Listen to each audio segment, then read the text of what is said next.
Battle Lounge.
Down here, salt is a way of life.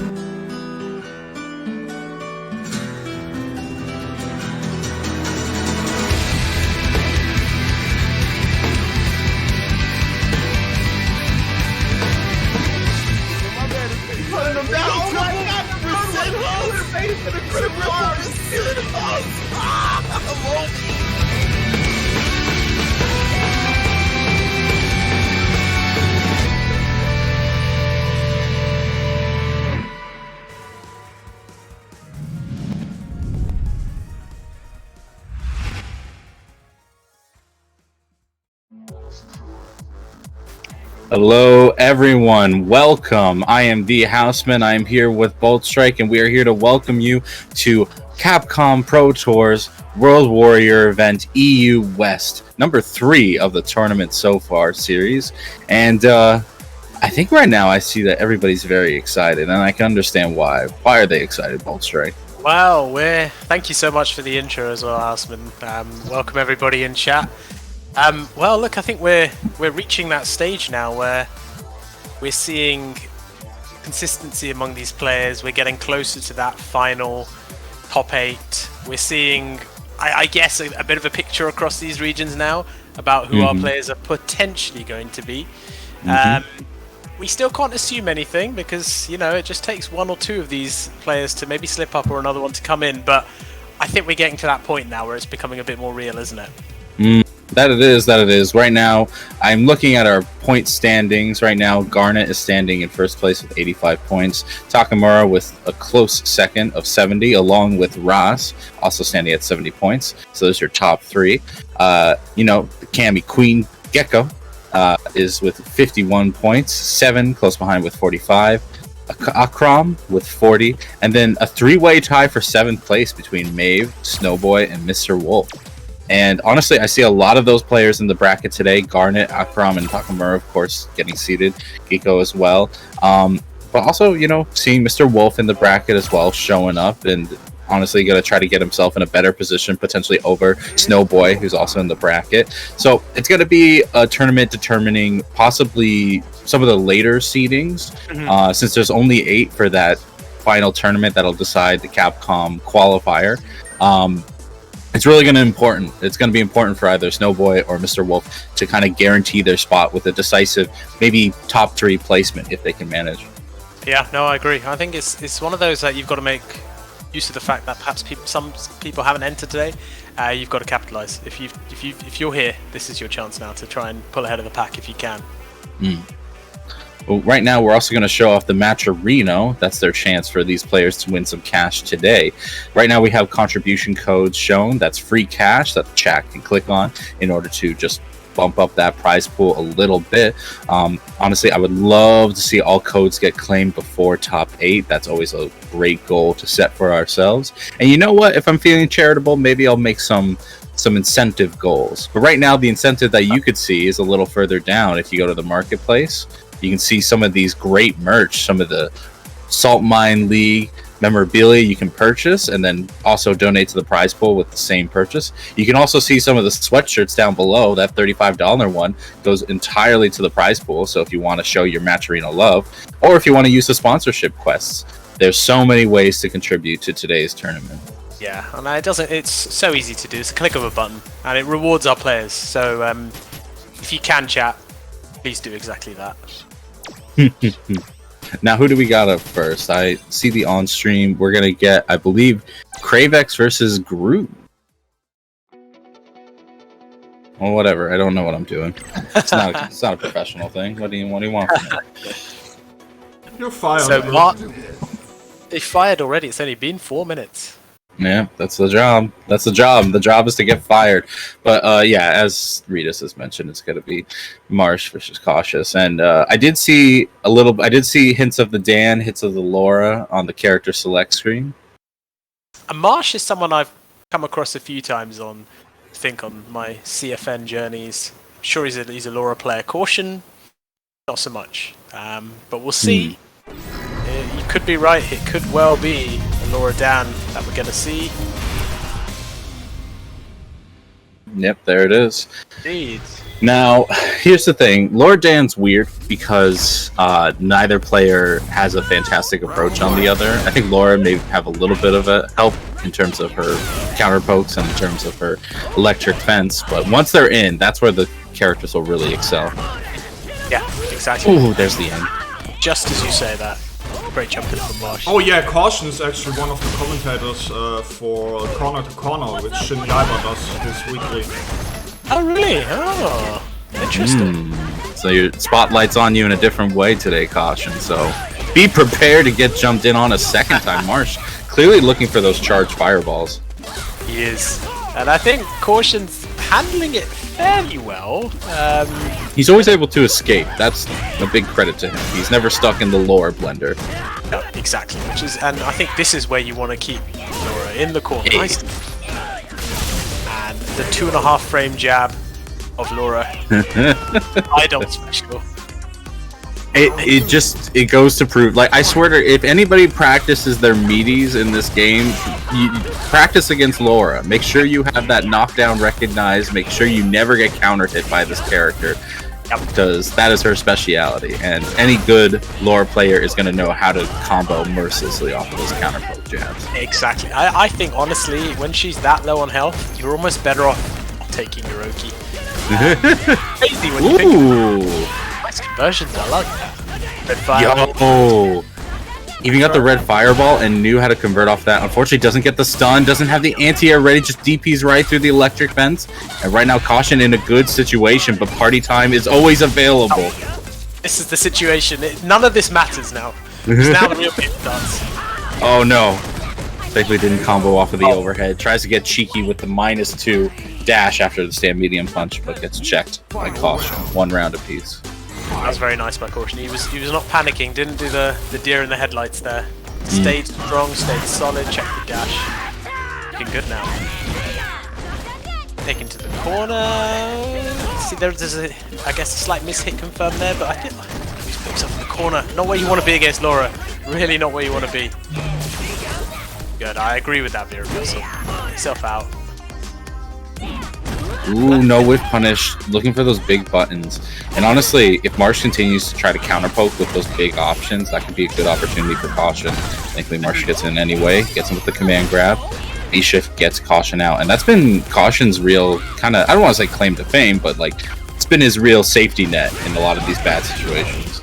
I really agree with his approach, actually. He's trying to return to neutral as much as he can, which is probably the safest place to be, actually, against Laura. Nice cross-cut. Yeah, and there you go. Impressed with this down, to be honest. Yeah. I mean, he's had a good, between V-shift and EXDP, he's never allowed Marsh to really gain momentum, which is always Laura's kind of, that's her win condition, is that if she can get in and then mix you up, you know, a good amount of times, as soon as you get the stun, you know, that's her game.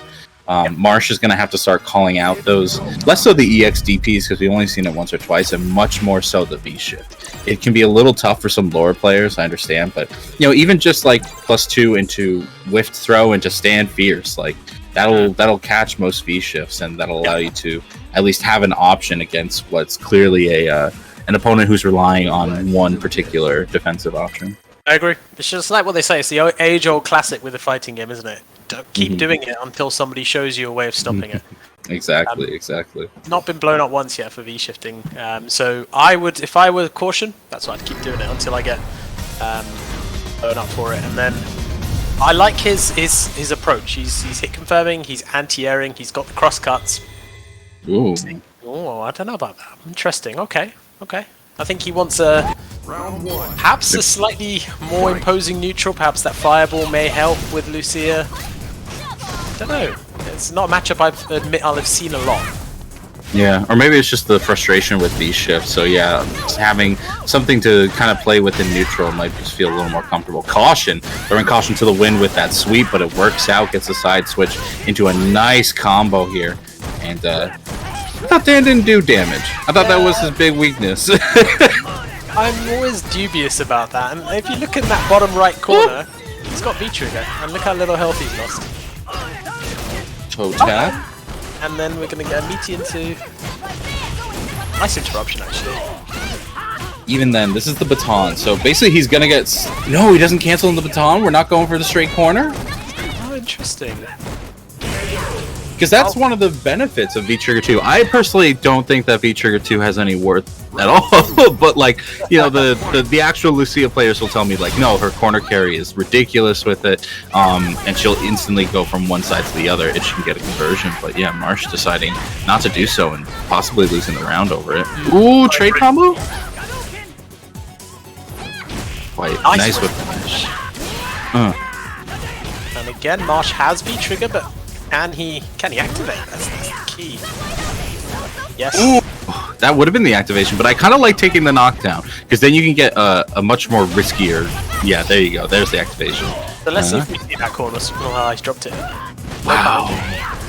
Yeah, I mean, he obviously was just waiting for the B trigger cancel, but you know what? Caution's still going to make it work out. Take it 2-0 over Marsh, who's Lucia definitely didn't fare nearly as well as their Laura. I think Caution has really actually. I'm impressed. I think this is Dan has the raw ingredients to go and do something in this bracket. Actually, I was quite impressed with that. So, but you're right. It shows, doesn't it? Dan is a character that's quite underrepresented, and I feel gets pushed quite far down these tier lists. But I see Maruto in Japan doing some serious damage, and you know, it's executionally difficult. But I think if he's mastered, it's one character that will actually probably do damage to through lack of perhaps matchup experience as well. So well played to Caution. I think I'm sure we'll see him again on stream.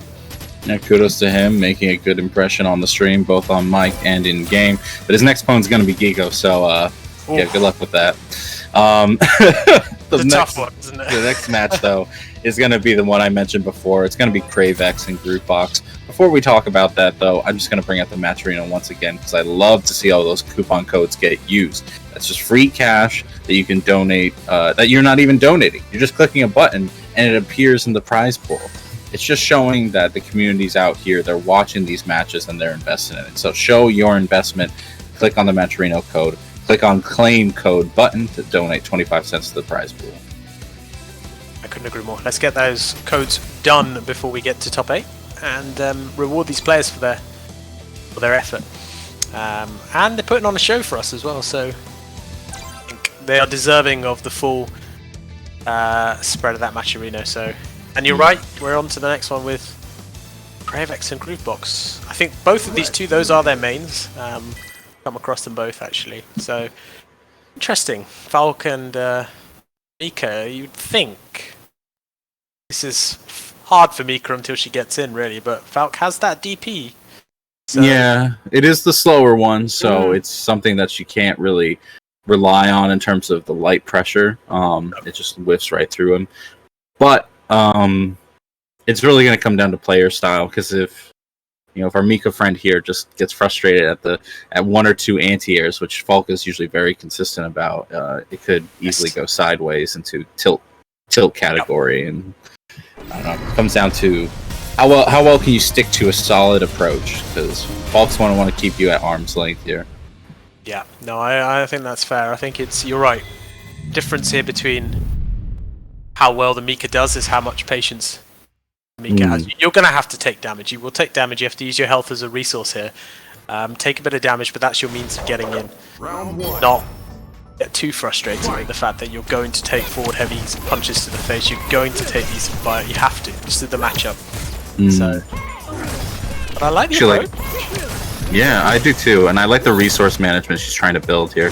Groovebox is more or less at half V-trigger, which is basically a free in for Mika, and has lost very little health along the way. And it's keeping a decent position on the screen, and you're right, now there's that V-trigger is there, so... Nice hit. Oh no, it's not huge damage, but the fact that he gets in at all is big. Huge amount of damage on the throw just because of the mic boost. Kicks over the fireball. Interesting. I like it. I think Groovebox has got a pretty good approach, but that... Always speak... I mean, it's always the commentator's curse. It goes in as soon as you think. I'm surprised he doesn't use V-trigger at all. No, he wanted the second stand medium punch to link, but the stand medium punch whiffs, and because of that, Cravex is going to get a great activation. Just Raw Nadeshko. Where's she coming in? There she is, but it's not going to give you time for clearance. Cravex takes off with round 1. Yeah, I think Cravex actually, we were probably, I liked the activation, I liked the solid defense, didn't deter from their game plan, so well played to Cravex there, 1 up. But I think Groovebox can't be too disheartened by that, because actually the approach was not bad. And I would perhaps try and continue that, but not looking so good at the moment actually. Yeah, Cravex is definitely pushing the situation a bit better. Unfortunate whiff of the EX command grab because of the DP. Punish? Okay, can we clean things up here? Nice secondary. Oh, Oh, no. Oh no, I feel perhaps a raw EX Peach would have just been good to get that damage there, but Kravex in it. Yeah. So it's looking tough now. It's big and tough here because like right now Kravix is actually giving Groove a few opportunities, you know, to punish, a few opportunities to like get some damage in, and Groove just like is kind of doing like they're expecting their standard DP punish to work without having to move, without having to adjust their spacing. And so I wonder if that's maybe some nerves, maybe some matchup lack of matchup knowledge. They're gonna have to adapt real quick because this is first to two. Kravix is already up one game. Exactly, and I think you're right with the DP punishes. You've got a lot more time with Falk's EX DP for Falk actually to walk forward a little bit, but it's something you do need to know. And I feel we're the command grabs perhaps becoming a little bit too predictable, but again, like I said, don't be too disheartened. I mean, you have to. I think that game round one was working. Yeah, there was some stuff about it that was working, absolutely. Okay, there. Good punish, get the side switch, into the corner, V shifts out. But, ooh, okay, a little side switch, but not a huge reward. In fact, lets Kravix out with the life lead. I think Kravix would take that with both hands and run. Not again.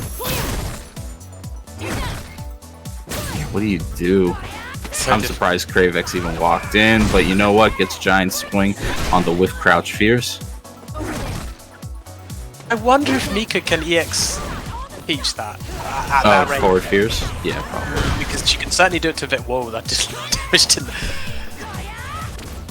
So actually, in a weird way, she can almost exactly. That's what I was thinking. Activate, and it was actually checkmate in that situation. So, Group Box showing signs of life here. Ooh, it's very nice. The world's slowest shimmy, but you know what? It works. Take the throw there. Now we're just gonna pressure. This is Group Box's opportunity to like EX Peach out because you know. Oh no! Don't even know what you pressed there. Not stunned just yet. Yeah, smart. That's well played. So match point or set point to Kravix. I still think Group Box, you know, hasn't been playing terribly in this matchup. He's actually handling things quite well.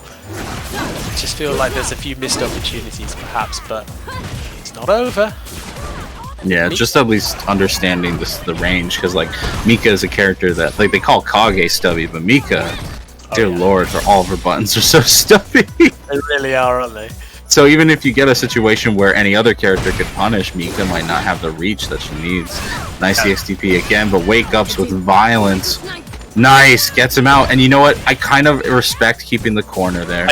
I do too, because I think it led to that situation, didn't it? Which actually got the round.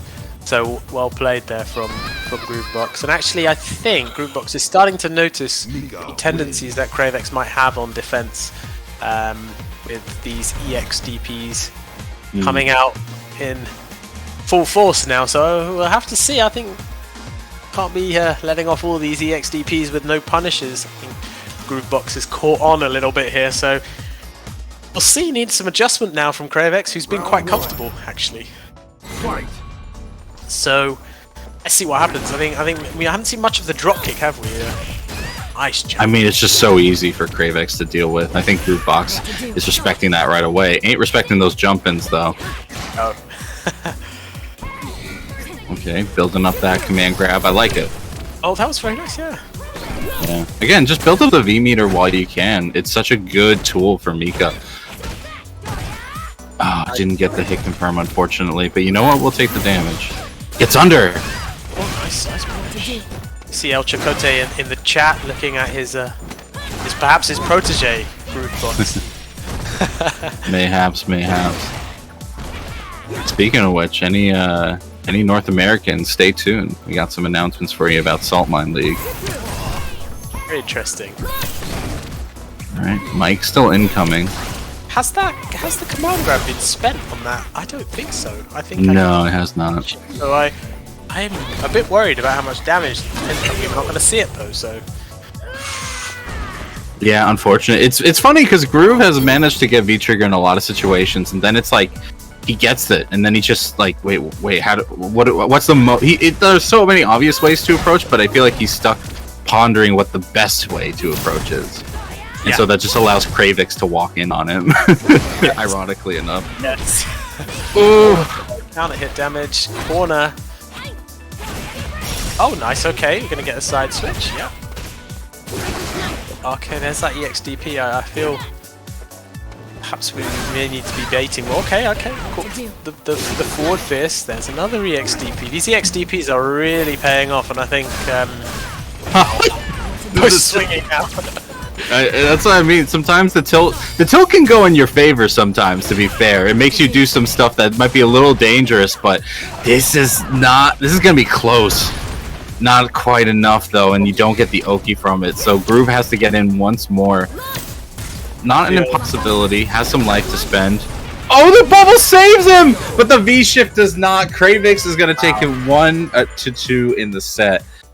Oh, I do feel that EX command grab, had it been perhaps the other one, the EX Brimstone. The Brimstone. The Oki. Once you let her out the corner, I think then as you alluded to, very difficult for her to get back in again without taking a big risk. And Kravix knew that. Played well. Well played.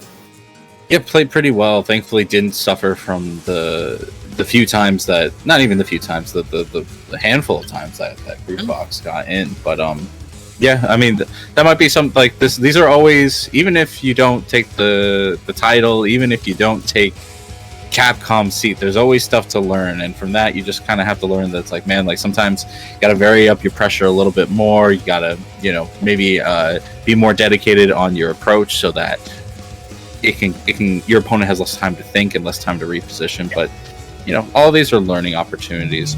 In the meantime, what's the real opportunity is that we could donate to this prize pool. We could make sure that this prize pool for today is particularly nice.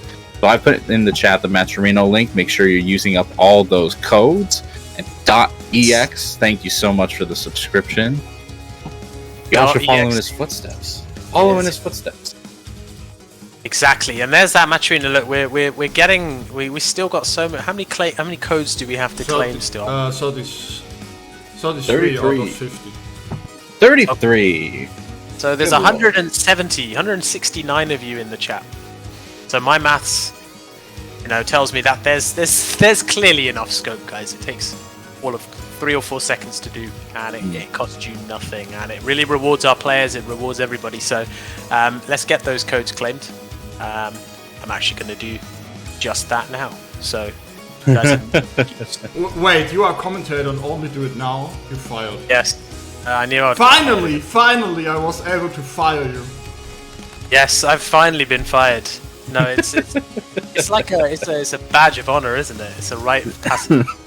Ultra's just sitting here. He's sitting here. It's like, I'm a doctor. I don't need to take this. I don't need to take this shenanigan. I fired great names like Rob TV, Punk, James Chen. Exactly. So what am I? These are gods among men, and I'm just little old me. So I'm glad I'm now in such esteemed company, if you like. So yes, I wonder who we're going to get next. I think, looking at this bracket, it's Garnet versus Fabry. Ooh, Garnet. Now, I actually said Garnet would win the first of these tournaments, and then I think he came third, and now he took the last one. He plays a very interesting character, Fang, which is, for some reason, we have 3 really good Fang players in Europe: Vega Patch, MQS, and Garnet, and they're all very different, but I feel they're not far away from each other, actually, in terms of, obviously, Vega Patch and MQS are more established and have that tournament experience and international experience, but I think Garnet has got all the makings. He's a very young lad, and I've been really impressed with how much he's leveled up over the last year or so. I mean, it's a character that I swear everybody's like, I don't get enough time fighting against Fong. And I'm like, guys, every tournament I commentate, there is a Fong in the bracket destroying you all. How do you not get enough experience? How do you not look at the replays? Like, it's not even that the character is bad in any sense of the term. He has some bad matchups, but like the character's, you know, pretty strong and very good at controlling space. So it's, I don't know. I think it's a matter of people just not wanting to learn. Like, I think Fang is a character that has, if you look at changes, it's only actually ever got really stronger. And people talk about Fang doesn't do enough damage. Fang, actually, if you cap out his damage in combos, he hits around the same as what Cammy and Rashid can do.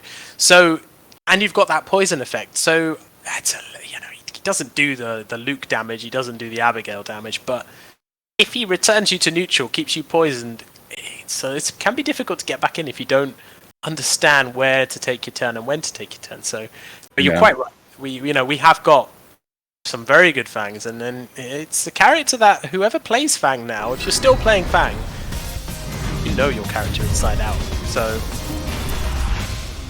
I feel Garnet is this is probably not an easy match for Ryu either, I feel. So we'll see if Fabri's got his work cut out for him, but you never know. You can catch people on a bad day. You have confidence in your game plan.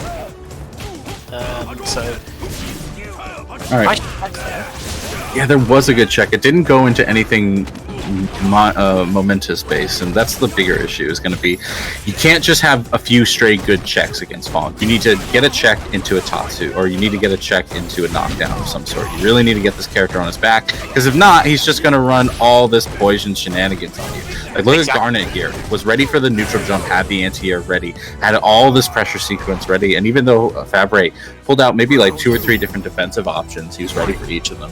Yeah, I think you're exactly right. With every single little tap you get with opportunity has to be a knockdown, has to be pressure. That's where Fang struggles. Doesn't have a 3-frame, has to deal with the pressure that Ryu does, and then on knockdown. But right now, Garnet looking very comfortable, exactly where he wants to be. Is you in the corner? Nice, I like that DP. It's risky, but I like it. You have to, don't you? You have to send a message sometimes. I like how he'll come with a little bit of no activation, but this it's just, you can't be again too disheartened by the life deficit here. That's one combo into Oki, so get the activation. VT 2 from Ryu, so he's gonna hit like a truck on this next opportunity. Pretty much anything. Yeah. Okay.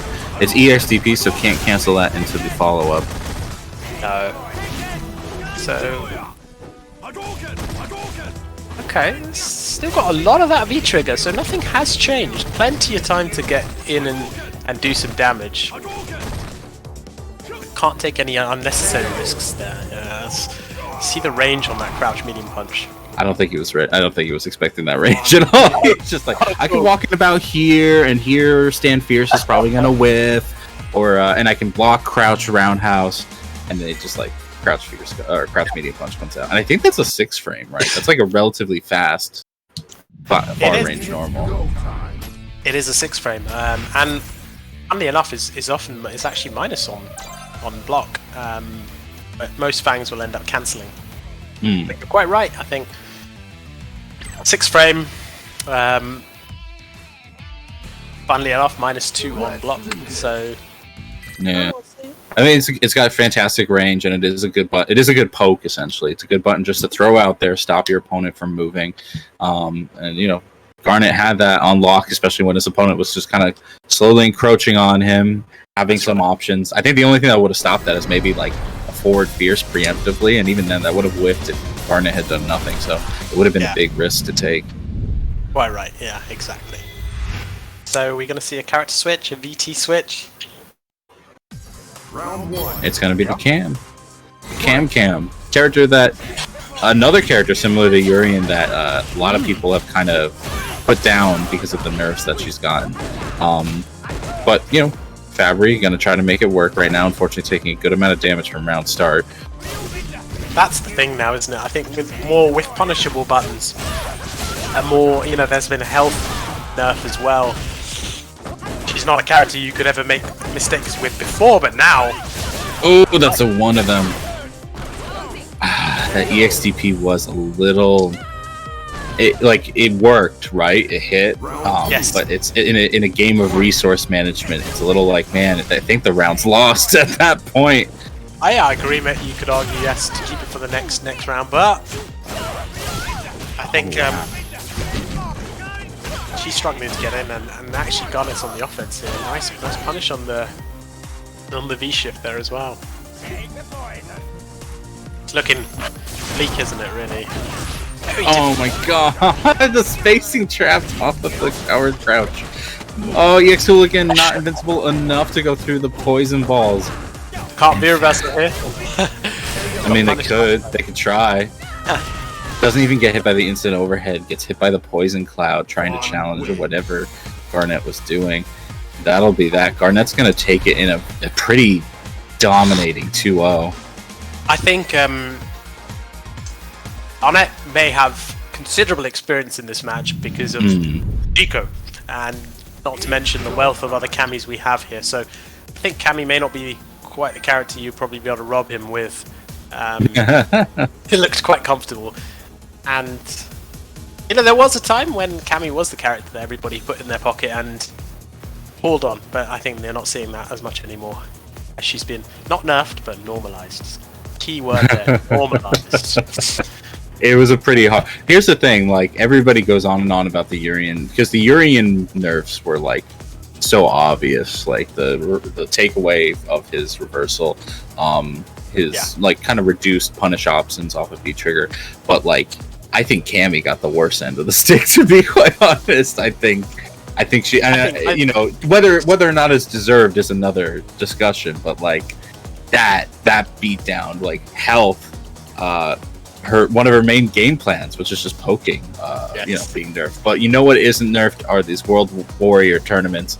We're in our third series right now. Today is the 11th of September, so you can see it on the little tournament bracket there that we are in Europe West. But there's also UK and Ireland, Europe East, and also the Nordic Baltic region and Germany, all being run by Saltmine leagues. So if you want to see the tournaments going on, if you want to see the ongoings of this tournament series, make sure to follow Saltmine League on Twitch, which you're watching right now. And make sure to follow them on Twitter, because God knows I can never follow these calendars. So I need Twitter to remind me, hey, this is going on today. Speaking of going on today, we got North America East Coast Open bracket today. That's not today. God damn! Tom had to. Tom has no time, and Tom has a thing. Yeah. Okay. Fair enough. So it's on hiatus at the moment, but normally on Saturdays there is the SF5 Saltmine League EU Open Bracket that was yesterday, and then normally on Sundays there will be the SF5 Saltmine League North America East Coast Open Bracket. Fortunately, right now we have a little bit of a hiatus on it, but the series is ongoing, so be sure to stick around and tune in on at Saltmine League TV on Twitter to see when that's happening. Definitely, and it's a huge thing for East Coast to have that, I think. And shout outs to Ritus again for organising that, because it's more Street Fighter, isn't it, guys? Nothing wrong with that. And yes, I've noticed you, Senkaichu, in the chat. I don't notice you in the bracket though. Yeah, he ducked. Ignore. No, yeah, I can't. No longer my favorite Senkaichu. That mention out of Senkaichu is going to be scrubbed from the VOD. So it will be. So that history will forget. Anywho, we pretend it never happened. Exactly. I do want to give a shout out to the winner of last North America East Coast Saltmine League, which was Cat's Name Flash. Showed up with the Ryu, and I swear the viewer count just like jumped, because everybody's like, wait, there's a Ryu in Grand Finals? Like, oh my god. And like, he showed up and he played a really clean Ryu, and it was a lot of fun. Yeah, and there were some good players in that bracket. I was, Space Boy was there, Metro M was there. Mm-hmm. That was not an easy, so well played, and a character that's underrepresented, I think, still pretty good. But another character that's pretty good, or another player that's pretty good, should I say, is our friend Takamura, who's now making an appearance today. So I wonder what we're going to see. Are we going to see the Ken? Are we going to see the Akuma? Are we going to have possibly the Luke. possibly the Luke, yeah. Missing a lot more of the loop from everybody these days, but against Sakura, against Carlos's Sakura here, I actually don't think Ken's the pick, to be honest. I think Ken can have a little bit of struggle against Sakura, just because she outpaces him at full range fireball, and her walk speed makes his counter poking gameplay style a little bit less consistent, a little harder to land hits on. And then, of course, like his stand roundhouse just becomes instant stand light kick. Yeah, that's true. It's very difficult to space against Sakura, isn't it? And I think Carlo, he T2. So it's one that I feel I think Sakura's VT1 is for me the better VT, but we'll see. We are seeing the Ken actually. Talk about whiff punishes. Takamura right on point there with that Lion Breaker combo, and he's standing at that range where it's actually very awkward for Sakura, giving us some options to think about. We'll see. He was originally a Ken player, switched to Akuma. He still has that Ken. There's the age-old argument now this season: who's the best Shoto? Is it Ken? Is it Akuma? Is Luke a Shoto? Luke's not a Shoto. It's Ken. Ooh! What a reshift! And very nice use. That was very impressive. I think every stream I watch Takamura, every tournament I see Takamura, he does something new. So he's always forever innovating with this character, but with any character he plays. So. Convincing there on game and round 1. So Carlo needs to make some changes. I don't think. Oh wow! There's that counter poke game that we talked about. Yeah, like Takamura is actually entirely abandoning the counter poke game, which makes sense. But Carlo is kind of sticking to it, which has allowed Takamura to get some good hits here and there. That EXDP is not going to be one of them, taking probably a little more than a third of his life off of it. I wonder if that was deliberate, but Takamura ready. Oh, very nice. There we go. Now, you still need that clean hit with this VT. You can't force anything, so... Oh, wow. That's going to do it. There's no cleaner hit than a jump in, my man. No, There's no cleaner hit. Carlo gonna take game number 2 off of really like 2 huge massive reads. It was the EXDP and the jump in for the final kill. Yes. Yes, exactly. So, nice. Fireball didn't get much off it, but I guess sending that message that can't jump in on me for free. Yeah, I mean Carlo right now showing he's no slouch at the poker game. His reads have been pretty good so far. Takamura has been falling for a few of them. Yeah, that'll be an easy anti-air.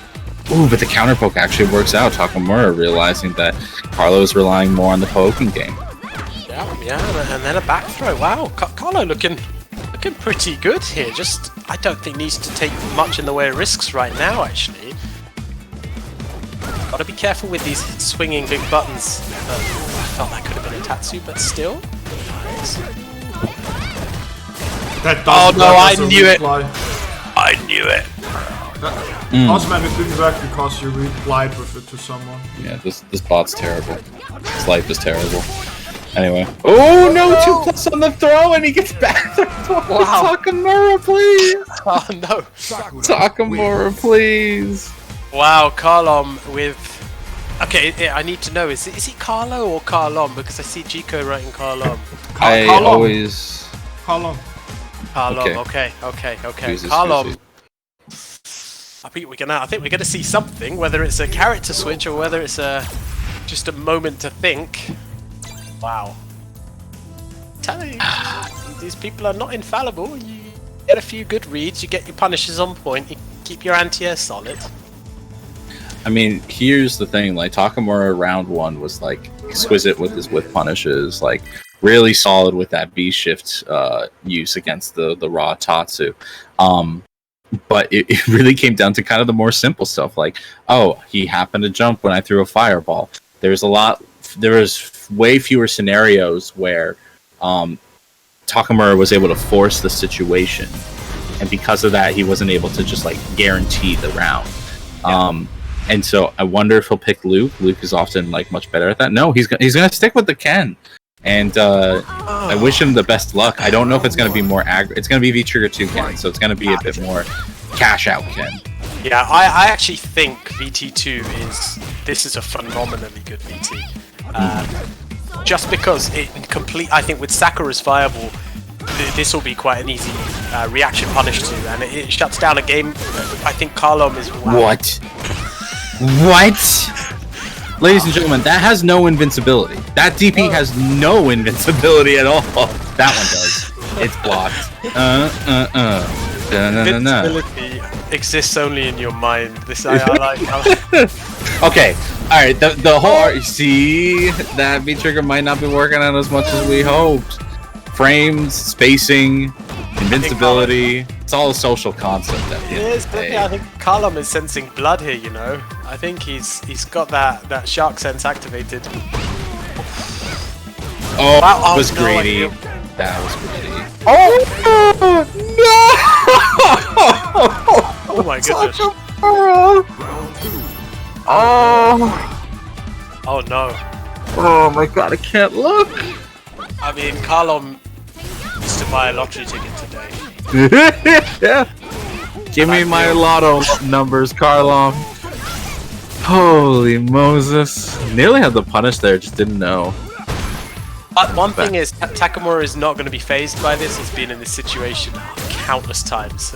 We'll just try and probably tighten things up this round and not take any big risks and trust in their game plan. As you can see, phased. Very nice. Just don't drop the combo. So I think... I don't know, man. I just don't know it. I feel if this goes to 1-1, it's going to be difficult for Carlom. It has to end here, I feel. I mean, it's either gonna end for Carlom's either gonna win this or he's not. That's how it's gonna be. Nice punish.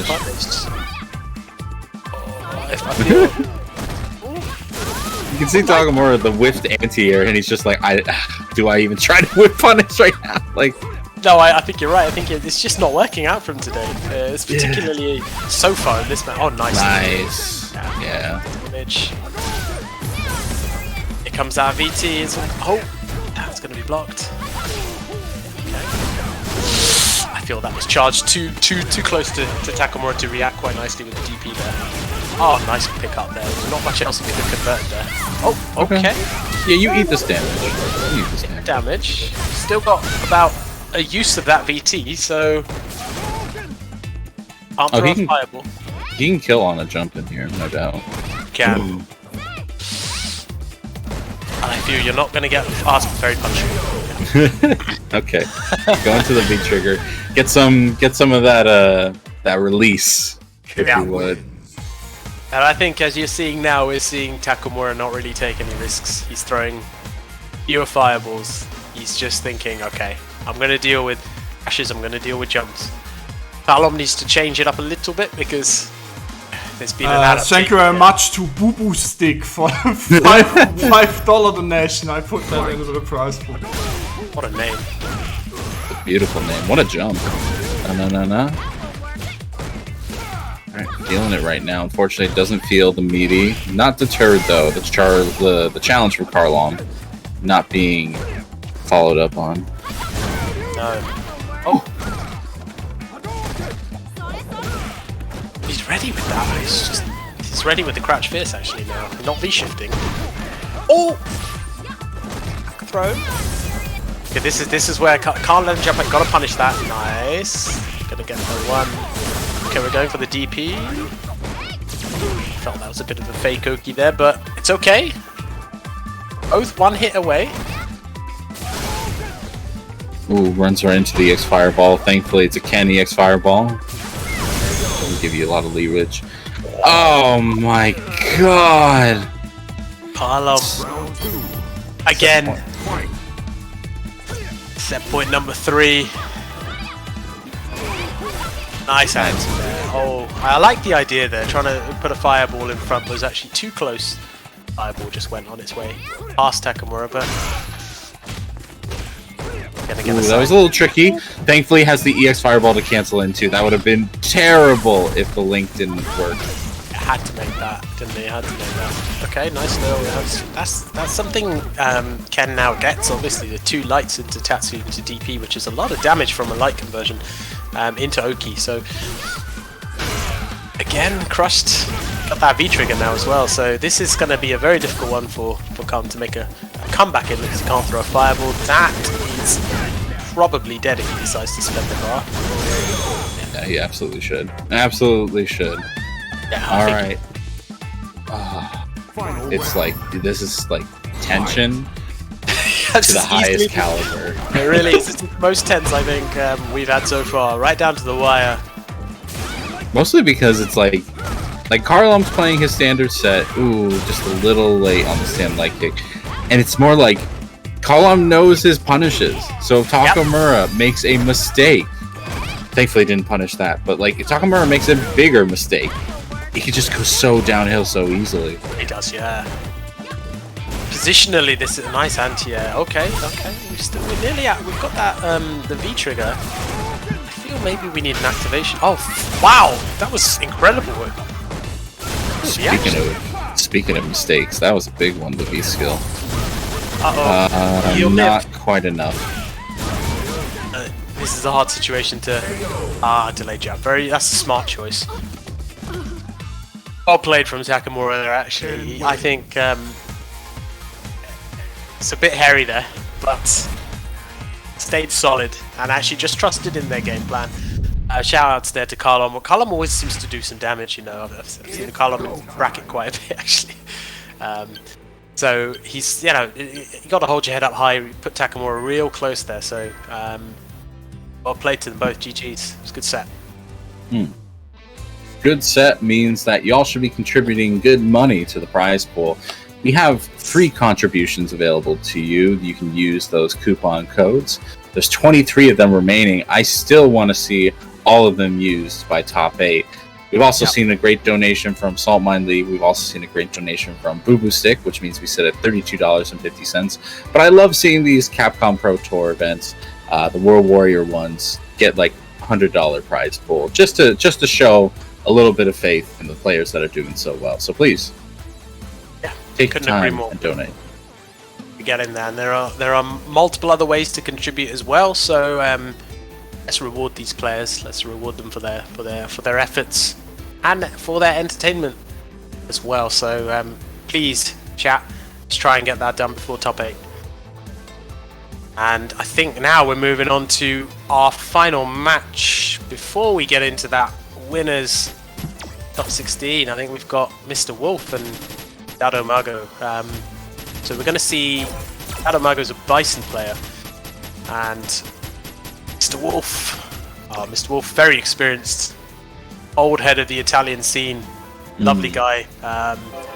Is Seth and Nikali, very, very good player actually. So this will be an interesting one. I'm not sure if you might go for Seth, given I feel Bison may give Nikali trouble with those long-reaching normals, and Nikali, you know, known sort of stubby neutral that he has. So we'll see. I can't admit that I know how good Seth does. I think. I mean, Seth doesn't appreciate anything that can cause a lot of pressure for them. I don't know how the double knee press versus the dive kick kind of does, how that neutral kind of works out. I think Nikali actually has some advantage in having some really good counter pokes, but you do have to time them very well. And if you misplace one, it's a whiff punish into momentum, and it's like there's a reason why. I still think Bison is like a dark horse of the meta. Like not a huge amount of top level players play him, but like when he shows up, it's they're in our own ECT East Coast Throwdown. There was a pool that had 4 Bisons, and every person there was miserable. They were like, "This pool sucks. I'd rather be at Evo pools at this point." Yep. Like, it's still a character that can make people miserable. I can't stand this character. It's one of my most hated, having played Problem X for 6 years of this offline, online, inline, you name it, and it's just I cannot stand Bison. But it takes a bit more skill to pilot than a lot of the other characters, in fairness. So that walk speed isn't the best. So you've got to use your long reach and normals, you've got to use your other ways to get in. And it can be a challenge if the person knows the matchup. And we are seeing the Nikali actually, so has been buffed which is that's a very nice whiff punish. So we're seeing more Oki off his disc guidance. We're seeing a better Seismo game now. He's more of a character that we can't just. He kind of fell away by the wayside, if you like, the last couple of seasons. But I think he's back now, and scary like he was back in perhaps season 1 and 2. So we get an activation, and there's that corner carry, and this is horrible for Bison now. Guess for the game. No! A few drops here and there, though, have caused Wolf to take a lot of damage. Wake up DP? No, we're going to keep it safe. And there's no V-reversal available here, so that was a nice walk under. You need a setup. And he's in chip territory now, but I think he'll try and conserve that bar if he can. Yeah. I always say the kill. Exit just said in chat it's Mr. Wolf's birthday today. Nice. Okay. Are you going to get yourself a birthday present of a nice placing to get yourself those points that you need? That was a nice frame kill there. Gets the EX command grab on Wake Up. Doesn't catch him delay teching, unfortunately, but still has this corner. No, another bad hit confirmed. Slide drop. Okay, we seeing a conversion. I like that. Scissors. That is. I can't tell you what the frame did. That should be minus, but because it hit so meaty, I think he was safe, but not punishable. So he's got a nice healthy life lead here as Mr. Wolf. So that's why he's chosen to use the V reversal there, and he's actually keeping it nice and solid. Feels he probably doesn't need the V trigger, but will probably still get it. But this is hard for Bison. He doesn't have that V trigger now to call upon. Yeah, not going to be able to build it up easily either. Going to have to kill this man the old-fashioned way. Fortunately, the Seismos are doing great work at the moment. That'll be chip, easy peasy. Yeah. Mr. Wolf, having to fight it out. Mago giving him a little bit of work here and there, but still taking game 1. Yeah, that was convincing actually. I feel can clearly see Mr. Wolf is well versed in this match. I am a big fan of you two, Shivs. Big fan. Embracing the Saltmine chat. Well done yesterday. Shivs played very well. Deserved in his top 3. He got 3rd, Shivs, I think. Well played, man. Well played. And we are now getting Nikali with his top off. So Mr. Wolf, if he didn't mean business before, he means business now for sure. So I wonder if we're going to see any changes from Dadamago. I felt didn't really do anything particularly wrong, but perhaps Mr. Wolf had a game plan that just nullified Dadamago's approach there. So there has to be a little bit of a change here. Mr. Wolf got to put him in a little bit more of an uncomfortable situation, perhaps getting to spend some of that V-bar early, so he can't activate with so much health.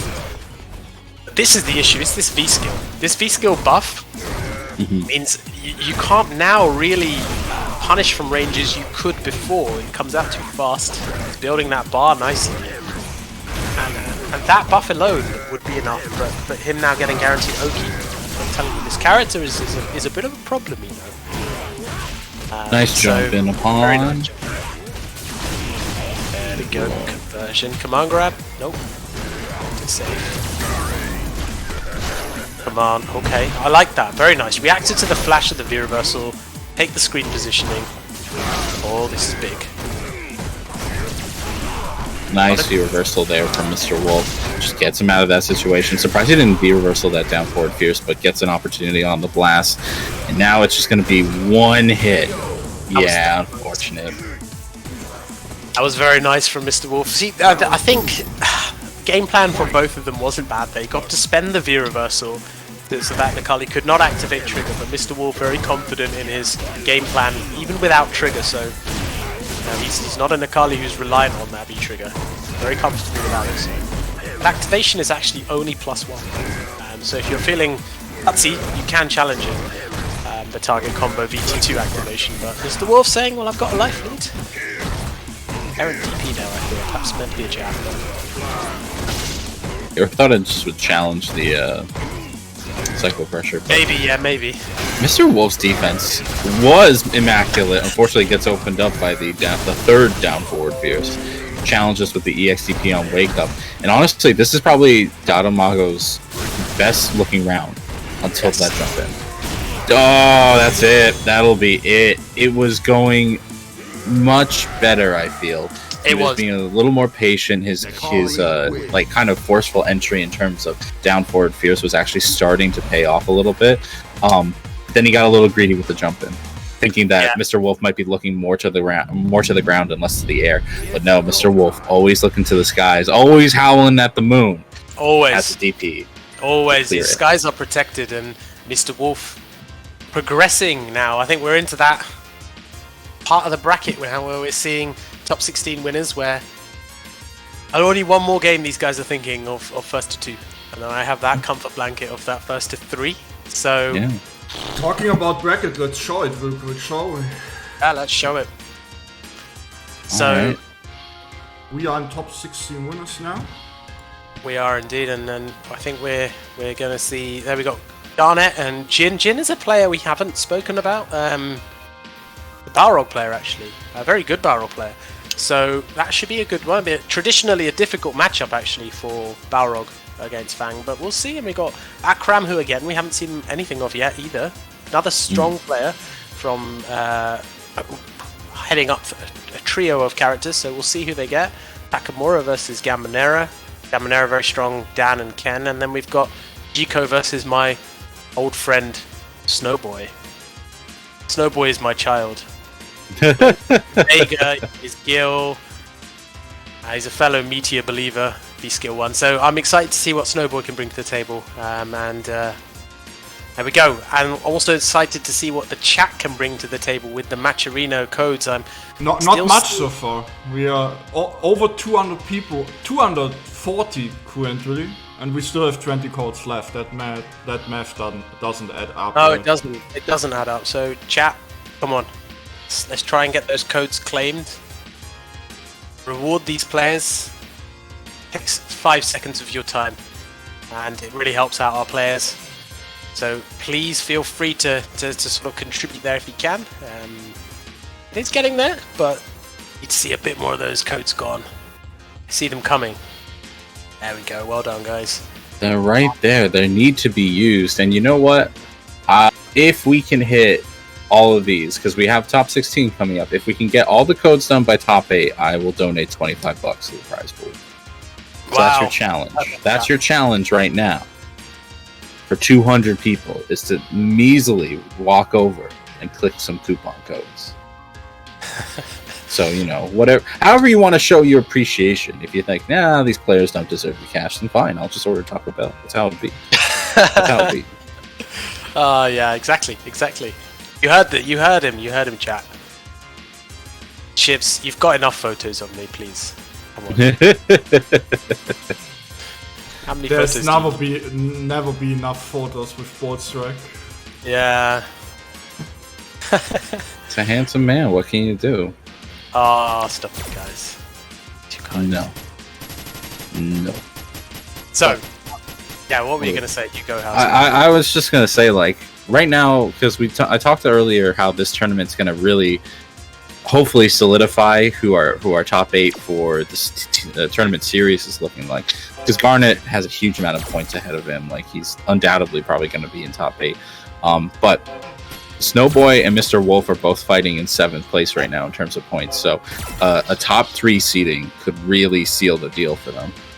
Yeah, agreed. And I think it's one of those where there's a few people missing off this current entry list, and you're quite right. This is where you've kind of got to, while the cat's away, make use of that opportunity and really take those points, because it can. This is, I mean, even though these guys in winners now can at worst get 9th place, and which is worth some points in this league system. But I think you're right. This is some way you've actually really got to take advantage of the fact that you can cash out. So we are going to get Snowboy and Jiko. So Jiko is actually always been known to me as a jury player.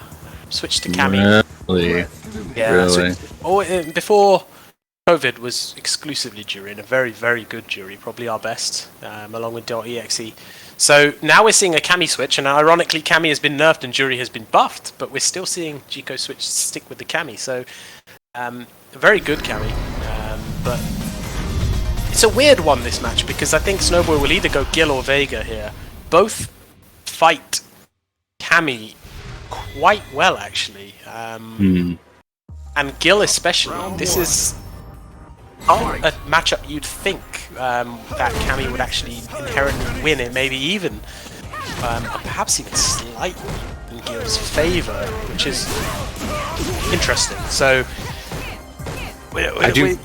I do think it's similar to how people describe the Cody versus Cammy matchup, where if it's a typical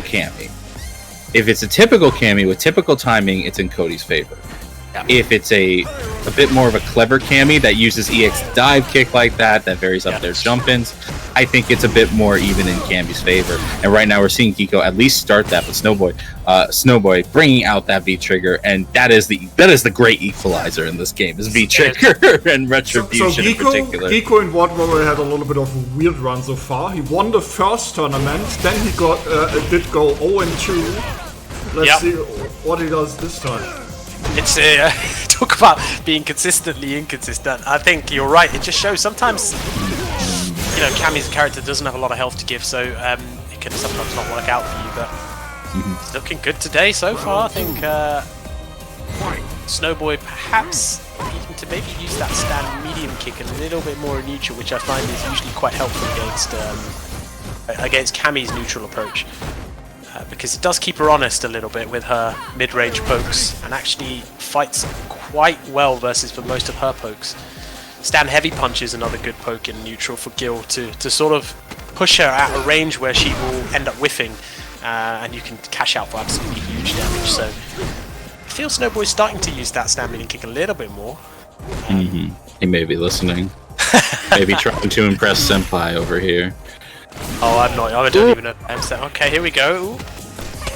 Now, this is still only really 2 good hits from death for Cammy. That's a very nice V-shift. So. Yeah, but one of those hits is throw. That's the problem.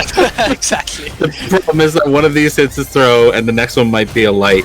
Oh, he tries to shimmy, doesn't land a hit. The Snowboy is not making much of a good challenge. That'll be it, though. Getting huge damage and knockdown off that. You cheeky devil. You cheeky little devil. I need to tell something important for you guys. Did you know that Gil has a 2-frame parry? That's crazy, right? It's crazy. Broken. As you could see there from Snowboy. You bet it. I think he really thought he would wake up with either DP, the super, or a button. Or a button, perhaps. Yeah, that would have caught anything but block or wake up throw. And I see people in the chat saying they respect the option, they respect the parry. Yeah, so did Geeko. He respected it real well and just threw him for his transgressions. Exactly. Yeah. I think V skill 2 is probably the option. It's not the wrong V skill in this match. But I think its utility is much more in having an option, a non-metered option to deal with dive kick. Yeah, exactly. Yeah. I think you another anti-air that Gil probably should use more of is EX knees. EX knees is surprisingly good anti-air if you're looking ready for it, because it has anti-air invincibility. So you can I think. Yeah, so you can treat it like a DP. But Snowboy's going to Nash now. This is a really bad matchup. I'm not gonna lie. I think this is one of Nash's worst matchups. I can see it. It can come down to the player style, and right now Geeko is not handling the aggressive advancing pokes from Snowy. No, early life lead. We're seeing 2-button approach from Snowboy. Stand medium kick. Crash medium kick, and there's a. Oh my god. Not like this. Geeko, one of the best medium kicks in the game. It is absolutely fantastic. This will be good damage, including some life absorption there. Taking the Oki, tries to shimmy, but Geeko backs off. Snowboy showing that he's got other buttons on his pad. It's not just medium kick. And now you can't play the game. Yeah, that's plus range. EX. No, you can't get away with it. Very nice. Knew exactly what Snowboy was going for. Has to hold this wake up. Oh. Anti-throw. I like it. I don't. I get hit by that. I hate it. Geeko, you're a monster. How could you? This poor Nash player, just trying to live in the world. He's just trying to press his media kicks. Let him play the game. Okay. Powering up so he gets potentially a plus Sonic Scythe or a ridiculously ranged Scythe. Fortunately, whiffs it. Chico's realizing he's standing at the range where that Sobat will whiff, and just not an easy button to whiff punish, you know. So actually, it's well played there from G. Oh, he's ready. Sticking to him like glue, and I think this is what you said. You felt this is not an easy matchup for Nash, and you can see it, can't you? Where you just can't get it off you, and that's it. It's just relentless pressure. Cammy doing Cammy things, and Jico convincingly taking that actually 2-0. And advancing into that top 8. That cushion of that first to 3. Yeah, winner side top 8 is a nice place to be, especially since it's all first to 3s. And if you lose, you're just on loser's side. So it's it's not like you're doing a first to 3 for your life. No, exactly. You've got a cushion there where you've still got the opportunity to drop down into losers, but yeah, that was clinical from Jico actually. So well played, and I think he looked threatening to the other players. You know, it looks like he's on job today. So we'll see. Snowboy, you can see him there in the chat. Lamenting at Cammy. Oh well, you know, I don't know. You have Vega, stand medium punch, remember? So, but Snowboy, you're still alive. You can still make that top 8. Just got one more game to get through in losers. Yeah, losers bracket is fleshing out pretty well. We're still figuring out who will be who in top 8 right now. We mentioned before, Takamura versus Gabanera is going to be one match. Akram versus Mr. Wolf, and Garnet versus Jin. I think they're playing off. Oh no, that's listed for next, so it should be next. It just looks like we're going to get Garnet Jin. So both of these two, both part of the same team actually, SYG. And both are young players actually. So Jin is not someone we've seen on stream just yet, but very good ROG player. Very similar kind of position to Garnet, come up through the Italian scene. I've been really impressed with the Italian scene, I have to say. They've, they've got a lot of a good mix of players here coming through. They've got some young guns. They also kind of, because the UK people are super lazy recently, they kind of replaced the UK people in Saltmine, but we still have the same numbers. They have, yeah. I mean, you've got the old hands like, Mr. Wolf still around Jico. You've seen the return of Schiacci, who can play every character under the sun. So you're seeing these quite a few of these old players bringing in a few of these young bucks as well. So it's nice to see that this scene is still serious and wants to grow strong together. So we'll see, and we're seeing the fruits of their training with these two young guns in top 8, not top 8, sorry, top 16, going into top 8. And like we said, traditionally this is not an easy matchup for Balrog, but Jin may know some stuff that perhaps we haven't quite seen. I'm sure they still be very familiar with each other's playstyle. Round 1. Did we? I have to look at the bracket from last week. I feel like we did see these two play each other, and it kind of played out in a similar fashion than you'd expect. I think the Coward Crouch can really mess with some of Balrog's better, not only pokes, but his advancing pokes. It can really mess with his sense of neutral. And at the same time, the Poison Trap just stops any aggression from Balrog, so it can be a very frustrating matchup, to say the least. Yeah, I think it's a matchup that I've seen quite a bit of over the years, and I feel Balrog has a few things, but you're right. It's the Coward Crouch, it's the Cloud that he struggles to really navigate and relies on Fang to make a few errors here and there with buttons, and you've got to be very on point with capitalizing when the Fang makes that mistake, because it won't be too often. There we go. It's a nice with punish. You have seen like that was Rash in Grand Finals against Garnet. Osman. That was Ras? Okay, fair enough. I mean, to Jin's credit right now, he's doing pretty well, has the life lead, and there it goes. What a shame. Good to know. There's that finish. I feel Jin, again, clearly knows this match, and I just feel he needs to tighten up in a couple of areas there. It's this neutral. I like that. Caught the Cloud. Their timing on using the dash straight to challenge the light poison balls is pretty good. That overhead was a little greedy, but you had the life to sacrifice at least. Exactly. That is a safe sweep there from Fang. You can't actually punish them. Not at that range anyway, so on it, and got both the players knowing their stuff there, not taking extra turns there. Coward crouch, and then with the throw, and I think this is where it becomes difficult. You lay the cloud out in front, and that's very difficult. Balrog has to kind of force their way in, and even then... Okay, here we go. This could be the party starter. Let's see. Are we gonna get greedy? Alright, a little bit of greed. Not greedy enough for the overhead, but tries for the shimmy. Has the whip punish, though. Not enough meter to make it a kill, but one last slight shimmy out. Jin is going to take the first round that I think I've seen Garnet lose in this tournament. Well, you know, this clearly both from the same team. You can see if anyone's going to know some sort of gaps perhaps in Garnet's armor on defense, it will be Jin. That's a punish. In fact, it wasn't, but it... Yeah, it was a counter hit, but we take those. Extra damage. Exactly. Oh, a few drops actually there. Yeah, it didn't fully punish the overhead either, but Garnet still with a positional advantage, now going to get a life lead off of punishing that V-shift.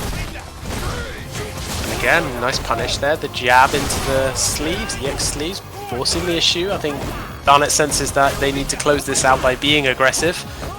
They get an overhead. Yeah. Ooh. We know it was coming. You knew it was coming. The only person who never knows is the opponent. And that's how it's supposed to be. Alright. Garnet taking game one. Not decisively. Jin, taking round one. But, I think...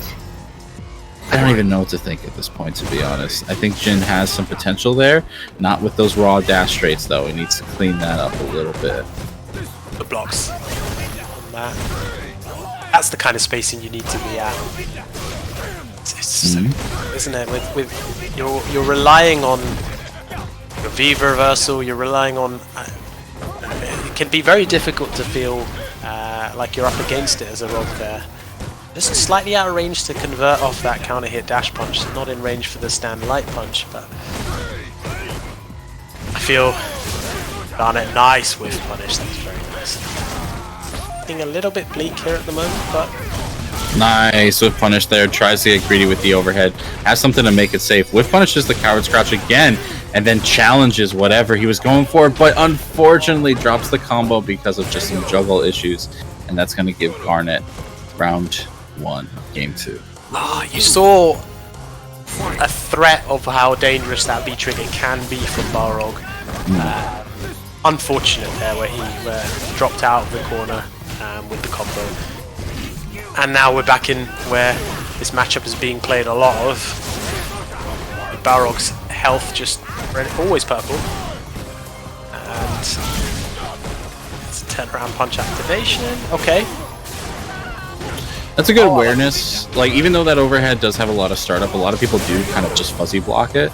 Actually, that's the set already. But, Jin had some ideas going in. Unfortunately, it just doesn't play out. Shax with the raid, thank you very much. You're coming in to see Garnet take it 2-0 over Jin to secure his place in top 8 of EU West number 3 World Warrior Tournament. Well played there. Well played to Garnet, who's going to be our second player in that top 8. So I guess you'd expect to see him there. So I'm sure again Jin has an excellent chance to get through in the loser side. So hope is not lost. And yes, shout outs to Shax there with the raid. Hope you had a good stream. And we are going to move down that little bracket, and I think we're going to see Cram versus Mr. We Wolf. just got a $20 donation on Matcherino by Fartboner. Another awesome name. Interesting name, yep. Yeah. Every time. Regis, do they come even when I'm not here, or is it only when I'm here? Yes, they also come when you're not. Because it's every time I'm here. So I'm like, do I just invite these terrible names? They're fantastic, and I love you guys, but...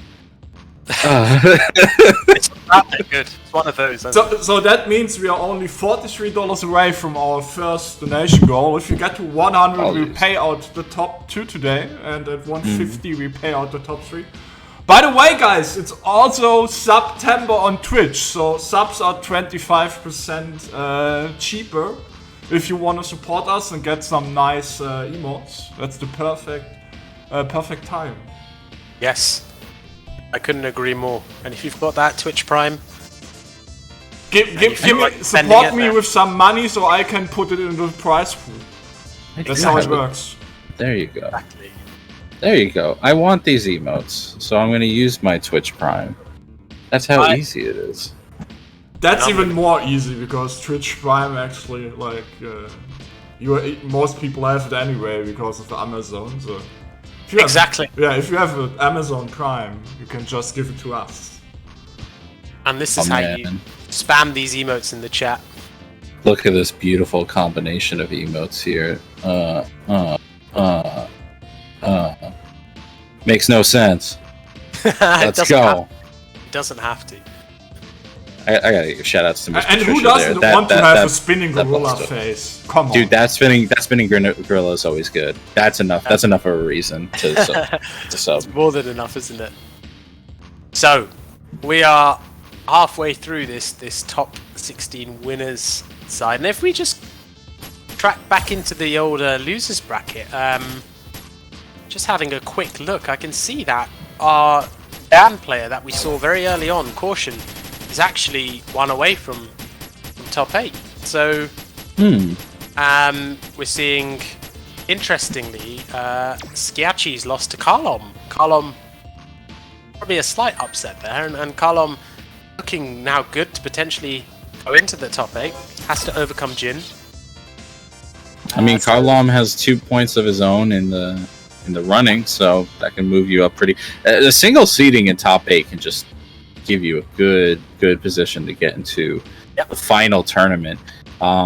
Here's hoping for, we didn't bring it up, but Jin himself was sitting in 10th place behind the 3-way tie of 7th place, sitting with 30 points. So again, anyone in 6th place or below, if you get a top 3 seeding, you are still very much in it. You are still very much likely to get a seat at top 8 and then get your chance to get a seat at Capcom Pro Tour Cup. Exactly. You just got to squeeze into that top 8. Just do that. That's fine. That's easy. And then, exactly, as easy as it sounds.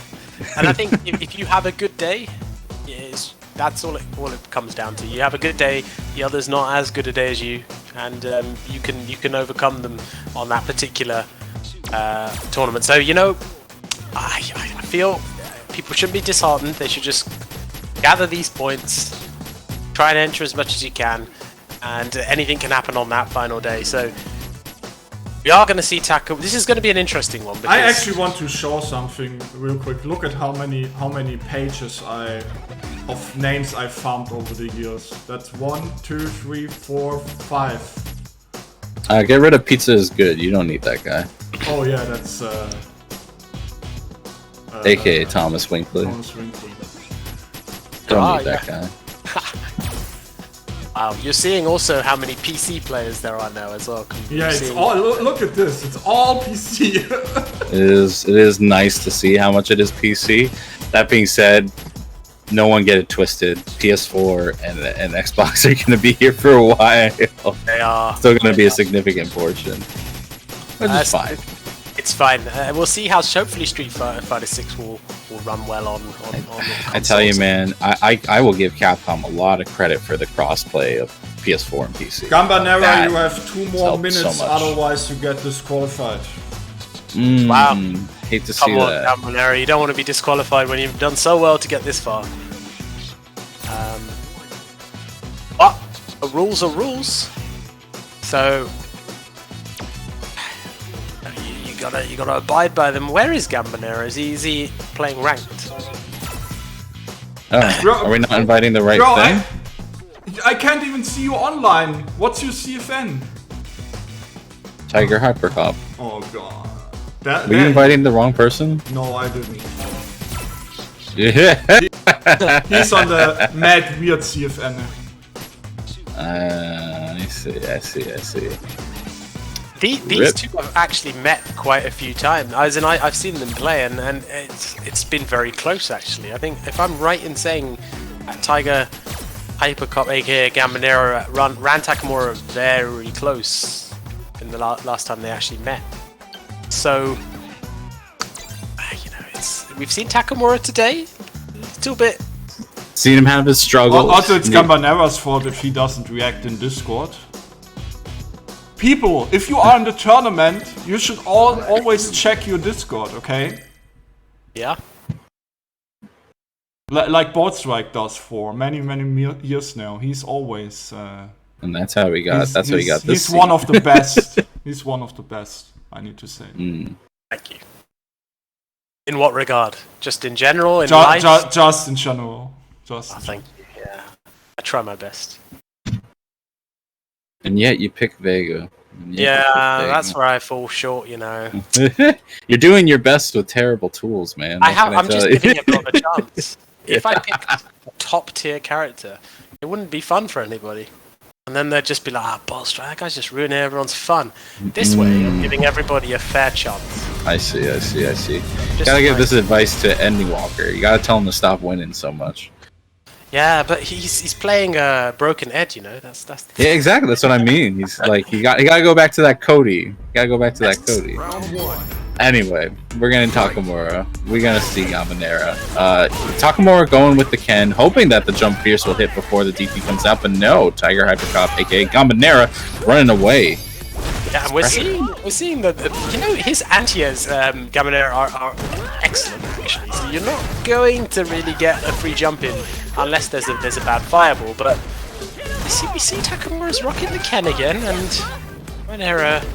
This frame data is a concept, a social construct, not something he's abiding by. Working on a perfect. Oh, big drop there, unfortunately. That could be the momentum shift that Takamura needs. Thankfully, Gambinera has a fantastic whip punish. Not a huge combo off of that, though. Gets a little greedy with the sweep, sets him up for the EXDP, and then just challenges with the spacing trap. Gambinera taking a very frantic but somewhat controlled match 1. Yes, I couldn't have put it better. We're seeing there goes the EXDP. Cannot just, there's Dan's problem where the max range crouch medium kick, he cannot actually convert into anything from that range. EX Katsu whiffing. And, well, still looking good. Position-wise, health-wise, got a slight life lead. Oh, we're seeing again Dan punches being punished. Oh, that was very nice. Wow. Takamura has shown to have a really good use of V-shift, not just defaulting to the V-break, but always going for something like DP or even just crouch fierce as a whiff punish and getting massive damage for it. Yeah, he's really aware situationally, even in matchups you traditionally think perhaps he doesn't have the experience, but Takamura showing. Oh no, This is still alive. Not enough, yeah. Just actual damn problems, but wow, Gambinera is showing to kind of have a good read on what Takamura wants to press in those like very tense, quarter screen range situations. We've seen him once, do crouch medium kick, then crouch light kick, just to whiff punish Takamura for his own crouch medium kick. And now we see crouch medium kick, walk forward, crouch medium kick, and it worked. So Gambinera taking game number 1 in, I would say, convincing fashion, but not dominating. No, yeah, agreed. I think he's looking good. And again, we saw this where Takamura then made an adjustment and then ran away with it in their previous game against Carlon. So we'll see if Takamura's got something. Oh, there we go. It's actually a clean jump. We're going to see the EXDP come out. No. Trying for that hit confirm, unfortunately crouch medium kick whiffing. Gets himself into the corner, but what a challenge, and the EXDP will seal the deal, as you said. Takamura taking his first round. So, as we see that, the adjustment. I see a Groovebox not happy with Dan. I think Dan is I will never dislike personally, because I think characters like Dan, they're not characters you can pick up and just play. They require... His cancels are actually a lot harder than if you're not It's not this. This is a character that clearly requires work, and Gambinera's getting some of that work. To be fair, not enough to build super, I don't think. But yes, for the game here. Not quite. That was something I think Takamura was hoping to get the side switch there, but yeah, it was just a little late on the Tatsu throw. Yeah, unfortunate. Gonna get anti-aired real hard with that EXTP. Takamura taking game number 2 in a much more dominating fashion. His anti-airs were consistently on point. Like, we're gonna have to look at his openers, because his openers kind of went I would, at least to me, a little unnoticed. And then it was that simple opener that gave him, Ken momentum, Ken in the corner, one of the most dangerous characters in the game. Exactly. He's even though his throw has been nerfed, it's still deadly in the corner. I think Ken is not a character you want to be. You don't want to be cornered against anybody, but you're quite right. The corner pressure that Ken has is one of the best, really. Nice whiff punish there from Gambinera again, and showing that he's got his own little throw game. And we're back to this neutral. Ooh, clean jump. He's working on that V trigger. It's Takamura. Backing away, I like that. That might stuff the Dan BT1, and this is not quite enough to kill, but again, guess for the game. Gonna see a back throw. Nice. Oh my god, I thought he was going to heavy DP through it. I thought he was just going to heavy DP right through that V trigger. Takamura not taking any risks, not taking any chances. Backs off a little bit. Whiff punishes the crouch medium punch, and Takamura now on set point. He is. And just like that, he almost loses the first game for data, and then just looks incredibly convincing. This is Gambinera's chance. Gonna see a nice drop. Yeah, and as you mentioned before, Dan does require quite the execution, and unfortunately, Gambinera just dropped it at what was probably the most prime opportunity. And then another drop there. So we're seeing the jump-ins as well, which is, I think, again, Takamura sensing blood. Re-jabbed into a super is going to scale heavily, actually. But Dan's super does surprisingly good damage, but gets some corner positioning, and I would have got hit by that DP, to be fair. So the best DPs are the ones that come out when you don't have perfect Oki, because your opponent then says, why would you ever risk the DP here? There's no threat, you can just block it out. And that's why that's how you know the DP is gonna work. Takamura cleaning it up, 2-1 in the set.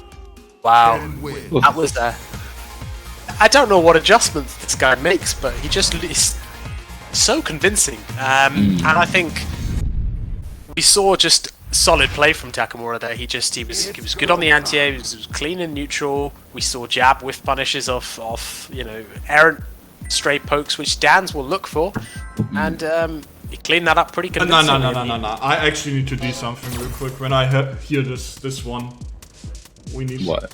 No. Jury team. Why is this back in my list? Oh my god.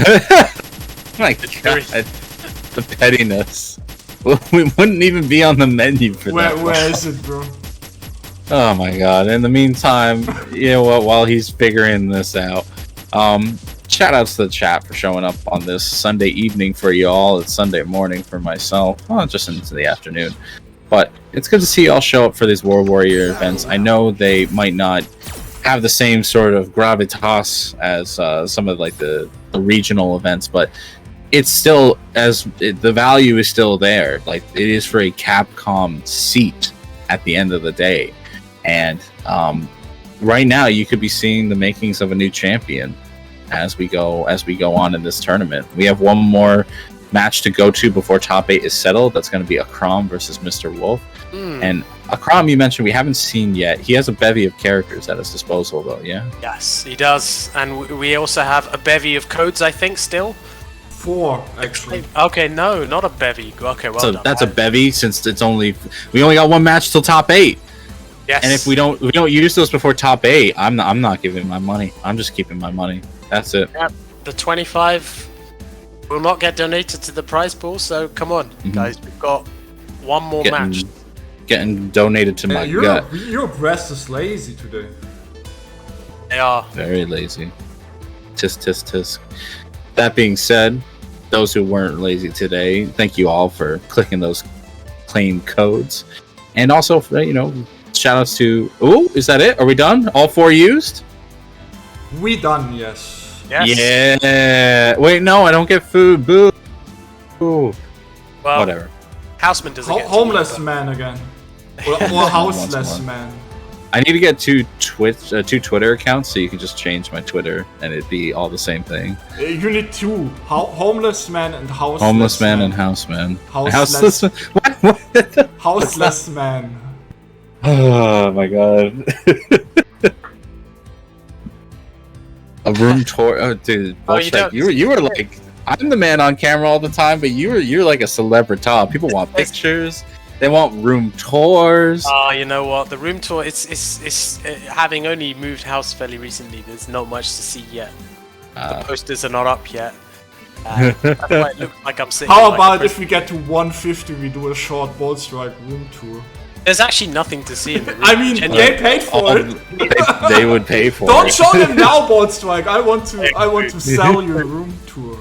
Let me block this out. Can't block it. This way. There we go. Alright, that's the offering. That's the offering, so it goes. Give us a wave. No, Sankaichi, you didn't enter today, so no wave for you. Ooh. Ooh, so harsh. Harsh but fair. Unfortunately. I was looking forward to that Nikali and that Zeku you get me down. He's a Zeku? Yeah, he does. Yeah. So, well, hopefully on the next one. So we're still. Why you only play bottom tiers, Nikali and Zeku? Why you only play bottom tiers, my guy? It's the one that I always see on Twitter. I see Sanford. A lot about it. And I don't know. I just don't know what to think, because if you look at it, the Zekus that we traditionally see, we see Infectious, we see Angry Bird. They've moved to Ken, Luke.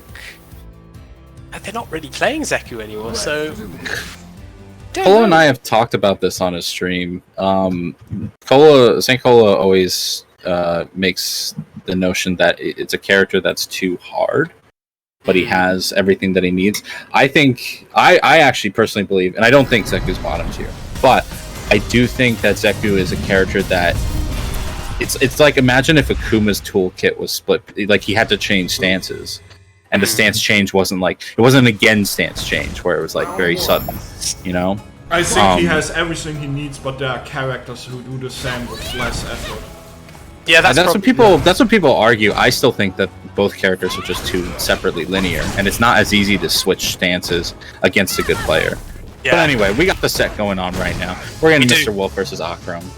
And we're seeing Akram for the first time on stream, so we're seeing the Lucio. Again, character, not someone you see a lot of, but steadily get buffed as seasons go, but I guess probably not a character you see very often, for various reasons. And we are seeing the VT2, which is what we saw from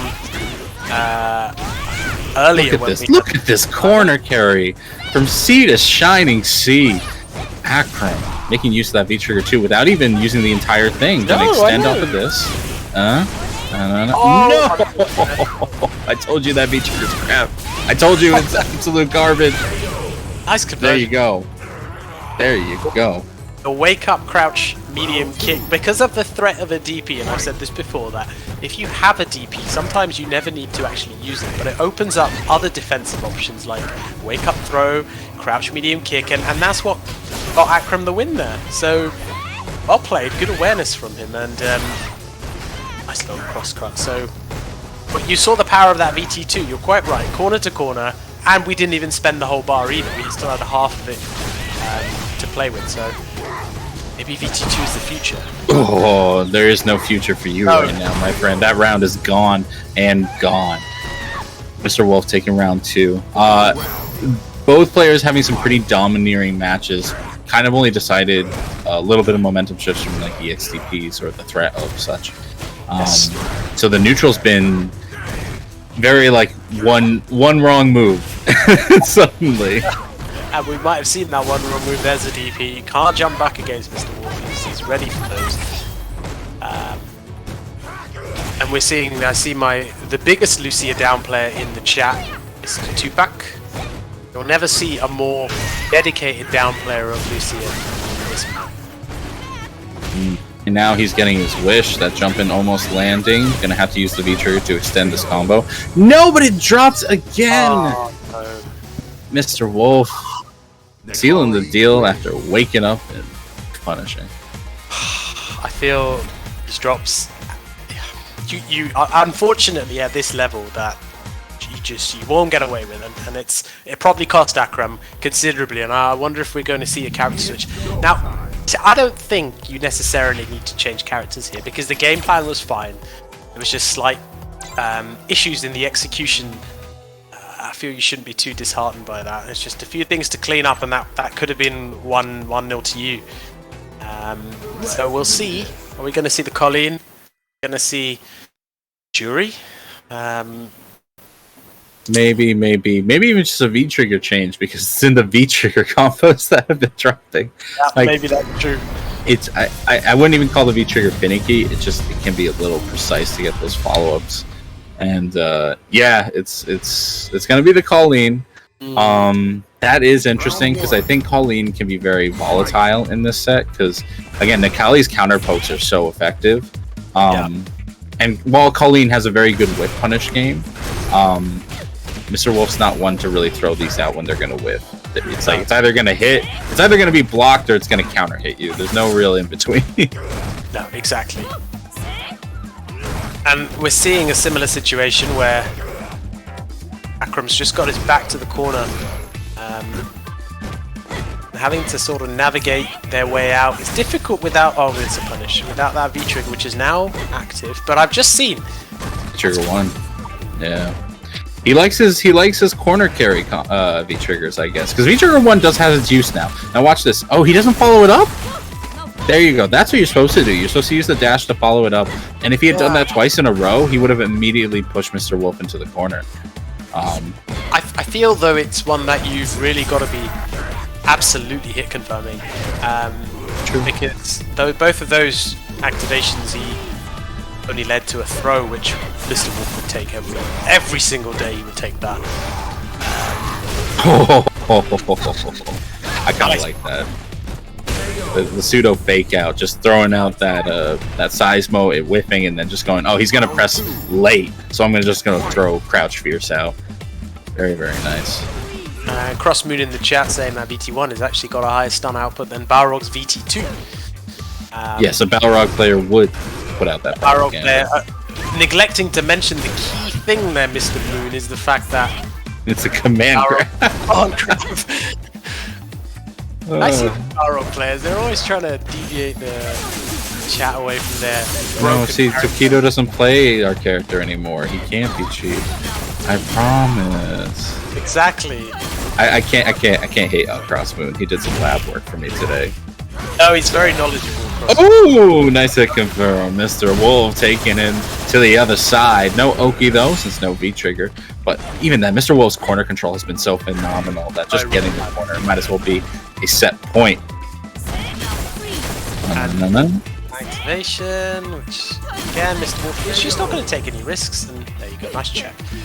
I think you see that. I think there's something that we probably isn't spoken about enough is when you switch characters. Perhaps sometimes there are things that if you've not been playing both characters consistently, like I saw a few jumps that Akram let me get away with, and perhaps if you've been playing Lucia, you know, it's a slightly different anti-air. It's that you're trying to DP or back heavy, and Colleen needs to use that crouch fierce, and sometimes that muscle memory isn't quite there when you're looking to anti-air. So Mr. Wolf taking full advantage of that, and he's moving into top 8 of that winner's side. So I think that is our top 8 winners done, and I think our top 8 losers is pretty much done as well, actually. So yeah, we can go to the top 8 bracket and just announce it as is. Right now, first up is on winner's side is going to be Garnet versus Mr. Wolf. Then we're going to have Takamura versus Gecko. Jin and the loser of the one last set that loser side has to figure out. That'll be loser side of top 8-1. And then Gabanera versus Dado Mago. So honestly, a lot of the people we saw on the winner side of top 16 coming through in the loser side. That means Snowboy is out. Unfortunately. Snowboy is out. That is unfortunate. That is gonna set up folks like Jin, folks like Gabanera, and the like to really overtake him in terms of points. That's right. It's we're seeing a few of the usual faces in this top 8, and now you've got that first to 3 comfort, meaning you can. There's that weirdly slightly less pressure in a more pressurized environment of top 8. So I get to see a few more expressive plays, and there's a big Italian showing here, isn't there? We've got an all Italian show with Garnet and Mr. Wolf. We've got Chico there. That's 3 out of your 4 in winners. Jin. That's another one. And then we've got 2 down in bottom half of losers as well. So wow. So, but before we do top 8, we will do a 2.5 minute break, ad break, so we don't get any ads during the top 8 from Twitch. And the commentators can grab something to drink, me as well, and see you in 2.5 minutes. Yeah. All right. Grab a snack. See you soon.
So everybody loves it. We are back.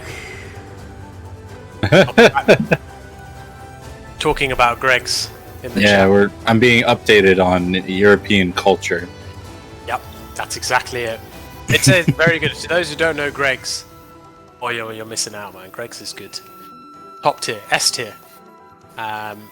So, I think we got our top 8 fully sorted, or are we still waiting on we're that? still waiting for one game, but we're starting now with Giko versus Takamura, which was actually the grand finals of the first World Warrior event, and Giko took that pretty convincingly. You're right, and I think this is probably, we're looking at Giko, we're looking at Takamura, looking at Garnet. They're trying to solidify their place in that top seeding position. So this will be. It carries some weighting because both of these two want to try and get that top 1 position, get yourself the best possible positioning, in order to then carry you through that top 8 on the final day. So I'm not sure who we'll see from Takamura. Whether he'll stick with the Ken. We haven't seen anything but Ken today. So yeah, he's been definitely trying to solidify that character and showing off some things that you only do once you're fully comfortable. Stuff like raw V shift into a bigger punish than V break. So they definitely look like they're solidifying their character choice for possibly the rest of the game's life.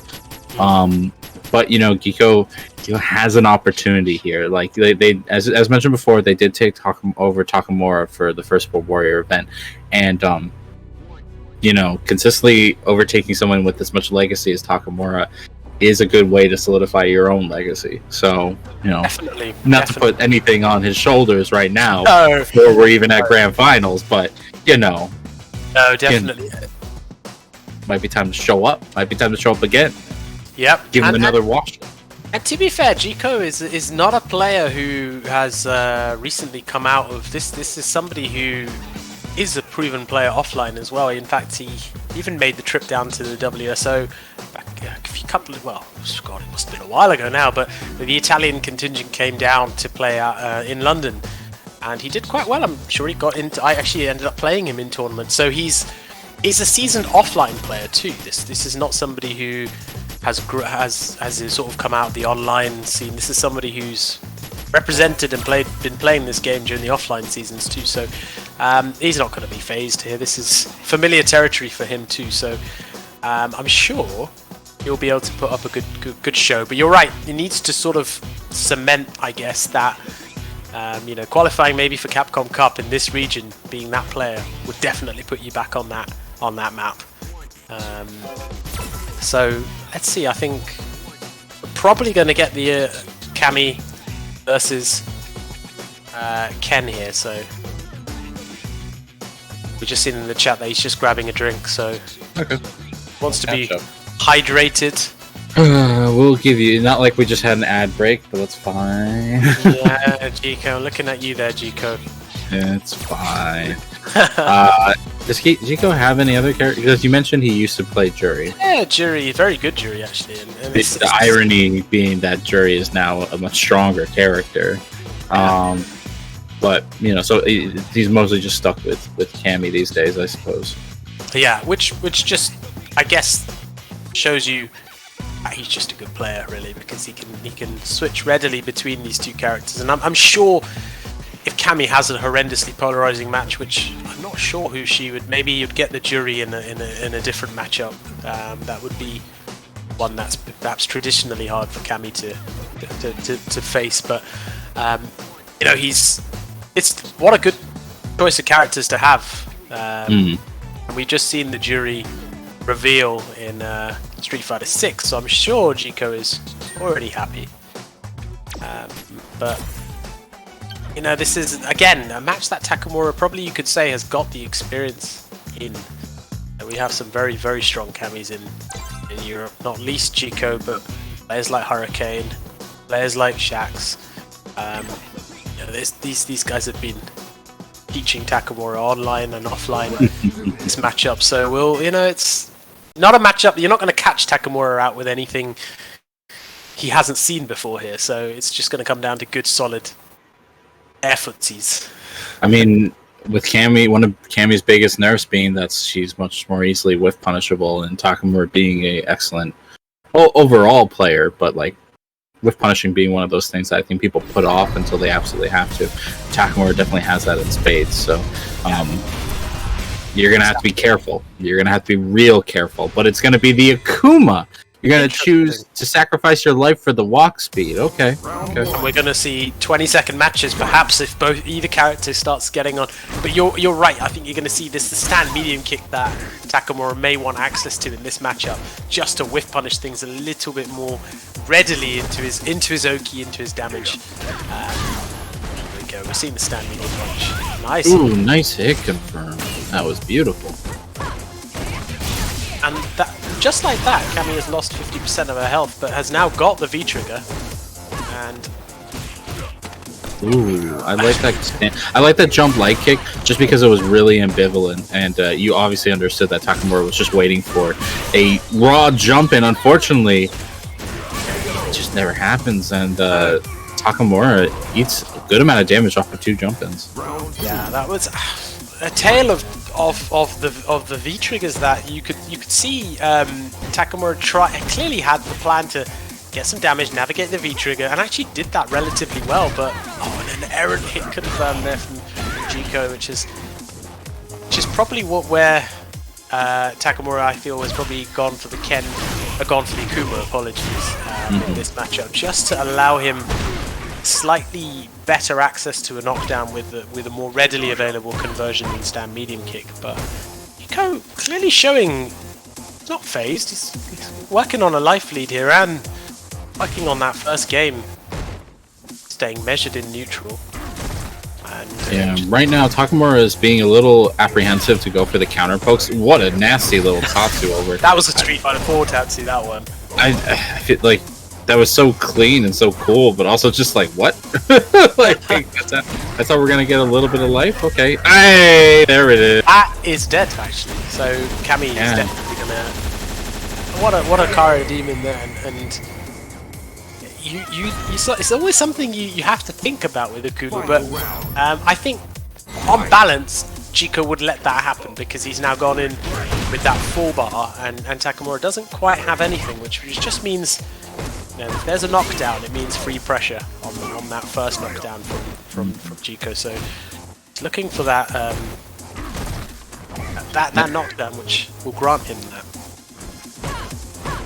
I mean, we saw Stan Fierce coming out a little more from Takamura. Thankfully, wasn't getting whiff punished, but also wasn't getting hits either. Right now, it's really Jiko overextending his pressure that's allowed Takamura to get the damage that he's gotten so far. Potential last cross-up? No meter to extend this combo, meaning that Jiko gets one more shot. And I feel, I agree with the raw activation. You have to change the dynamic of the matchup a little bit, and raw activation has done that now. He's gonna go for the super. I think he almost has. Okay. Yeah, I like keeping it. I think it's probably the right decision, actually. The stare down. You cannot whiff anything as Takamura. Jiko's got those crouch medium kick confirmed, so and Takamura well aware of that. Fishing outside the range of. It's just both of them just waiting for them to whiff something, and neither will. That could have been it. Yeah, I was looking for the counter. So that crouch fierce is the counter poke. The crouch medium kick is the whiff punish. And like, unfortunately, you need to guess the right one. If you think, you didn't think right there. Wow. Got a little more than a little impatient. Takamura just holding out. Takes game number 1. I feel maybe if there were 5 seconds fewer on the clock, that may have worked. That was a typical EU command move. Only reward. Yep. Don't think of the risk. I mean, perhaps it was an EX dive kick missed, but I think it wasn't because the input is not quite correct. But I think that was totally deliberate from Jiko. But sometimes these bets don't pay off, and he, Takamura, as we say, stays solid in that pressurized environment, and now looking. Jiko fights back in the challenge and immediately back throw. Yeah, he's probably trying to bait the DP, but immediate wake up throw will catch even the best shimmy. Yeah, exactly. Nice jump back. And I think Takamura will activate. Yep, and he will just let one of these dive kicks go. Ooh, big opening. EP? Oh, not quite enough to kill. EP. Oh, okay. See that? I hate that move. Hooligan? That move is so cheap because just jab it, bro. Oh my god! Just dash and throw. She did the command grab in order for Takamura to catch a jump back from Takamura because it would slam him back into the ground. But the animation, whiff animation, isn't very long, and as you can see, Takamura then had to realize, that's a whiff before you realize. So, all right. While Bolt Strike's still mauling over Hooligan, yep. Kiko's able to close out the round with a nice dive kick over the fireball. It's a very evenly fought contest this so far. Oh, and it's interesting what happens when both sides are looking for one or two options in the neutral. They really haven't been able to get a good read on each other on either of them. Like the openings have been sparse and erratic. Ooh, speaking of which, yeah, I like this cash. I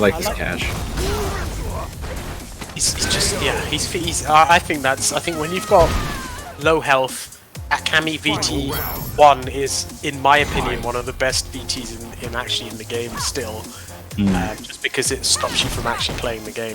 So I agree with Ben. Oh, Aaron, crouch meaning kick confirm.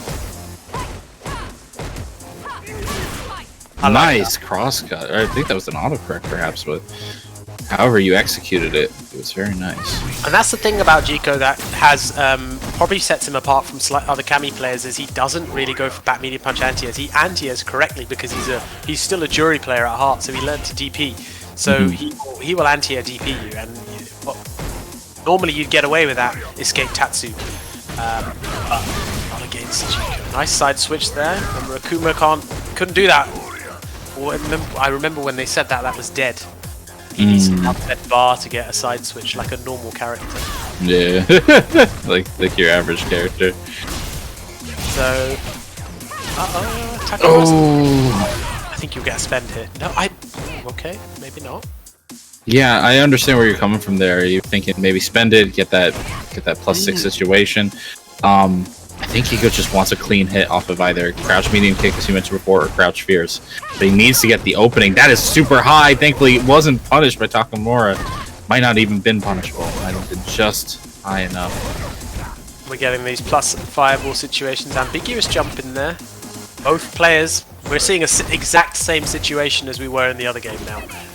Jesus Christ. Takamura wants stand light kick buffer. He really wants it. Thankfully, doesn't need anything that technical. Just catches him walking forward and pressing a button. Takamura going to seal game number 2 for himself. Looking good, Takamura, actually. Clearly, actually looking better with Akuma than he has done with Ken. Comfortable. Showing that he's not phased under pressure. His counter hit conversion was on point there, so Jiko got a little bit of work to do. I feel it's just these situations where he gets Takamura down to that low health but can't seem to quite close it out. I feel there's a few conversions that are maybe not being cashed out from Jiko's side, so a few things he needs to look out for. There's another one, a stand medium, doesn't quite go into a crouch medium kick, but still working on a life lead. That's more like it. It's just a side switch, another side switch variant you're seeing from Akuma. I mean, I think Takamura's trying to play Giko at his own game. Giko is not the most... Oh, the Rafflecopter. Alright. But Giko is not the most aggressive of Kami players, I feel. Nice. Wow, that was an anti-air. Yeah, that was a good anti-air. Nice check. Yeah. I think what Giko does really well is like his neutral control, especially for a Kami player, is like remarkably well. But I think Takamura is like playing his game and doing it just slightly better. So Giko being a bit more aggressive now, thankfully has the call out. Doesn't have the anti-air, unfortunately, maybe misinput it. Allows Takamura to not only bully his way out of the corner, but side switch with the throw. And get a little bit of a life lead as well. Working on a stun here. Nice anti-air. That had to be correctly executed, otherwise it could have been stunned off that. Ooh. Ready for the hooligan. Uh-oh. That could be dead, yeah. Oh! yeah, slight drop there. Got EX Fireball instead of DP. This will be Geeko's one opportunity. Oh, I felt that was it. Mm-hmm. I've seen that a lot from Geeko's. He's got the stand medium punch and it's counter hit, and I feel he's slightly apprehensive about whether the stand heavy is going to reach, whether he should go for crouch medium kick, and then sometimes doing neither. So I feel that may come back to haunt him a little bit. He's still there we go again. Unless I'm mistaken, unless he can't convert from there, but I'm very sure that crouch medium kick will work. Honestly, possibly even raw spiral. Yeah, it might do, yeah. Because it's +8, yeah. No. Yo, the cash out doesn't kill, but it is set point for Takamura. Just needs one more touch. He's gonna cash out here. Yeah, absolutely. Makes complete sense. You're gonna see the instant overhead. No. That's not enough to kill, so. All that could have been a dive kick. Puma win. I don't know what that was, but oh man, that wouldn't not... even have killed. Yeah, no, Takamura had too much health. Yeah, too much health on Akuma. What a statement! But you know what? That was not the wash I think people were expecting, but that was a bit of a wash there. Takamura showing strength with the Akuma. Geeko though, not out of it. Maybe looking a little cleaner now. Maybe looking a little cleaner for the loser side of the bracket. But we'll have to see how they're doing later on because we have a Matcherino to show up. We do. Where are we at the moment? Let's have a look because have we got to that? We're fast approaching that $100 target. We're not far off now. $16.50. So come on, guys. We can get to that. We can pay out our top 2, and then if we can get to that 150, we can pay out our top 3. And then nobody can tell me they're not deserving of that. So let's try and work towards that. And we've got that. We can see the contribution from Houseman himself with the $25 there. So. Well, you all earned it with those contribution codes, but you could earn yourself some merch, some nice sweatshirts, or even use some of the sponsorship codes and opportunities to bump up that prize pool. Exactly. So if you're feeling a little less than fully charitable, you could get some stuff out of it. So please check the Matcherino, see your opportunities. Plenty of ways you can support us here, actually. So yes, exactly. Oh, thank you, Shax. Appreciate that. Again, you've heard my voice literally thousands of times, but that's always the thing. Like, you know what? And like, this is a pro tip for anybody that wants to do commentary or anything with their voice. Just keep putting it out there. Keep putting it out there. The more people hear your voice, the more likely they are to become comfortable with it. Thank you. To do what you want. Thank you very much to Awesome for the Twitch Prime sub. Speaking about sub, currently it's September, which means subs are 25% off. If you want to support us, it's also a great way. Damn, I'm looking at the predictions in the chat right now. It is swaying back and forth. No one can tell between Mr. Wolf and Garnet who is likely to win. This is the old wise Mr. Wolf versus the up and coming Garnet. So it'd be interesting. I wonder if we're going to see Nakali again. I feel Mr. Wolf he's really been comfortable with Nakali this. That's also a team match again. Mr. Wolf recently got picked up by SYG. Wow. Okay, so we're seeing SYG take over this top 8 a little bit. We've got 3 of their members. Were they the sum total of their entrants? I'm pretty sure they may have been all 3. Couldn't remember if there was anybody else of SYG. Definitely saw a lot of SYG here because that's Garnet, Mr. Wolf, and John, I believe. Yeah. So Jin, excuse me, jeez. So we are seeing they've all done well, got to that top 8, but here we are going to see a team kill, but you could put a different flip on it in the fact that we're guaranteed one of them will be in top 3 at least. So unfortunate that they're meeting now, but it's testament to how well they've done to be in top 8 and both on winner's side. So we'll see another close row. Even though Takamura Jiko was a 3-0, I felt it was always last game, last round in each match. So close in my books. But we'll see what Mr. Wolf can bring now. Slides under the tantrum. Yep, I think that's what you're going to see. The maneuverability of Fang. Nice little pickup on the coward crouch there. And now it's just going to be a matter of how well Fang can deal with the corner pressure from Nakali. As we can see, Garnet passed the first test there, navigated well. It's out a little bit of Cloud here and there. Mr. Wolf feels like he's trying to play a bit of Garnet's game in terms of the seismos in comparison to the poison. But I feel like Garnet's doing it a little better. Thankfully, Mr. Wolf has had enough stray hits that do good damage to make this life pretty even on both sides. Yeah, very, very much so. And seeing the VT2 from Fang, which just adds a little bit more spice to those to the final nice conversion. Just keeping it solid. Ooh, what a jump out. Mr. Wolf can now guess for game. Goes for the safe option of the throw, which Garnet checks. And he's working on a CA, which... Oh, very nice. Nice awareness, I really like that. That's a crouch medium kick into stand fierce. He didn't need to do that. It's counter hit only combo. Most Fangs would then do the crouch medium punch, but you can see Garnet looking for optimal conversions even when he's in a high pressure situation and it's not always needed, which clearly shows you that he's not phased. So I like that. Garnet, best Fang in Europe. I see that in the chat. Well, we've got, as I mentioned, we've got three very good Fangs with him, MQS and Vega Patch. So I think I think we're well versed in that match if nothing else, but he's looking good now.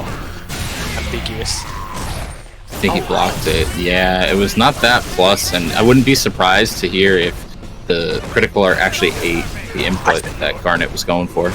Yeah, I think you're right. I think that's exactly what happened. There's no way he didn't press there. It was too prime an opportunity. It was too prime. But he might have, maybe that was legit, but I think you may be right. There was a slight eat of the input, so...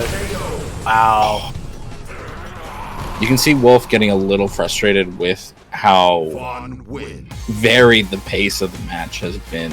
Wolf's been getting some good hits, he's been doing damage to Garnet, but he's never been able to stay on top of him. And once the neutral comes back, you know, again, Wolf has gotten some of these sizemos to be blocked, some of them to hit, but it doesn't even out with the amount of times Garnet has slid right through them, excuse me, and done massive damage off of a whip punish essentially. Yeah, he's actually making Fang look incredibly mobile, which is not always something you associate with the character. I was wondering how he would navigate the seismos, and he's clearly showing me how he's doing that easily, actually. So, Mr. Wolf, maybe he's got his work cut out a little bit for him here. Garnet looking really good. It is rough. There is one thing I wish more Nakalis would experiment with, and it's V-Trigger 1. I know the idea of running out of your V-Trigger just seems so bad for this character, but I really do like the idea of the explosive damage he gets behind that command grab. You can get stuff like this. He would almost be dead if that command grab hit V-Trigger 1. And like, he would do the VT stompy move into, yeah, you're quite right. Yeah, and not only that, but it makes that command grab more rewarding. And considering how good it is against Fong's only defensive option, which is the EX Ryobenda, or not Ryobenda, the command dash. I wish I could see more of it, but you know what? Wolf is still able to get that round regardless of, you know, any backseat suggestions that may come from the microphone. Yeah, that's why we're here. Oh, absolutely. We're that guy in the back of your car going, I know you have Google Maps, but, you know, are you sure you know what you're doing? Are you sure? Yeah, exactly. You need to take a left here. That's the right way. It may add half an hour to your journey, but trust me, it's a shortcut. Garnet right now with the shortcut. Actually, you know what? I say shortcut, but it's taken the long way in terms of the poison. Has the life lead, keeping it simple. And then we get an activation and a knockdown, and I feel now it's really just a matter of how well Mr. Wolf can marshal this corner. God is looking. Oh no! Ooh. Oh, that throw! Wow. What do you think happened there? Maybe he was trying to wait for the command dash on Wakelet? Yeah, it may have been actually.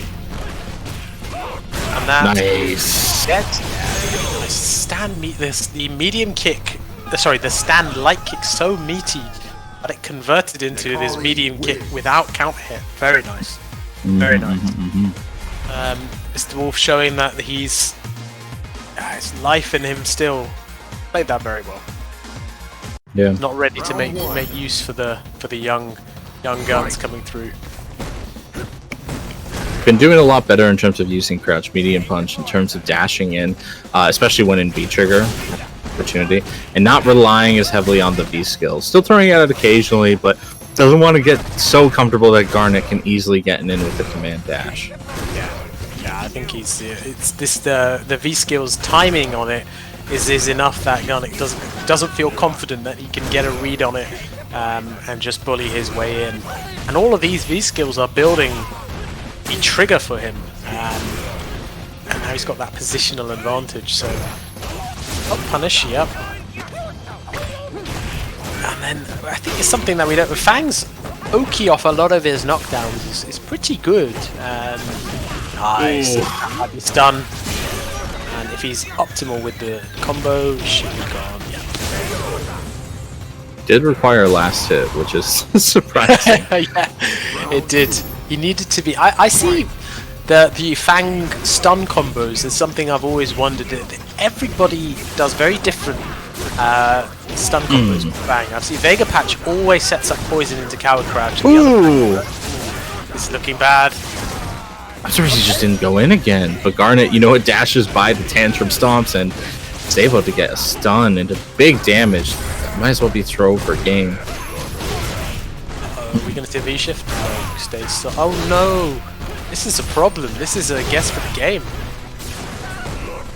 Oh, okay. Wow. And that just shows you that Nakali's V-trigger is still insane, isn't it, really? It's still incredibly strong, especially with the dash that Garnet is just not ready to check. And it's understandable. The fact that your opponent's dash speed changes mid-set can be so off-putting. It can be, because you've been playing 60-70% a completely different character almost. I felt he's working on a lot, and all of this I feel is bonus damage for Mr. Wolf, because he's taken off so much life and he's not yet gotten to his V-trigger. Sensing blood. There's the activation. That might be super. That might. It'll be another guess for the game. This super is the positional advantage you get after is just amazing, and then you can dash command grab.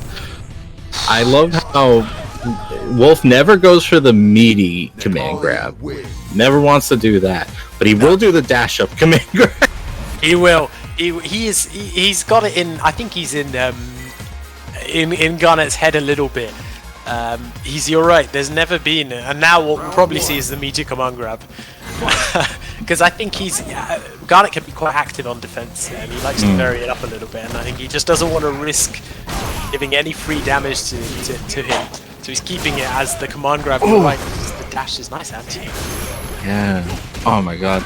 Here's the thing, Garnet seemed to have the answer for these stomps earlier on, but I don't know if it's. I think it has to be the slight timing for Mr. Wolf has thrown Garnet off just enough that right now Wolf is just going for an absolute beatdown, putting himself on set point. And there's that meaty command grab, which he's not yet used, and that was the first time. Yeah. It clearly shows that he's a wily old competitor, Mr. Wolf. He's been doing this a long time, and something you gain over time is just this kind of feel, this instinct about when to do certain things and picking up on tendencies more quickly, and that's something he's very, very good at. And perhaps that's shooting through. Poor Garnet is trying to set up his full range zoning that I think Fong has the capacity to do, but it's just so interesting because he's giving up. Oh, there it is! Finally gets this punish on the command dash, but doesn't fully convert off of it, and because of that, he's more or less going to revert to the same situation. Has the activation of trigger, has the poison balls behind him. That's plus frames, but not enough to make a big comeback. No, and I think this is again, Mr. Wolf will just wait out the situation, get his activation, and then try and look for something to whiff punish. I think it's really up to Garnet to not give him anything now and just try and smother him with pressure. Oh no, that might be. I'm surprised he didn't go for the super. I understand the damage wouldn't kill, but oh my god, there it is! Garnet just not paying attention to the options available, gets killed by the raw critical art. Wow, that was that was pretty clinical from Mr. Wolf. Well played, actually. The reactions. He just wouldn't. I think that you hit the nail on the head. It was just the lack of, perhaps not quite seeing that Mr. Wolf had that full super available, and Mr. Wolf showing no mercy there at all, and progressing and going on to that winners final. That means he's in top 3, which means Mr. Wolf will essentially, at least for now, put himself in a guaranteed spot for top 8 seeding of the He's final. looking really good, you know. He's probably looked the most consistent player today. And as we look at our weekly schedule, we'll be Saturdays, EU Open bracket, guys. That's for everybody in Europe. The Italians have been running away with it a little bit, but I think Endowalker has been consistently still winning that. So, and then Sundays, not tonight, not today, but Sundays we have our East Coast Open bracket, which is always very entertaining to see the strength of that US scene doing work. And also on schedule is going to be the World Warrior Tournament. Each of the days listed below: UK and Ireland, Europe West, which you are not watching because you are watching Europe East going on at the moment. No, we are Europe West. God damn. Bro, you are fired. fired. This was horrible. We are watching Europe West. We are also going to be seeing Europe East later on in the month, as well as German and also the Nordic Baltic. Germany is actually next week on my birthday. Oh, wow. Is that how it is? I see. Well, that'll be fun. That'll be a fun time, to say the least. Hopefully Reinhardt gets to pull out the Sagat again and dominate. But anyway, as we move and just talk about how are you going to follow this? How, other than knowing that it's Redis's birthday, terrible with, I don't ever remember birthdays. How can you follow it? You can follow at Saltmine TV, which is the Twitter. You'll get updates knowing when these events are going on, when you can register for them, and when you can watch them. So please follow them on Twitter if you don't already. Yeah, exactly. And we are now traversing our way into the losers side of the bracket. So, but before we traverse there, we're going to traverse into the match arena. I haven't seen any movement on that, on the old price pool. It's still stuck at $83.50. So, come on, guys, if we can hit that 100, we're going to get our top 2 paid out. But I really want to hit the 150 so we can get our top 3 paid out. So, reach deep into those wallets if you can. I think the codes are gone, so well done for everyone to claim those, but still a little bit more to get to that 100 if we can.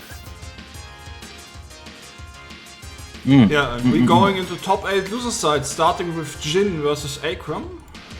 Okay, so both of these two getting through in losers side. So Balrog, certainly from Jin.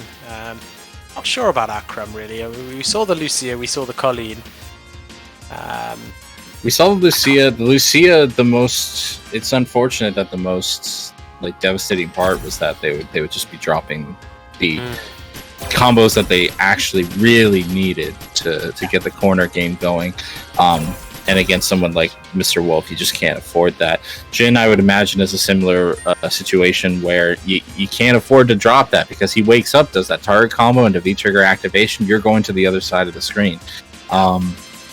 But I think Colleen actually is pretty good against Balrog. Yeah, I mean, Colleen is a character that everybody just forgot about. And then all of a sudden, everyone thought, actually this character's gone. She's dead in the water. And then what does Kawano go and do? He just goes and wins the biggest tournament. It's just astounding how good that man really is at the game, considering he hasn't been playing at the professional level for. He has for a while, but not as long as others. He's one of the newcomers, and like, you know what it is. You talk about Cammy and a character that's been normalized. Colleen's damage was absurd for a character with as much neutral control as she had, and that's the only really thing that got nerfed about her. I know her cross up doesn't. I know her crouch fierce doesn't as mindlessly cover her backside as it used to, but she still got jump back air throw. She still has air parry. She still has a lot of options to really call that out. Still a very strong character, and I think one that if you overlook them, you will easily get taken for a ride. Yeah, definitely. It's always a character you have to be very ready for in any tournament. So we'll see. I'm not sure who we'll get. Okay, we are getting Lucia. Interesting. Round 1. Admittedly, I don't really know how this matchup would go, but clearly Akram knows something about this matchup that perhaps may carry him through. We are seeing the VT2 from both players, actually, so Rob with the V-Skill 1, which will allow him to traverse those fireballs with a little bit more ease. Neutral, as you'd expect here, really, isn't it? Yeah, I mean, the toughest thing is that, honestly, Lucia's lights don't have the best range. So you see the -4 situation, Akram's still feeling like he had to walk forward, and because of that, Jin just steals his turn back. And then we get that corner carry. Look at that, you are cornered, and you've still got... might be... It's not stunned. It's pretty close, but it's not quite. And if anything, it's better that it's not. Scaling will be minimal, and that should be easy kill for Lucia here. Very nice. No drops, no mistakes. Akram looking better. Round 2. Fight. So this is the same color Will Tupac usually runs, isn't it? Yeah. Oh, Will Tupac likes the. It's usually the shiny blue. Yeah. The one that's the Capcom Pro. It was what the colors that apply to all of the characters with that sort of space blue. That's true. And the grey hair, but he does also run this color. Going to the corner again. Look at that. A single challenge. And this is why it's so important not to drop those combos, because these are absolutely what you need. Akram showing that the matchup don't matter as long as you get the hits that you need. Time to respect the law. Taking game alone. Incredible. I mean, that could have been how he was perhaps in the match against Mr. Wolf, where they were just the drops that cost him, and now he's looking much better. It's more like the Akram I'm used to seeing. So well played there. Jin's got to make some changes here, make some adjustments. Looking good, Akram. Our Seoul Swiss representative in the chat in the top 8 at the moment. So looking to try and do some damage. Ooh, that's gonna be an easy punish there. Right now, I think Jin, even not doing too bad, he always gets the round start, always able to put Akram into the corner. I think it's maybe not realizing the amount of risk there is in trying to reset pressure against Akram, because that V trigger just puts. Oh my god, he's going to the other side. I just can't get over the corner carry. Had to spend both ends of the V trigger, but even still, the fact that he even got the corner off of a single hit, crazy. The corner carry is astounding. Now he's got positional advantage. Nice check on the dash, not letting him get away with anything. That's great. Nope, you gotta respect it. You gotta do it right. Exactly. The punish on point. Akram running away with this a little bit, but it's not lost for Jin. He's just got to keep calm, keep steady. It's only a couple of rounds and you're actually even up. So I think this VT2, the activation on hit, is what's getting Jin, because he keeps getting caught, and that activation is then taking Jin right into the corner where Rob will struggle. So I think when Akram gets that VT2 active, or certainly when it's lit up and ready to be let loose, I think Jin just has to be a little bit more mindful and try and get a block activation. And I think he may do better. So in this position, perhaps not overextend too much. We say that. He goes to the. If I'm either you're gonna die or I'm gonna die. I'm okay with this situation at this point. But right now, a great challenge from Akram is gonna get again the corner. Tries for the shimmy. Jin not biting. Okay, it's not quite enough. Walk up command grab. No, not that gutsy. Would have worked as well. -2. Good check. Oh, that looked unsafe, but I wonder the full frame may not have felt confident. Just let that round go. Yeah, I thought he was a bit lucky there, Jin. He's sort of still going in when Akram has that V trigger. This time had more life to play with, so punish. I mean, it could just be the change in pacing, the change in the approach that will catch Akram off guard. Because at the end of the day, the man's gonna activate. Thankfully, drops the combo. Jin barely survives, only to give him another opportunity. Wow, that combo did a lot of damage. Yeah. Okay. We're getting the Ken style. Okay. I don't think he can kill with super here, so I think that was a very good DP actually. I have a feeling he could, even if he couldn't kill with super, he could have gotten the corner. But you know what? Doesn't matter what happens. If you didn't kill, that wake up DP was gonna kill you. So Akram taking the second game, sweating a little more this time, not just activating into free, but Jin still has a big hill to climb. He does. Really big hill actually. I think it's for me it's the activation. I feel if he can stop being, I think every single time Akram is activated, he is activated on hit. The story would be very different if he could activate on block, just avoid going to the corner, dominate the neutral, which Rog will probably do well against Lucia. If he can do that, I think that would be enough to turn the tide. That, and as well, just being a little more mindful of stuff. Like, I understand the risk, but some stuff has been like these lows, these crouch medium kick combos. They're punishable on block. And if you give Akram an opportunity, oh lord, is this the opportunity? Because you're putting yourself in guess for the game situations, or close to guess for the game, and not quite.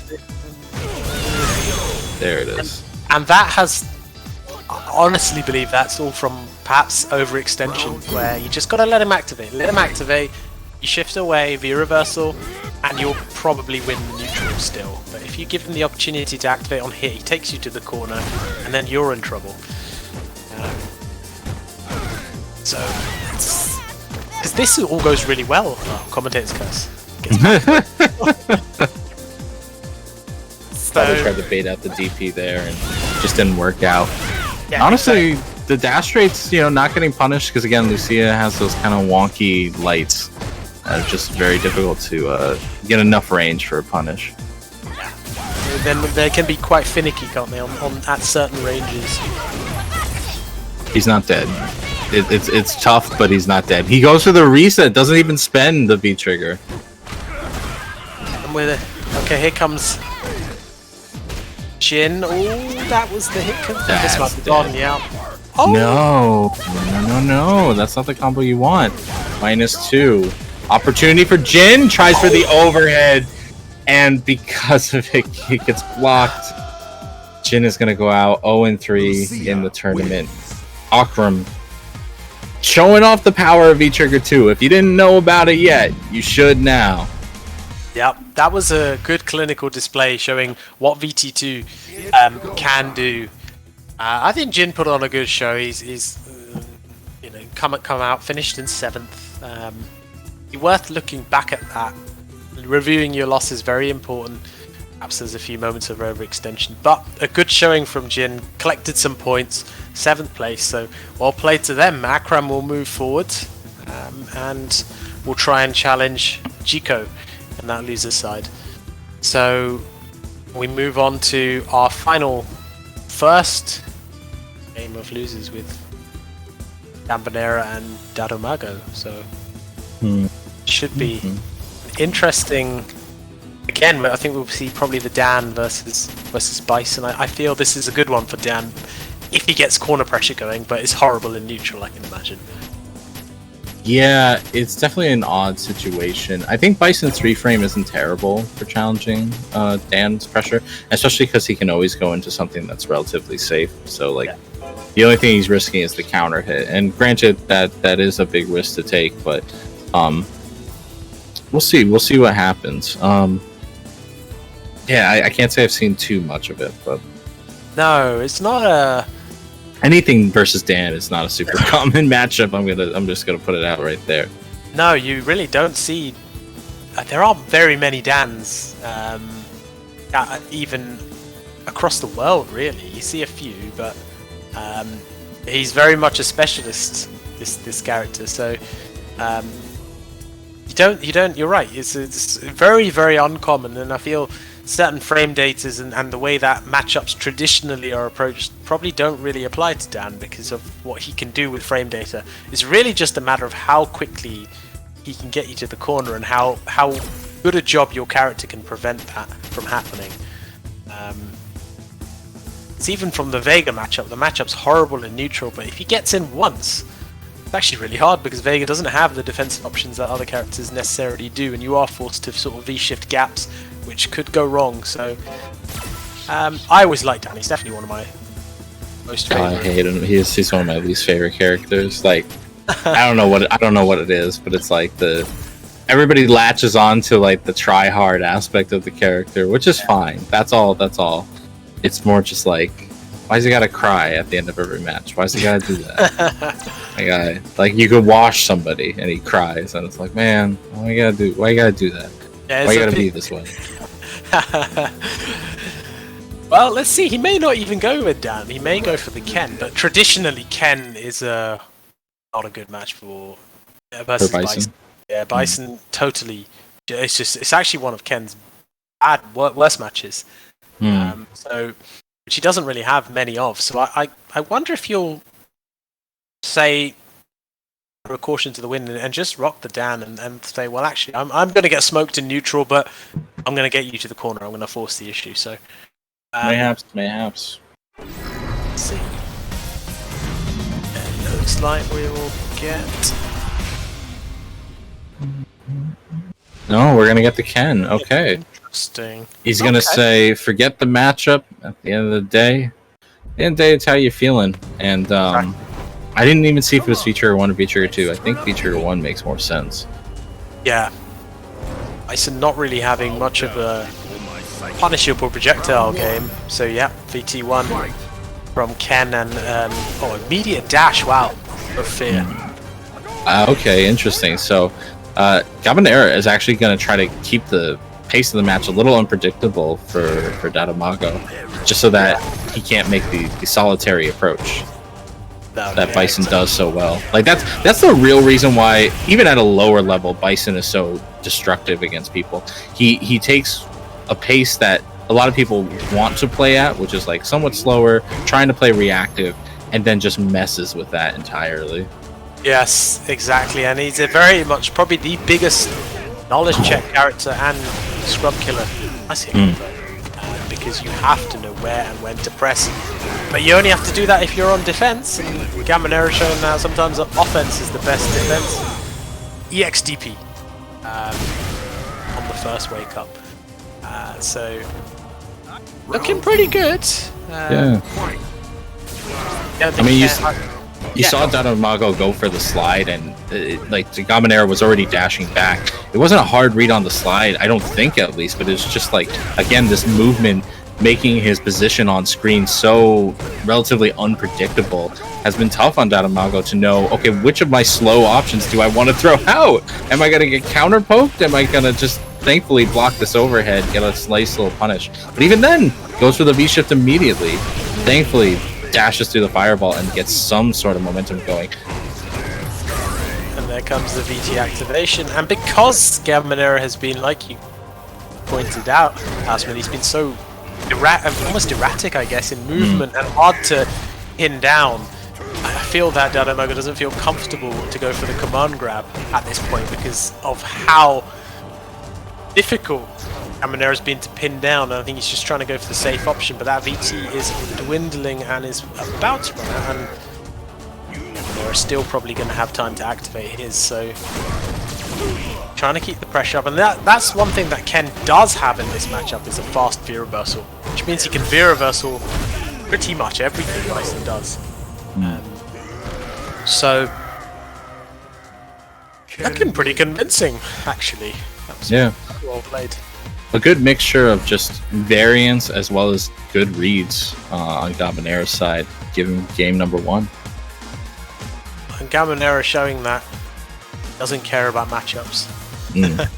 I think if Dadamago wants to get some semblance of control, gonna have to unfortunately save some of that meter for like EX Fireball. Oh my god, what a neutral jump. I feel annoyed. I feel annoyed for Dadamago. Like that neutral jump is like so annihilating.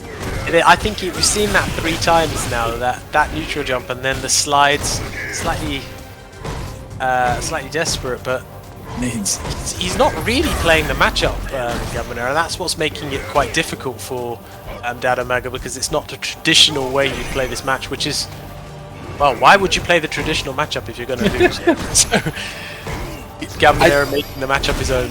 I've experienced this a little bit in my short time playing Rashid as well, though. You get people that maybe don't know the matchup as well. Not to say that Gabanera doesn't know the matchup. He's clearly making reads around it.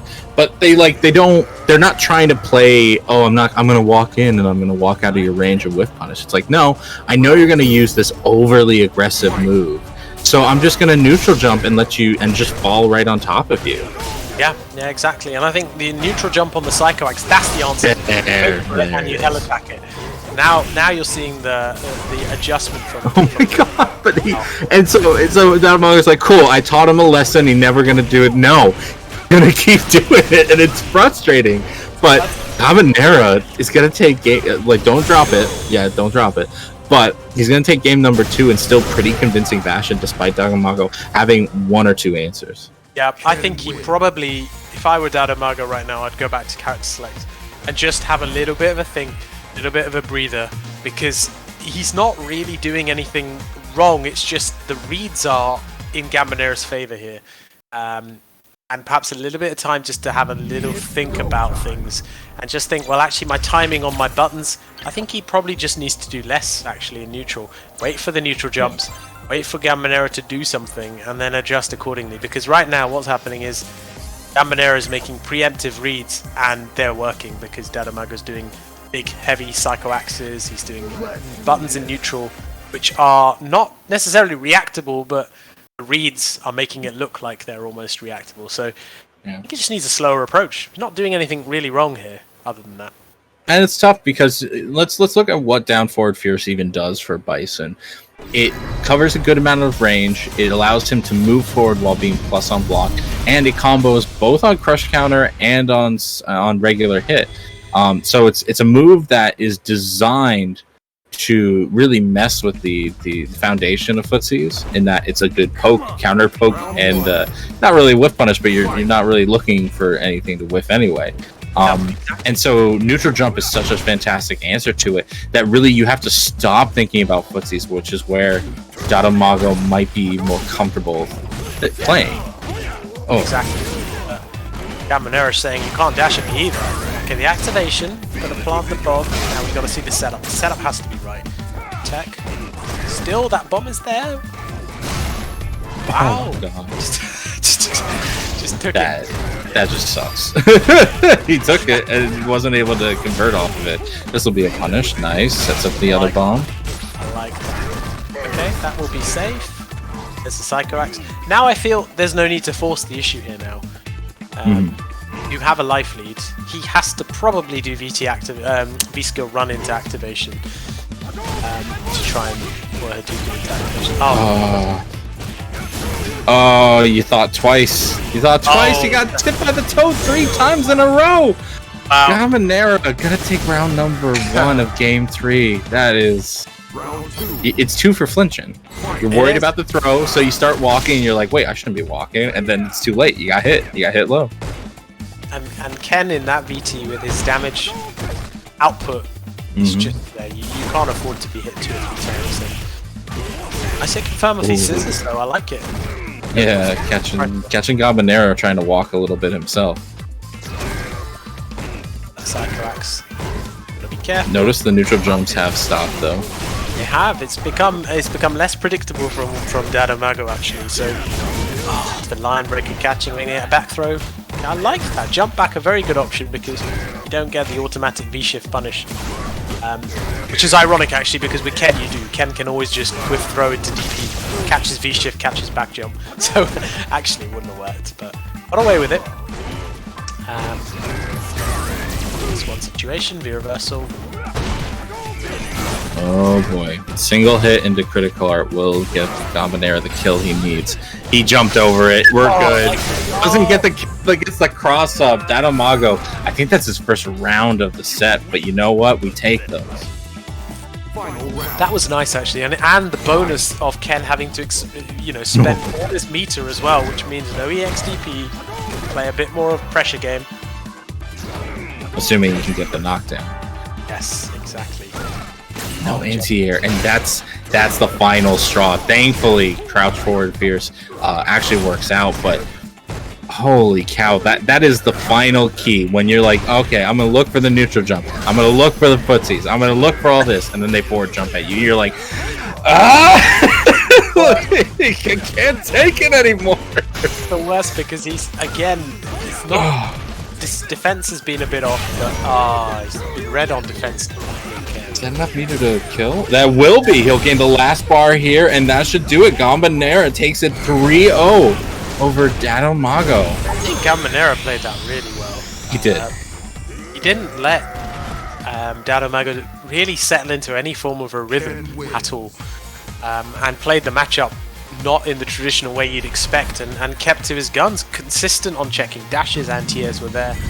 Well played, and it progresses, and again, well played to Dadomago. Coming 7th in the stacked bracket is a good set of points to have for your add to your wallet and just consolidate a little bit. So we'll see Gabanero move on to play against Garnet, which will be an exciting one actually, but I think we'll be getting Gico versus Akram next. We will. Could get next though is maybe some more donations, maybe some more Matcherino love. We're sitting at $83.60. If we hit $100 today, top 2 players will be paid. So if you want to share the love, make sure to take your time and hit that contribute button. Or if you want to use some of the sponsorship quests, you can scroll down on the right hand side of the screen and take a little look-see there too. Yeah, it's looking we're getting closer to that. We're crawling closer to that $100 goal, so a few more games to go, and hopefully we can reach that. So, and we see Dadomago in the chat. Yes, GG's. Played well. GG's, my man. And we're now down to our final 6 players, so working our way through this top 8. Seeing our sort of usual contenders now in that sort of final 6 that we were probably expecting to see here, so should get a little bit more interesting in terms of to see. There's margins will get smaller. I think any one of these guys can take it today. They're all playing really well, so I wouldn't want to make any predictions. So let's see. Akram has been primarily doing really well in terms of challenging his opponent's pressure, and then kind of running with their own, and then their own pressure is just phenomenal. Gecko, their neutral control has been pretty solid. I would say they've actually been struggling a little bit with the same thing that Akram's opponents have, which is like they get challenged in certain situations, and unfortunately, once that momentum starts running out of control, it can be really tough to bring it back, especially if you play a low life character like Cammy. So yeah, we'll have to. I think you're right. I think it's one of those where we'll see now. It depends who Akram goes with. If he would rather go with the Colleen versus Cammy, or whether he'll stick to his guns with the Lucia. I would probably say you're doing well with Lucia at the moment. and probably just stick with. But then again, I don't know how the matchup goes. Perhaps Colleen is slightly better. I don't think Colleen loves Cammy matchup. Yeah. So I think Lucia is a fine choice. But again, it's all about what you feel. It's all about what you think of your opponent. God knows I've seen Idom pick weirder matchups, but you know what? We're gonna see the Lucia. We're gonna possibly see those anti-air DPs come out, but we're always gonna see the V-Trigger too. Yes, the VT2. Now I wonder, we will see the activations on hit that we've been seeing when he was playing against Jin. So, but that's going to be key. I think you'll see a more measured approach from Eco in weighing up risk reward potentially. But then he did just throw out that EXDP, didn't he, against Takamura? That he did. Ooh. His stagger pressure in particular working out remarkably well. Alright, there's going to be the activation. Just don't get hit. Yeah, just jump back. Oh, no! I said don't get hit. This is the worst hit you can possibly take. Even worse than actually full corner carry. Oh, he tried to save the bar, but he's got a big life lead, so... actually recognized one of Lucia's bigger weaknesses, which is her Oki on back rise. It's been improved in some cases, but it's still not fantastic. She's actually a character that, unless she actually has you in the corner, her Oki can be a little hit or miss. And so Kiko challenged really well there. And I think that's probably what sets her apart from sort of breaking into that top character, those top characters. It's just the consistency of Oki is such a huge thing. When you compare the two and you think about Cammy's Oki off Spiral Arrow and how it's consistent, quite right. There's a back rise. There's no threat of a grab there, so you sort of just block and back away. I've seen that so many times, and I've wondered if it was an execution error, but this is deliberate. Stand medium punch anti-air from Lucia seems to be something. It's been known as such. I still, it's one of those. It's similar to the Cammy situation where it's like it's very effective as an anti-air. You do have a DP. Oh, that's a frame trap. Bending the bar. Last ditch effort here. Gonna try to keep him in the corner. Pressuring with light so that if she does V reversal, you can get a punish. Oh, there's no anti. Okay, lucky. Nice. Oh my god, what a whip punish! Yeah. 8-frame startup on that sweep with the beautiful range, but Geeko with the beautiful timing, just let it stare a little bit, let it simmer, and perhaps medium punch. Gonna take game number 1. Looked pretty well versed in most of the matchup. Few situations where he got hit by the frame trap, BT2, but he's looking good. Geeko's he's making adjustments. Very solid approach. Probably looking for more of the same, really. We haven't seen much in the way of fireballs from Akram, so I wonder if there'll be a change. Well, I think that's the reason why. Yeah, Spiral Arrow, even non-EX, is so fast that it can catch them off guard a little bit. Yeah. And Tupac in the chat with some information there that you can DP and it will anti-air irrespective of whether they dive kick or not because of how long she's in the air for. But does the DP give you that nasty schmicks? No. Something to think about. God, as a commentator, I love nothing more than just saying absolute terrible suggestions. Nice, it's saving the meter there with the EX hooligan throw. Oh my god, Geeko just going wild right now, catching her on the landing frames. Oh he saw that V-Trigger and was like, I can't let him press a button right now. If he presses a button, I'm very likely to die. So it just goes full ham. And that's why that VT is just it's just not spoken about enough, because it grants the ability to do just that, where you stick the person like glue, and it just doesn't seem like much on paper. What a punish. Has 2 dive kicks or 2 spiral arrows, but it's way more than that, because what she can potentially get out of it, and more often than not will get. I mean, you have to always think of risk reward, and like, yeah, that V-Trigger 1 just makes all of Cammy reward. There's no risk, is there? There's very little risk. So V-Shift has kind of created a situation where it's a little riskier, but yeah, it's crazy. That's a nice activation route. Akram gonna go full into it. Yeah, this is the Oki that you want. No challenges from Geeko there. Gonna have to take the throw. and that'll be Akram's first round. Final round. Yep, that was well played, and that was, you know, patient, got the correct activation, took their correct Voki, and looking good now actually, just tying it up one apiece in this second game. See in the chat, this is the worst Cammy has been since SF. Don't even acknowledge it. Don't even acknowledge it. I don't want to hear this in the chat. I mean, if this is the worst, she's still a very strong character. Still a very strong character. I agree. But yeah, I think a lack of DP anti-airs has allowed Kiko to play a little more with the air than maybe this matchup might normally allow. Oh, what a shame. Oh, what a shame. And actually not needing to spend any of the VT to get that same corner carry, so it's got two potential uses of the VT2 here and a bit of a life lead. So the key is now to try and navigate Cammy's VT. -2. Knowing, okay, you would take that. Didn't even have to take a throw, just a crouch medium kick for his trouble.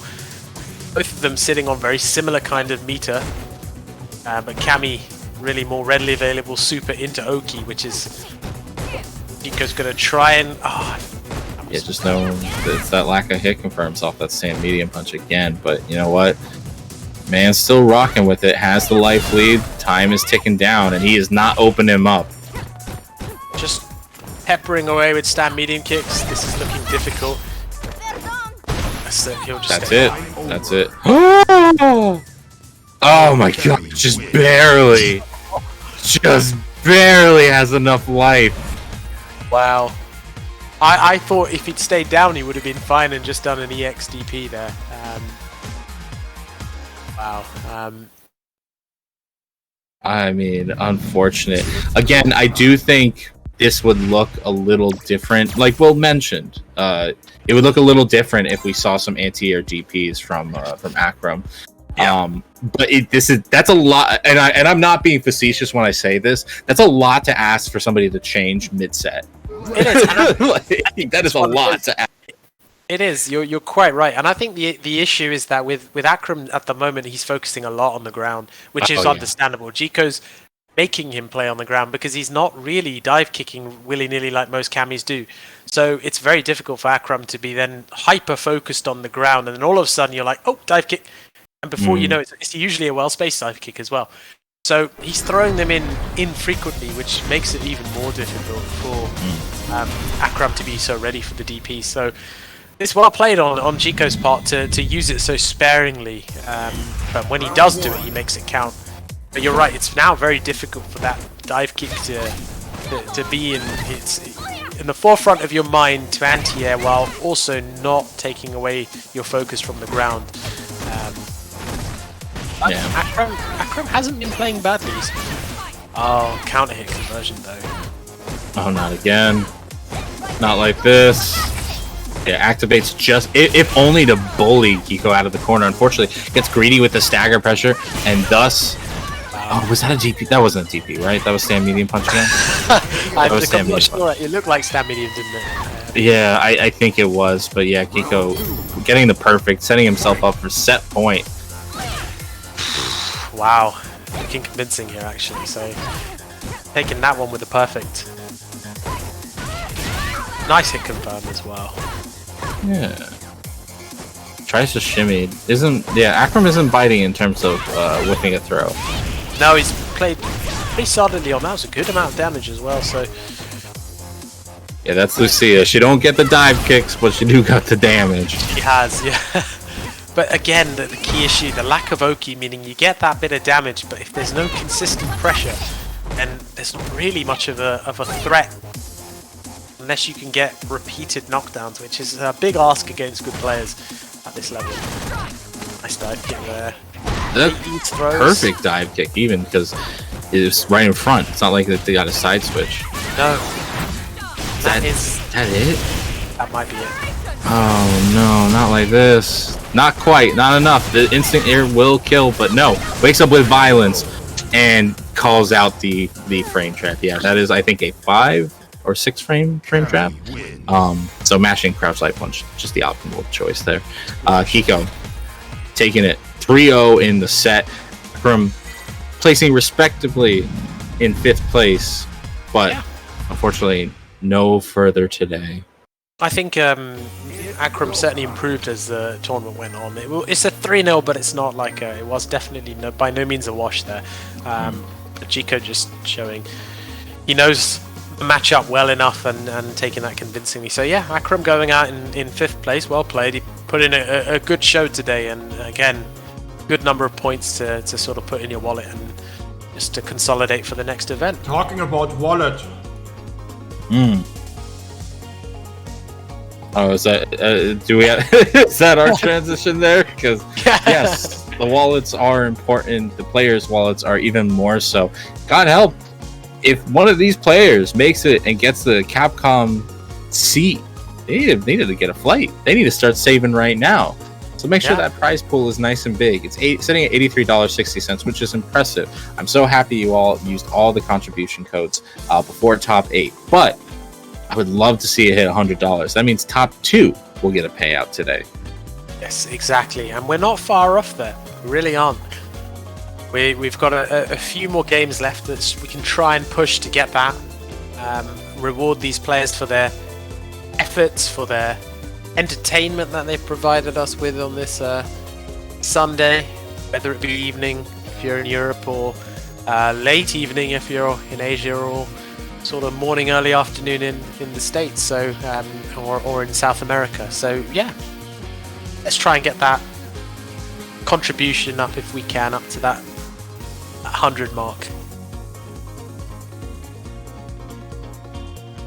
So we go into our next losers game, which will be Garnet versus Gambonera. Now I feel Gambonera is going to be licking his lips a little bit, because traditionally Ken versus Fang is a good one for Ken. So it's traditionally, I would agree. I think so. Garnet, Gambonera, we kind of we gave him props for varying the pace so much that it definitely threw off his last opponent, Dadamago.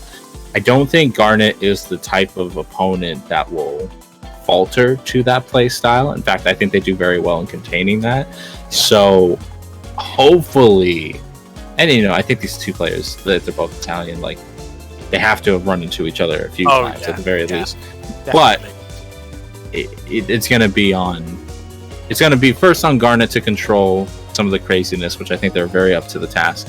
It's going to be on Gambonera to so people recognize going that. All in there on Gambonera prediction.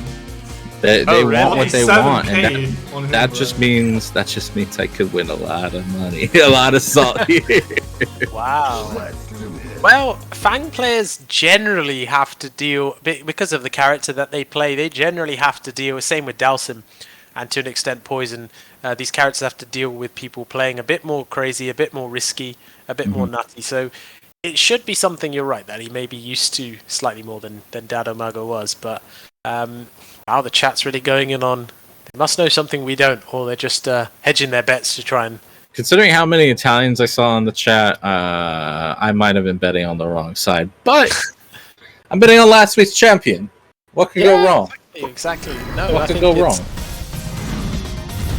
Unless he really changes it up and picks Dan, which I'd be surprised at. But he did. Wow, maybe you know something that I don't. Which is pretty likely, to be honest. I mean, it's Dan. How much can you know about Dan at the end of the... What? I'm leaving. Okay. My man did empty jump sweep.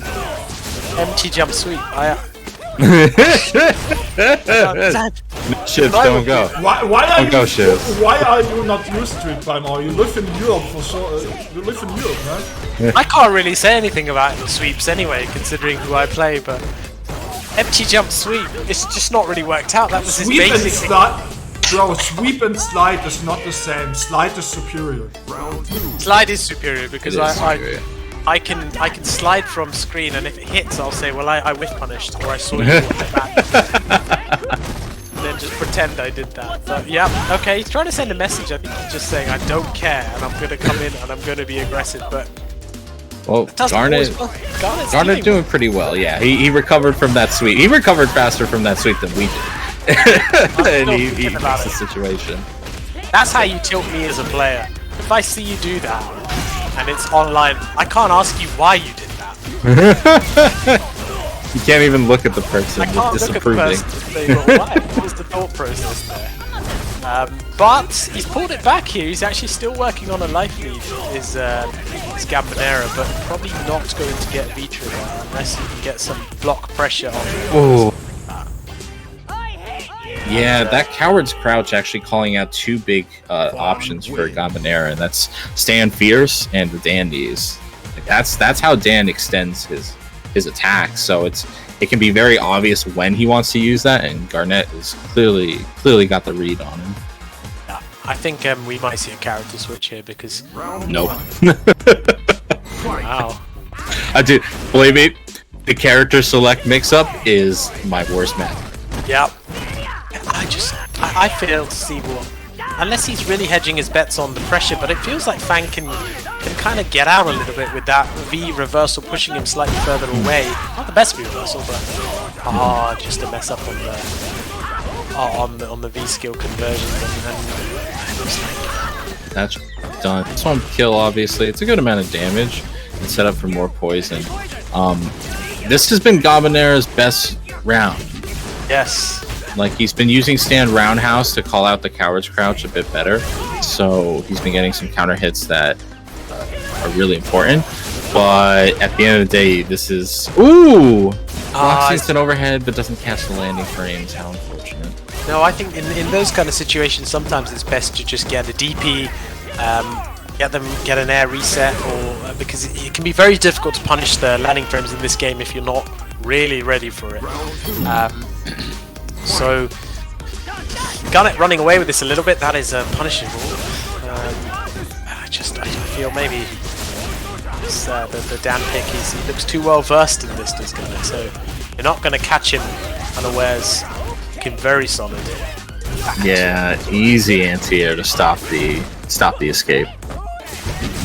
I think Fang's crouch medium kick is far too good a button, personally. It's a pressure tool, it's an anti-air, it's like Poison Crouch medium punch, but a mini version. This is looking very clinical. Got an absolute mountain to climb. Yeah, with no answer to the Poison Cloud, there's no chase down from Gambonera. Like, he either has to make the... I'm not down in a nutshell there. He either has to make an opener work for the entire round, or he has to just suffer from full screen. And yeah. Right now, Gambonera, I mean, it looks like he's having fun playing, so I can't say he's suffering, but the matchup does seem a little painful. Yeah, it does. And I think he's looking like he's going to make the switch to Ken here, but it can now be difficult because you've got to take 3 games versus Garnet's just got to take just 1 game, and I think he's left himself a little bit of a mountain, but it's possible. You don't. The trick in these situations, if you are ever 2-0 down, which I've been loads of times, and more often than not, I'll then go 3-0 down. But if you are 2-0 down, the key thing to remember is it doesn't actually matter if you're 2-0 down, 3-0 down. You just need to concentrate on getting that one round, getting the next round.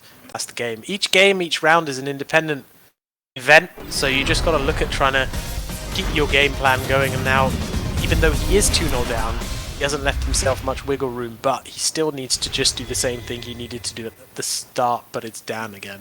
I can hear the disdain in your voice. It's V-Trigger 1 this time, so he's only going to have the fireball. Be quiet, Shivs. I know what I said. Shivs calling me out. It's fine. It's VT1, yeah, I think he wants, yeah, okay. I mean, like I said, it's still possible, but I feel the VT choice means he gets access to a bit more damage a bit more quickly. Perhaps try and keep the pressure off. That was a nice activation from Garnet, looking really good. Oh, tries to see overhead again. Tries to catch the landing frames, but it doesn't work out. Thankfully, this combo gets a little shimmy. Is that enough to kill? Oh, thank God. Just barely. but we take those. Round 2. Had the V trigger behind it anyway, so I think he would have been fine. Yeah, he would have been okay. Looking a bit more, perhaps this VT may be slightly better just because you force a situation just by chucking it out, which you don't necessarily have with VT2, but it also means you only get one V reversal, one and a half, maybe 2 V shifts, so... Yeah, he's definitely spending that on the V reversal just to get out of the corner, but it's not as if the mid screen's going much better, unfortunately. Yeah, gonna get thrown out of that, I think the 3rd V reversal I've seen so far this round. Oh my god, it's just unfortunate sequence after unfortunate sequence. It really is. It's one of those where it's just looking a little bit bleak and a spacing trap there, because quite right, that Dan's only reaching normal there is far too slow. Buff put a stand light kick there and that should take Garnet onto set point. He's looking really good actually, very solid approach, not taking any risks, just playing his normal game, anti-airing. Oh wow. Crazy V shift, stun still high. Oh, I don't know what that was, but it wasn't a punish. So Gabanero will die before getting stunned, so it's not an issue anymore. Oh, big crush counter, but Garnet wasn't even ready for the full follow-up. It's the knockdown, try for instant overhead again. It doesn't land, but you know what? It's not like he's ever been punished for it, so... No, there's no reason not to just keep going for it, really. And no V-trigger to call on. Yeah. What are you gonna do? That was, it was very well handled by Garnet. He played that exceptionally well. Wasn't going to get caught by any of the Dan trickery, and taking that very convincingly to move into the top 4 this tournament. I'll give Gabanero props. Wanted to run his man. Wanted to show the power of Psycho. Exactly. But that was a show of how bad that matchup must be. So. Yeah. So before it is winners finals time, we need to do another 2.5 minute break, so we don't get any ads during top 4. I don't think anyone want that. No. Alright. I bet. So we'll take a break. I will grab another can of iced tea, and we will see you all in 2.5 minutes. Yeah. Wait. Yeah. See you in 2.5 minutes.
Yo, BCN fighters with the big raid. Right back after our short break. Yo, BCN. we are back. Welcome back. The Spanish showing up with the big raid. Wow, yeah, 200. Wow, ECN. Perfect for top 4. Not only that, putting us into a emo only chat. What a star! I love that Blastoise emote. It's a good emote. All right. like that being said, we've lost a lot of players today. We are down to our final 4, aren't we?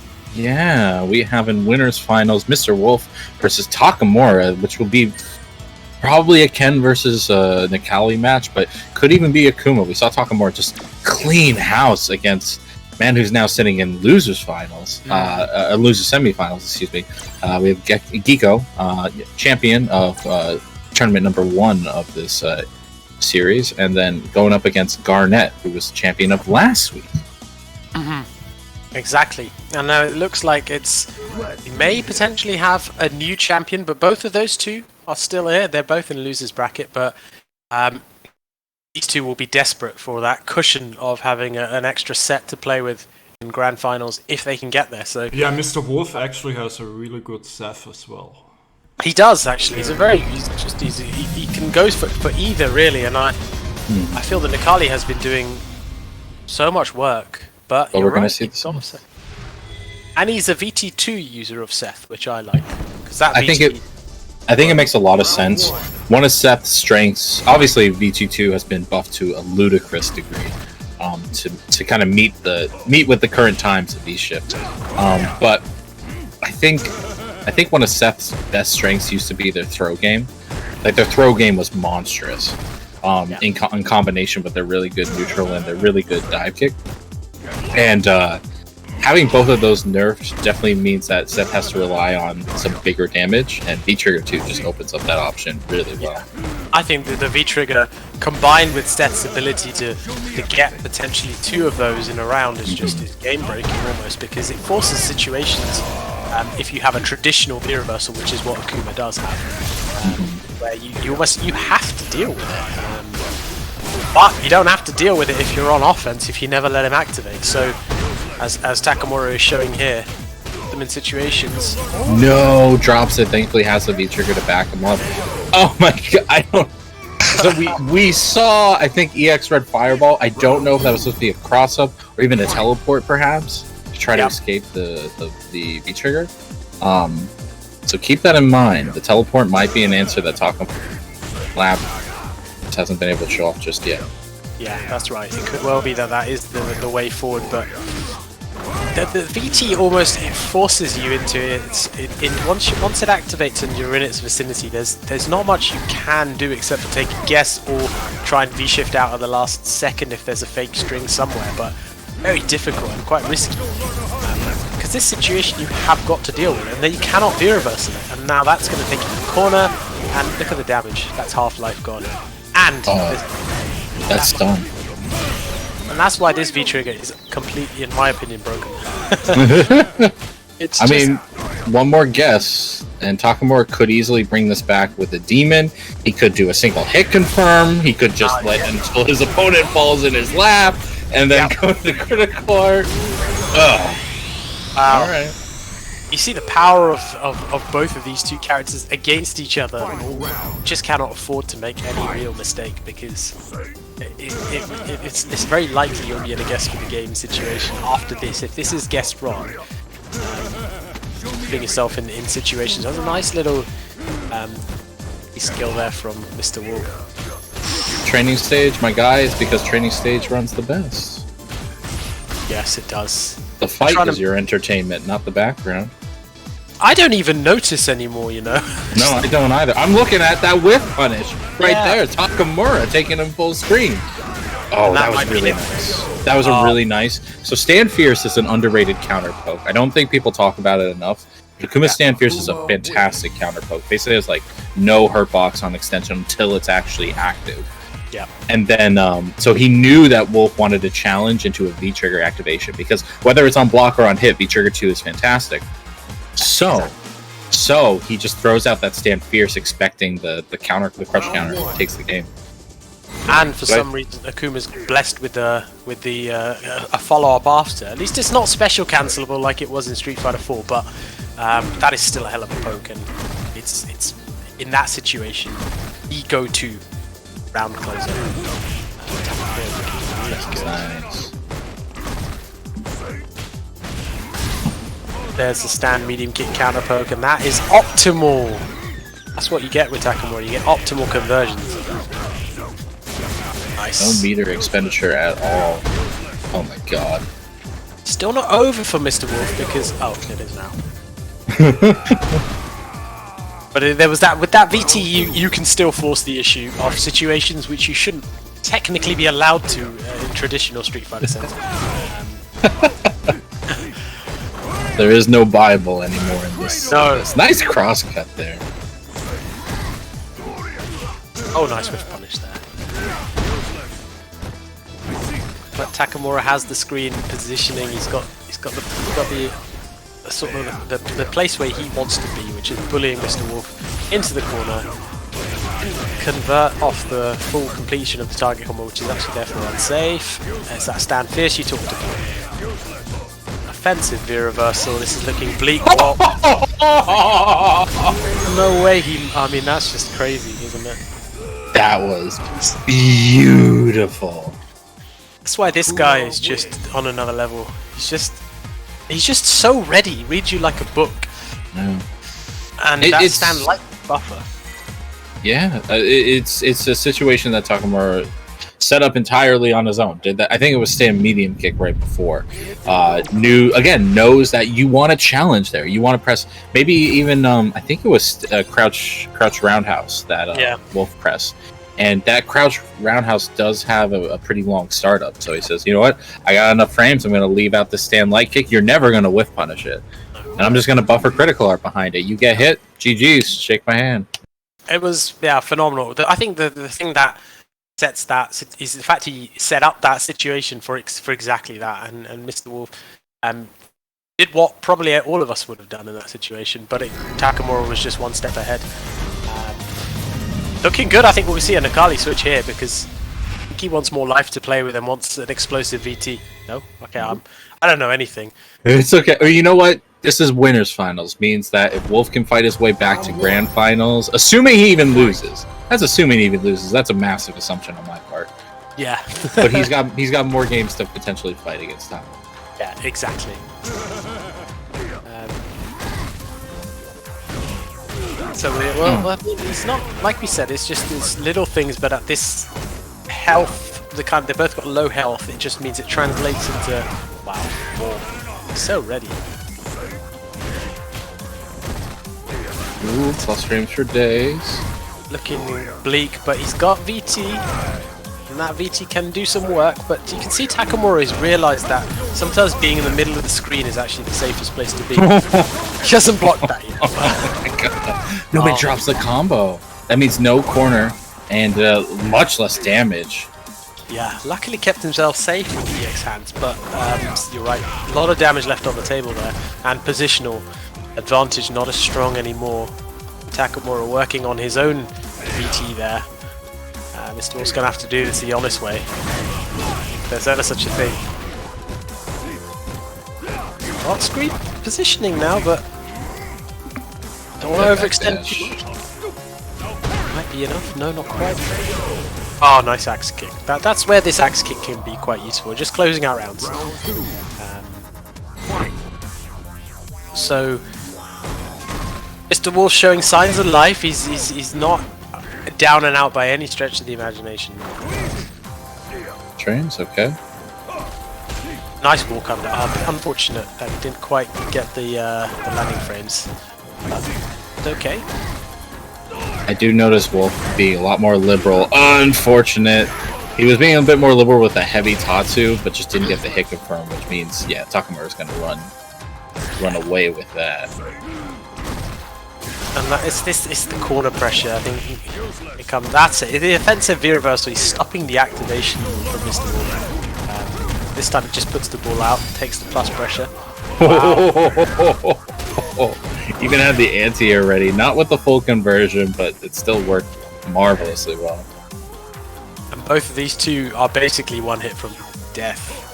Yeah. Not Takamura, but Seth's super is That's that it. might be it. Yes, that is dead. Doesn't suffer with the same kind of gut scaling as other supers because there is only one hit, so that is definitely gone. One of the best supers.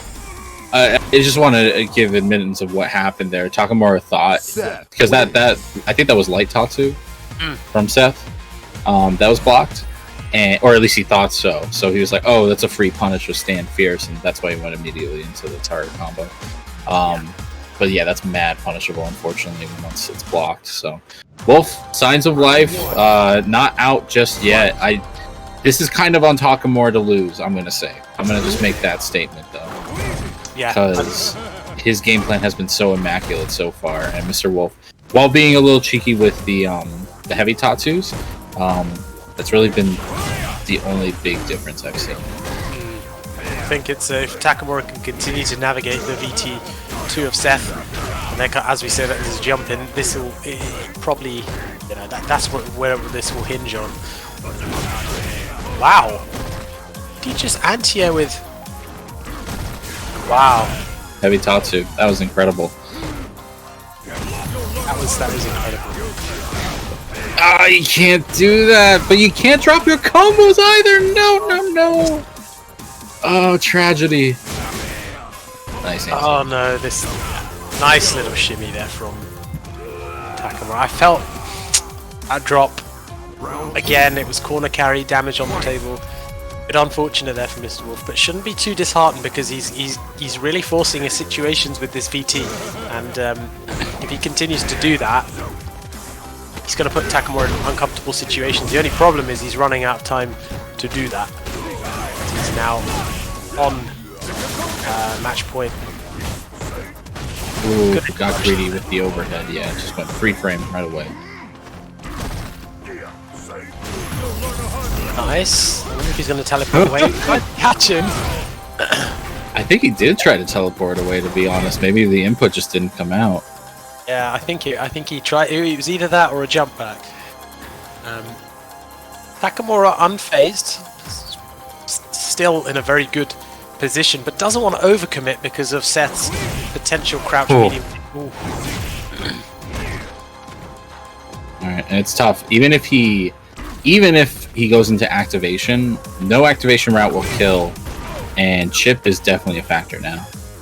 It's almost a bit of a checkmate situation, or well, actually that worked out well for Mr. Wolf there because he didn't need to expend any bar either. So Seth BT2 sucks so bad. Wait, what? That must be a troll. Don't worry about it. Gotta be. Don't worry about it. Don't acknowledge it. Don't acknowledge that V shift. This is so close to killing. I don't know if he wants to spend. I think I like it. I like it because he will live. Yeah, just oh, he might not. This is a lot of damage. Might not actually. Oh, okay. No. Yo. His axe kick is excellent in those situations. Mr. Wolf pulling this back actually. Yeah, and honestly, that's the second time now that Takamura's been in a dive kick kills. He goes for the sweep activate, and Wolf preemptively does the instant air axe kick. St. Cola in the chat. Round one. I agree, Mr. Cola. I agree. Got a few celebrities in the chat. I can see Shuckle in the chat as well. So, 2-all. It's anyone's really. I think Mr. Wolf's made some amazing adaptations. But it's not over. Takamura, very wily player himself. Defensive V reversals have been the name of the game so far. Yeah, those V reversals are always do not want. You do not want this damage right now. And the ball Good blocks. Very well blocked. Where's the force field? Oh my god, Wolf is running away for his life right now. Oh, that was a very... Oh, okay, fine. It was a little bit fortunate, but we take those. Jesus. No fake pressure. Takamura is out for blood right now. Can't overcommit neither player here because stand medium kick from... Oh, he walked into it. I think perhaps caught in two minds about whether he could parry that or whether he could challenge it. Mr. Wolf's turned this around a little bit. He's on match point now. Yeah, and with the same character nonetheless. Good anti-air. I feel like Takamura has been a little shaken in terms of the Tatsus and neutral. Not shaken in terms of his pressure though. Good call out. Eats that DP. You can't fear it. You just can't fear it. No, you have to. It was a good DP. It was one of those you have to let them do it, don't you? Because prove to them that that is an option. No one's punished though, but still positional advantage. Here comes the activation. Yeah, nice use of the V-shift there. Unfortunately, still gets caught low and a little bit of the scramble here. This corner could lead to a kill situation if a single hit lands grounded. Just throwing him out of the corner, giving him half a chance. Demon will kill. Oh, no, don't get a demon when you just got good hit confirmed. Nice from Takamura. He had to spend that. There was no way that he could leave any damage on the table there. So tying it up. Meter advantage firmly in Mr. Wolf's favour here, but it doesn't really matter. You can make the bar back up. You're not needing the bar in neutral, so. This is not even grand finals. This is winners finals, ladies and gentlemen. We got a whole other maybe hour of Street Fighter for you tonight. And if it's like this, I could watch these guys play for another 2-3 hours. It'd be great. Oh my god. I do love Wolf's commitment of just like, nope, get away, do not want this. No. Unfortunately, no more running. You are stuck in the corner. Takamura going to try to keep this. Gets hit by the raw Tatsu, but DP's right through the pressure. Takamura, again, just backs off, letting Wolf try to escape. This is very set. Oh, unfortunate. Oh no. No activation on this. You're going to just take the damage, then the next one. No, there is no next one! Wow, optimal damage as well. Again, you're going to just meaty here, because the EXTP is not a threat. It's the V trigger that's a threat. It's going to force a situation which will get him in. Good block. It's one hit each. Has to be careful about jumping. DP into critical art will work. Yep. Take a breather. Just hanging back in neutral, both knowing that their crouch medium kicks will lead to a kill. Clock ticking. Oh, the stare down. Yeah, you hold that. Nakamura's just gonna sit now. Here's the thing: a throw could change it, especially this throw. Yeah, that's dead. That's dead. That's dead. Wow. That was. There was 1 second on the clock. Thank God for quick throws. Now, if you were a character with a slightly slower throw, perhaps that would have cost you there. But because of the animation, if that was Bison's back throw, perhaps where damage, or even Akira's back throw, where the damage isn't locked in the total, it's split across an animation, if you like. Yo, can someone clip that, please? That was amazing. You know what we should do right now for a set this amazing? We should get to the 100 goal. If they didn't deserve it before, which they already did, they clearly deserve it now. Or even the 150 goal for paying out the top 3. But let's make at least 100. Come on, chat. We are only 7. Don't even need 17. We just need $16.4. Maybe even, you know what? Even if you need something in return, check out the merch below. You can wear t-shirts showing off that you watch these events, that you watch the hype of Saltmine League, while donating to the prize pool as well. So check out the Matcherino in the chat. We are getting close. I mean, I don't think we've moved, but we're right. We're nearly there. Let's reward our players. It's such an amazing set. I mean, can you get any closer? You physically can't really. So, hopefully, we'll see another few sets just like that. Hard-fought, close games. But Mr. Wolf taking that, and now he's in grand finals. He's got that cushion of a set to play with, and he's looking good with both characters. So good luck to anybody who now has to run into him.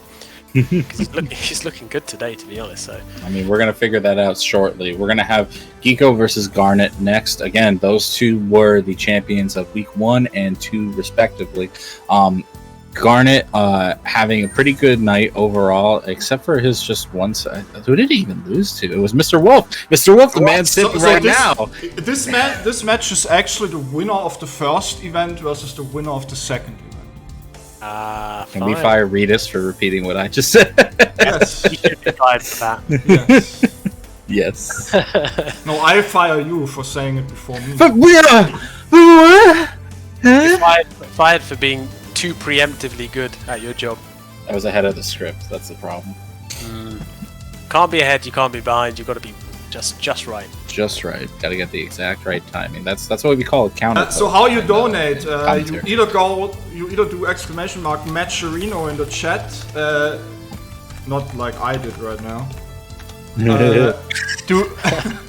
Do contribute directly to the prize pool, or you can do exclamation mark donation and send it there, and I put it at the prize pool.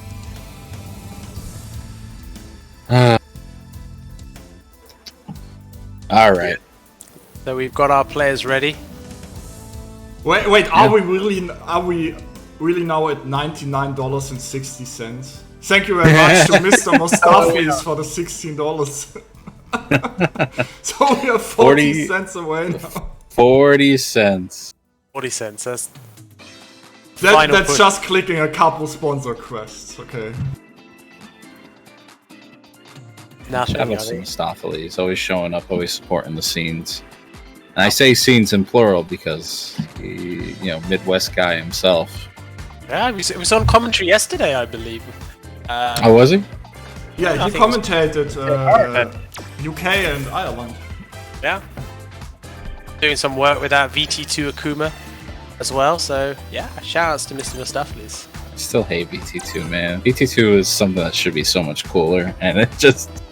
You see, every time you see it, you're like, yeah, and VT1 can do that and have demons, so, it's like... exactly.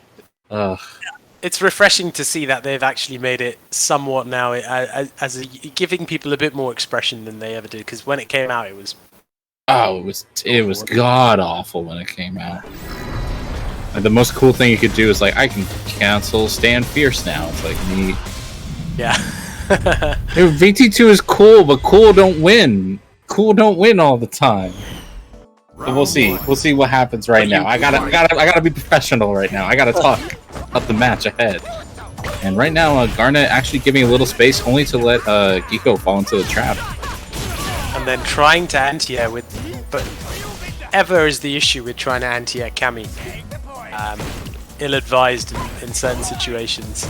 So I do wonder if this matchup has got a little bit more manageable for Fang because of Cammy's overall health nerfs and button normalization. I refuse to call those nerfs, because they are just normalizations.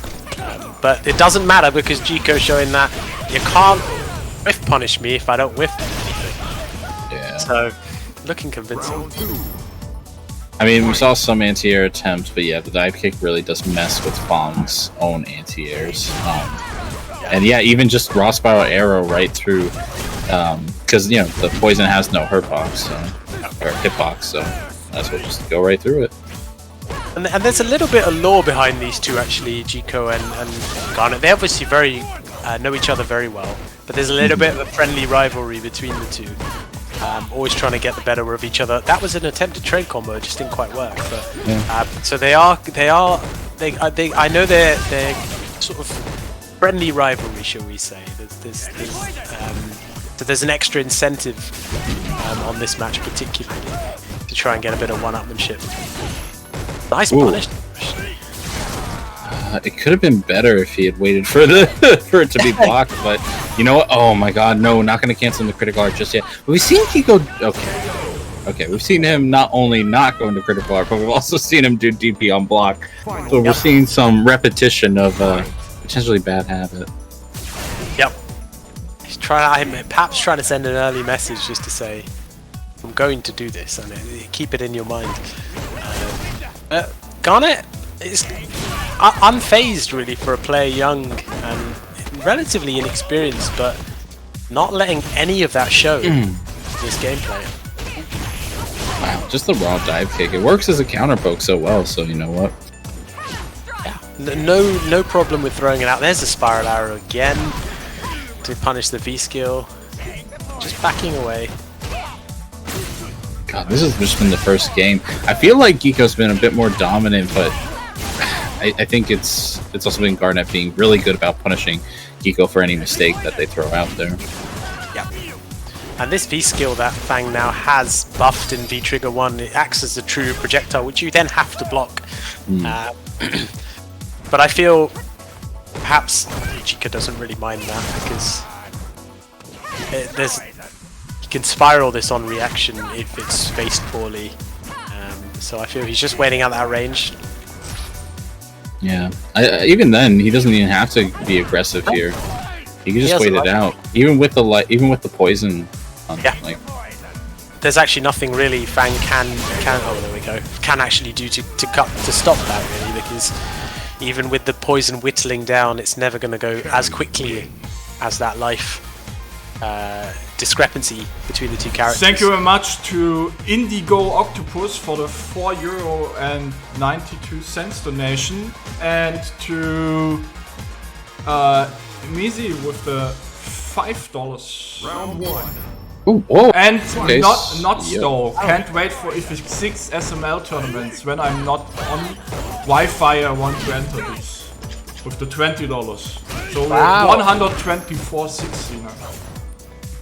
Thank Hey you. man, we look forward to you showing up. Street Fighter 6 is going to be a lot of fun. Definitely, and we're approaching that 150 mark now. So with that prize pool, so Oh my god, just the willingness of some of these players to just dash back is it's a courageous cowardice, and I love it. it's brilliant. Because I'm beginning to see it a lot now in people are now not willing to take their Oki as much, because you mistime your button and you get back thrown into the corner, the opponent activates their V-trigger, puts you in the situation that you should have had them in. I think you see that a lot with Takamura and Geeko and Mr. Wolf especially. All three of them have been doing that today, where they've just been hanging back a bit, but Garnet's trying to pull something back here. Okay, that was cheeky. He will take that, I think. He'll take that throw. All things considered. Activation. That's a big counter poke, but have the activation to back it up. It's true. And the counter hit conversion. Garnet needs to try and close this one out. Ooh, real sweet. Okay. The raw sweep is always like a scary proposition to throw out there, but he did have the life to leave, and it was just he knew Geeko was going to try to walk away from that. He's picked up on that that tendency, trying to raw spiral there. I feel Garnet really needs this game. I feel like Geeko needs this game as well. Like, this doesn't go well. Like, things can go really sideways. Yeah. Little sneeze on the sleeve there. Oh my god, not like this! Oh my god, what is happening? Oh my lord, he just runs right into the snot ball mid-air. And this is what I kind of mean, where things can go sideways. You could kind of see Geeko like just trying to force situations, and Garnet does particularly well there. He does, and actually kept his composure right at the end there as well with the punish on. In fact, what's that a punish? Is that not -5? I'm not sure that was a punish. The V skill? Yeah, from... I think it's -6 actually, so I think that's a punish. Let me see, let's have a look. Time to boot up fat. It is -6. Yeah. So that was very well played from Gunner, not letting Geeko get away with anything and tying it at one apiece. Oh, big punish, big punish. Yeah, I never noticed till this match that I guess Spiral Arrow actually goes under the projectile. She doesn't get hit on the way in. It just sails right past her. Cammy needs more nerfs, clearly. Yeah, more nerfs. Make her hurtbox fatter on Spiral Arrow. You're both fired. Very welcome firing. Pushes her too far out of the way for Eco right now with a big life deficit, but does have that V trigger to back it up. Back thrown. Working. Bit of life lead here for Garnet. Life leads mean nothing if its Cammy has VT. And here it comes. Now it's just a matter of navigating these two dive kicks. Yo, it's not a flash kick, but man, is it a stellar move. Round 2. That was very good from Garnet, showing that Fang does have options. Cosmo, the question is not why do I always get fired. The real question is why do I always get rehired.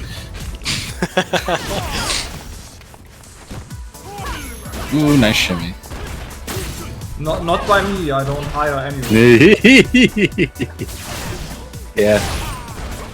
Shout out to Ringe, actually. Hope he feels better. Ooh, nice whip punish. Again, are we going to see... Okay, that time the dive kick at an angle that was probably a little bit too acute to get an air-to-air, but... I feel like Chico is forcing it a lot, and it is working, to be fair. And swinging for the fences there. Final round. Fight. Tying it up. They're needed at one apiece, but... Well-spaced dive kick there as well, keeping his pressure up. I feel the sleeves was probably not what he was hoping for there, but... Yeah, a few executional errors on both sides. Still this neutral, and the way that Jico's approaching the matchup is he's keeping it very difficult for Garnet to sort of get any read on what he's trying to do, because these spiral arrows are not really punishes, they're almost just catching forward movement, but he's got such a substantial life lead that it doesn't really matter, because he can probably punish 2 or 3 times and still have a life lead.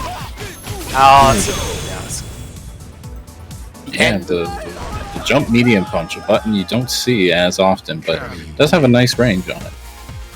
It used to be her best jumping button in Super Turbo. So it's still pretty good. It's just that when you have dive kick and like people just, I feel like we just don't see it as much because you see dive kick so much more often. Round 1. You do, and that's the advantage that Cammy does have over the other, is that you almost buy your jump-ins because you are looking for something else. And Jico showing that and taking full advantage because his dive kick spacing has been really good. Just as I say that, he whiffs one. I'm just going to give up. Yeah, no, I know. I feel you, brother. I feel you. Welcome to my everyday. Making me look like a fraud, Jico. But yes, in general, he has been very on point with his dive kick placement. So, Garnet, not out of it, but that's a big jump in. It's going to be a bit disheartening when you get hit by a clean jump knowing you're going to be dealing with the Oki. That's a punish. That will be a round if he decides to spend, which I agree with. That is the one condition that Kiko will take. If it will kill, he will spend the meter. Which is always respectable. I always appreciate that. I think in this game, honestly, with the way that the offense is so volatile, that unless you are working on a perfect, and even then, depending on the character, you should probably always spend. Oh yeah. At any time I see a lore not just get killed, it's like, why? Why would you do this to yourself? No, you chose the way you're gonna die, and it's terrible. And then even if you do win, chances are you may use all of your EXs or your EX that you were going to use anyway. So you might end up with less meter. So yeah, it's just worth just taking the damage.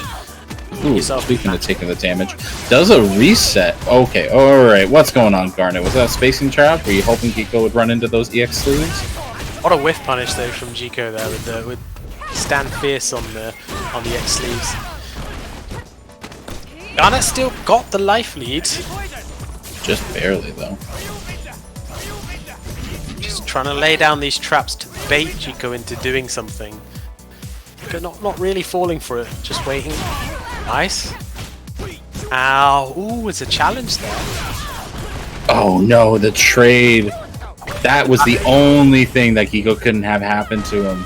Sets him up for the kill, and still set point for Geeko, but oof.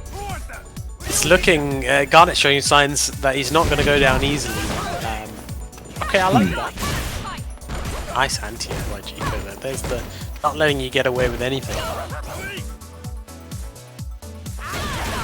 And I like these the down forward fist that Garnet's trying to employ into his toolkit, but Cammy just floats over.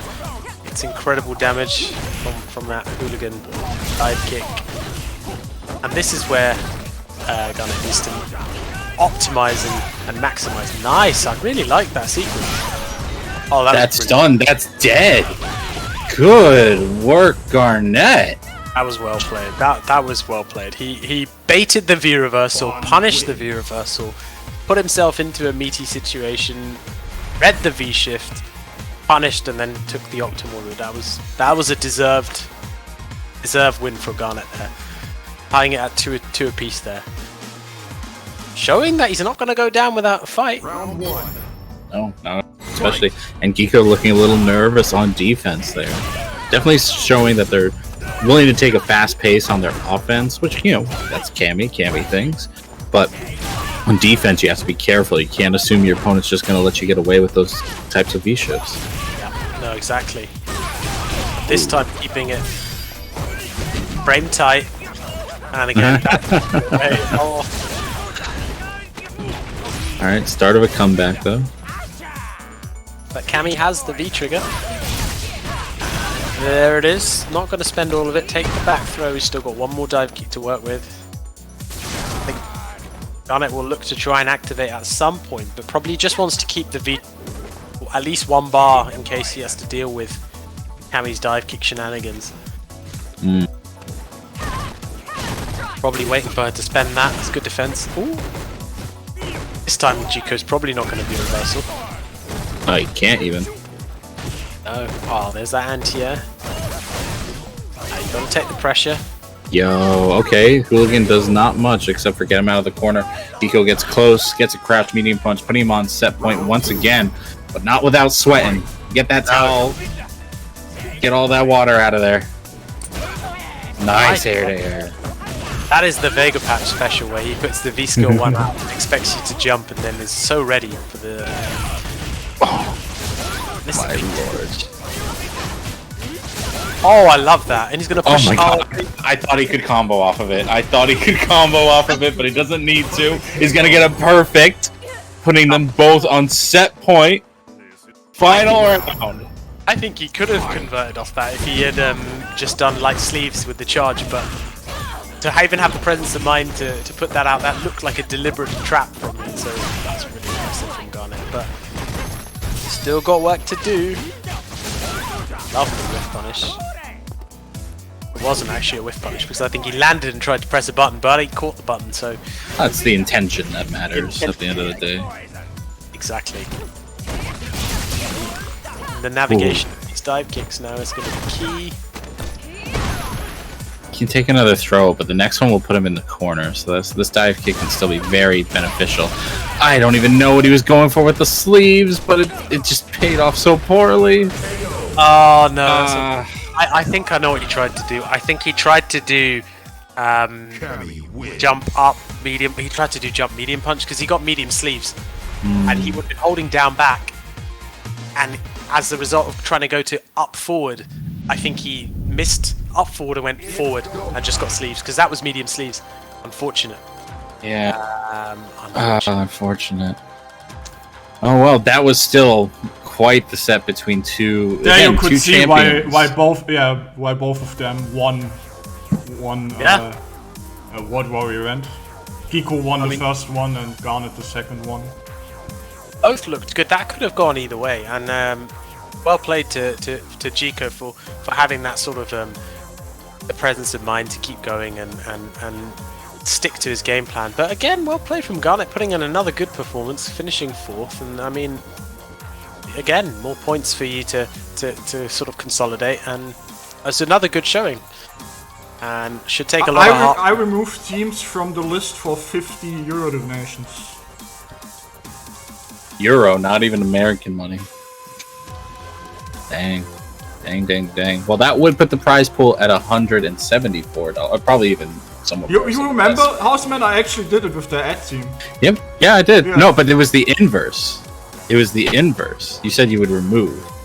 Yeah, I removed teams. Oh, you removed the ed theme for a donation? Yes. Oh, I did the inverse. I donated $50 Yeah, and then just left the chat and then just left the stream to put on the ed theme.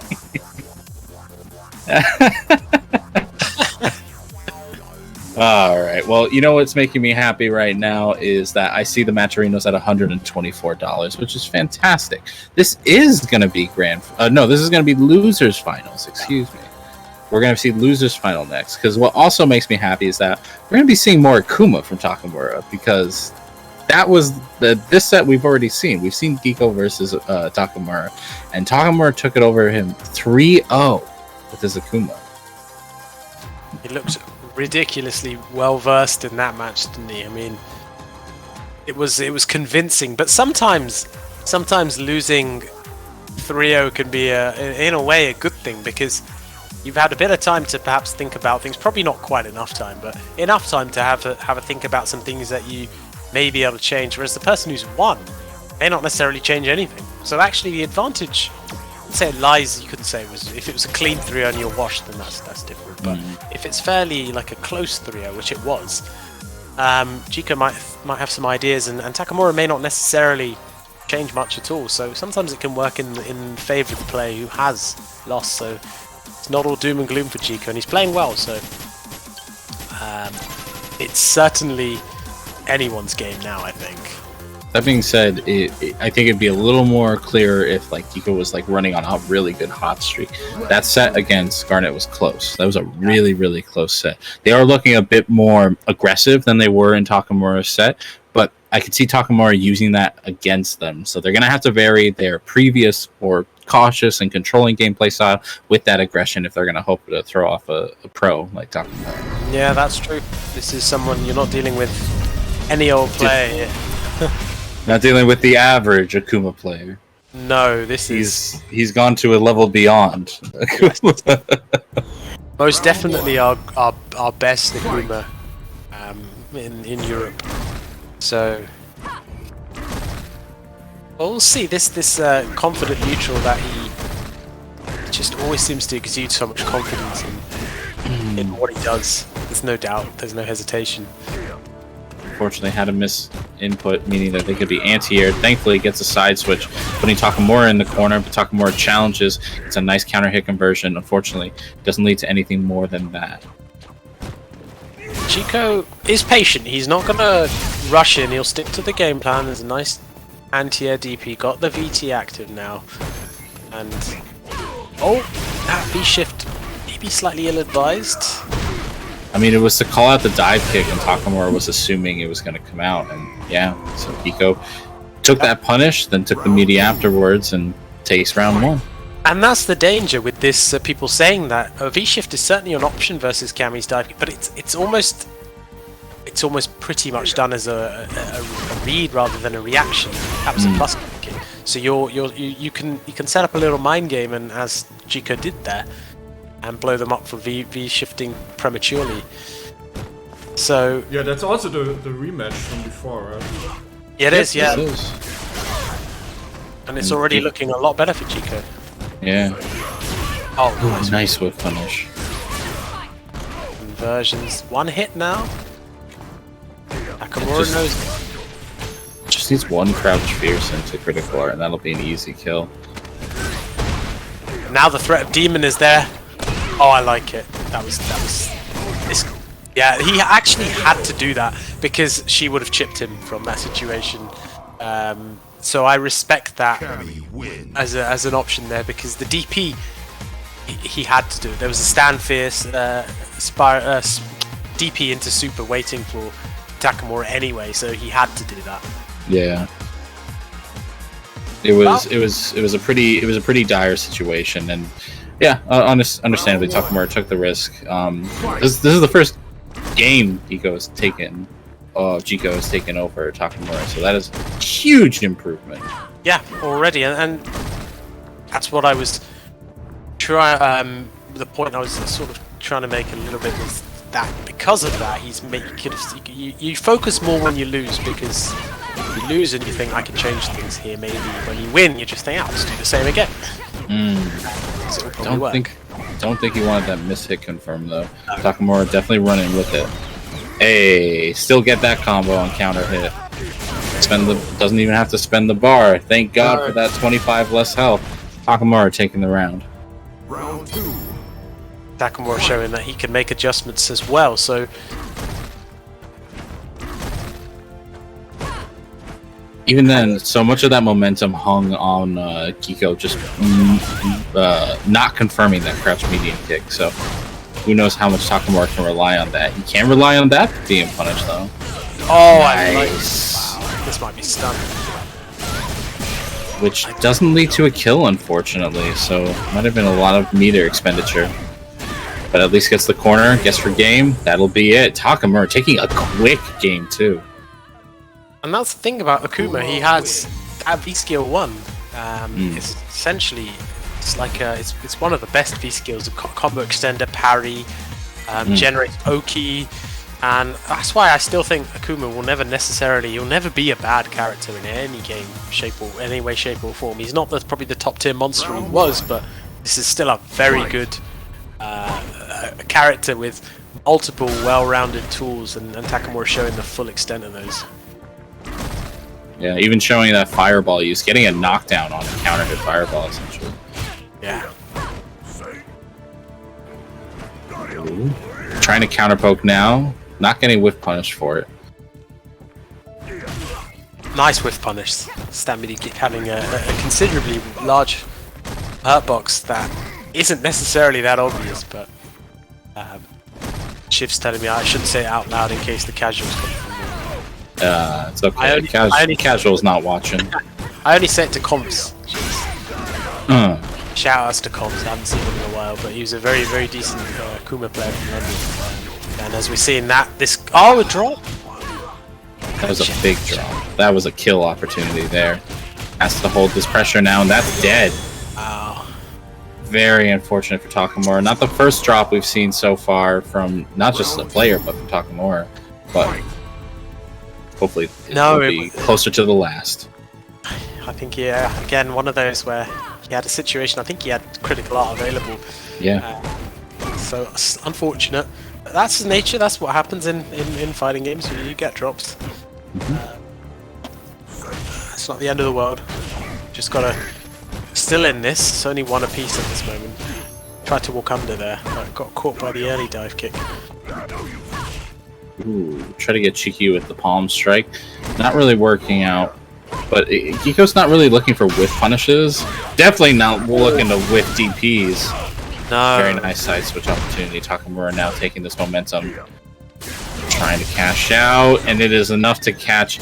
I don't know if that actually caught the recovery of the V-trigger, or Kiko was hoping that he could rock a jump over the fireball. But I think he tried to do a VT activation into Spiral Arrow, but the fireball was too close at that. He just didn't have enough recovery frames to even block, let alone do the Spiral Arrow. But, oh, very nice. Ready. Yeah. Ooh. Well, I wonder if he could have punished that with something. Yeah, maybe stand fierce, but we'll never know now. Kiko letting Takamura get a little more liberal with his block strings and general neutral game plan. The dive kicks have been good. Oh, okay, no conversion, but the positions. Oh, nice cross cut there. They go for the finisher, and wow. So here's the thing. Yeah, anything in the activate can lead to a demon setup. So Kiko is in a very precarious situation right now. He is. He can't really whiff anything, but neither can Takamura. He can afford the stand light kicks. The stand light kick was he can somewhat afford, assuming Takamura doesn't do EX Fireball activate. It doesn't look like that's what. I feel like Takamura wants the demon. Yes. He wants the clip. Ooh, actually. He might be wanting something even more devious. Nope. Okay, there's the activation. Just keeping it tight. Oh, tries for the rush down. Can be backdash being a little too strong. Oh, good blocks from Jiko, making sure he's walking back to down back, so he's not getting caught by anything crouch mean. But Takamura needs to make something happen because there's no. Unfortunate. Unfortunate. Yeah, again, you can kind of feel that if Takamura's not spending that bar on EX Fireball, he wants the demon to open him up. And, you know what? At a different angle, maybe with a V-trigger dive kick, she might have landed into the demon, but was not to be this time around. Giko takes game number 3, leaving it 2-1 in the set. Giko's played this really well, actually. I think the calm, collected, sort of solid neutral approach is really paying off for him because he's just waiting. He's just taking his damage as and when he can. Yeah. Also, you lost 3-0 in winner's side against Takamura. This looks way better. Yeah, he's obviously made some adjustments here. Comes a side switch, and now you've got to take the throw here, and then try and deal with what comes after. How many throws can you take, though? I mean, it's Cammy. I should feel no sympathy for that, but it does get out of the corner. And a nice hit confirm into the trigger will give Giko set point. Well, Takamura's on the back foot here. Giko's threatening to run away with this a little bit, and the solid neutral that he's employed is working out here, actually. So yeah, and again, it's like watching somebody just on between neutral and then accelerator, because those dive kicks will just throw Takamura just enough. It forces you to just keep that. That was very nice. Unfortunate the forward heavy kick didn't convert there, but Akuma can't afford to take just errant pokes in neutral. Has to activate. Has to look to try. That should be a punish. Good blocks from Giko. Yeah. The life deficit does put Giko at a bit of a disadvantage in terms of having to make the offensive push. V-trigger will help with this a lot, but yeah, he's going to have to start going in. Thankfully, he has built up enough damage that he can kind of play it a little bit cool and maybe surprise Takamura with a dive kick. We're in a similar kind of situation to the end of the last game, actually. Okay, sweep activate. Oh, that might be it. Oh, okay. Saved his meter. Well. Saved his meter. Final round. A little bit fortunate, but yeah, he's got both of them are fully locked and loaded now. So some EX dive kicks, which I'm sure Giko will want to spend his bar on. Nice whiff punish there from Giko there. The check on the dash. A huge damage for it. Unfortunately, no hit confirm. No massive punish from Giko though. No, actually, quite lucky. Takamura is working on that V-trigger. It's quite tense in neutral now. I feel we're going to see probably the activation now. We can't be a wrestle that. Straight for the jump, actually. Just going to try and pepper him with corner pressure now. But those fireball... Oh, that was an unfortunate way to juggle on that fireball, because I felt if there was a second hit on the juggle, he would have been able to cash out with the CA, but it just didn't quite fall right. I mean, chip is not a factor. It's going to take a stray light to make it so. Yep. And one hit from Giko will seal the deal. That's it. We can lock this down. Can we lock this down, Takamura? Oh, no, you can't really until you've seen enough the second. Now you can. Oh no, you can't. You're gonna die. You are very likely gonna die off of this. Yeah, he's gone. I believe that is it, ladies and gentlemen. Giko is gonna take it 3-0. It should be 3-1. It was 3-1, but it was impressive nonetheless. You're fired, Houseman. I don't care. 3-1 in the set. Damn. Wow. I felt there was perhaps a DP attempt there, maybe from Takamura, but he didn't get a counter hit. So it's one of those, I think, because it's still very difficult to pull out that DP in that situation. Maybe he wasn't looking for it. Maybe he was just trying to backdash or try and create some space. But Giko played that really well. And, let's take a look at the bracket. How top 8 would go for today. Yeah, so as you can see, Takamura took it very convincingly in that first game, 3-0 versus Jico, but Jico's made those adjustments and returned the favor back 3-1. So actually, I mean, you can see everyone's Mr. Wolf has just been, well, untouchable really in this winner's side. He's been very on point and looking like he's going to be difficult to stop for Jico, but Jico has the momentum. He's really, since going into losers, look at those. He's really had a very clean game in 3-0 and now looking hopefully to take this out. And Houseman's going to tell us what's been going on with Saltmine over in the weekend. Yeah, well, yesterday should have been the EU bracket, which always Saturday, 5 p.m. CEST. It's an open bracket for all of EU, so make sure to sign up. Make sure to challenge folks like Andy Walker that need to be challenged. And then, of course, Sunday, unfortunately, it's not going to be today. We're going to take the weekend off. But Sunday at 7 p.m. Eastern Daylight Savings Time, you'll see the Saltmine SF5 North American East Coast bracket. That is an ongoing series. Our last time winner was Cat's Name Flash. And it is a points-based system, so keep showing up. I know Idom and Punk have some points there as well, so we're going to see how that all pans out. But up and coming, and almost the most important thing, what you're currently watching, the World Warrior Tournaments.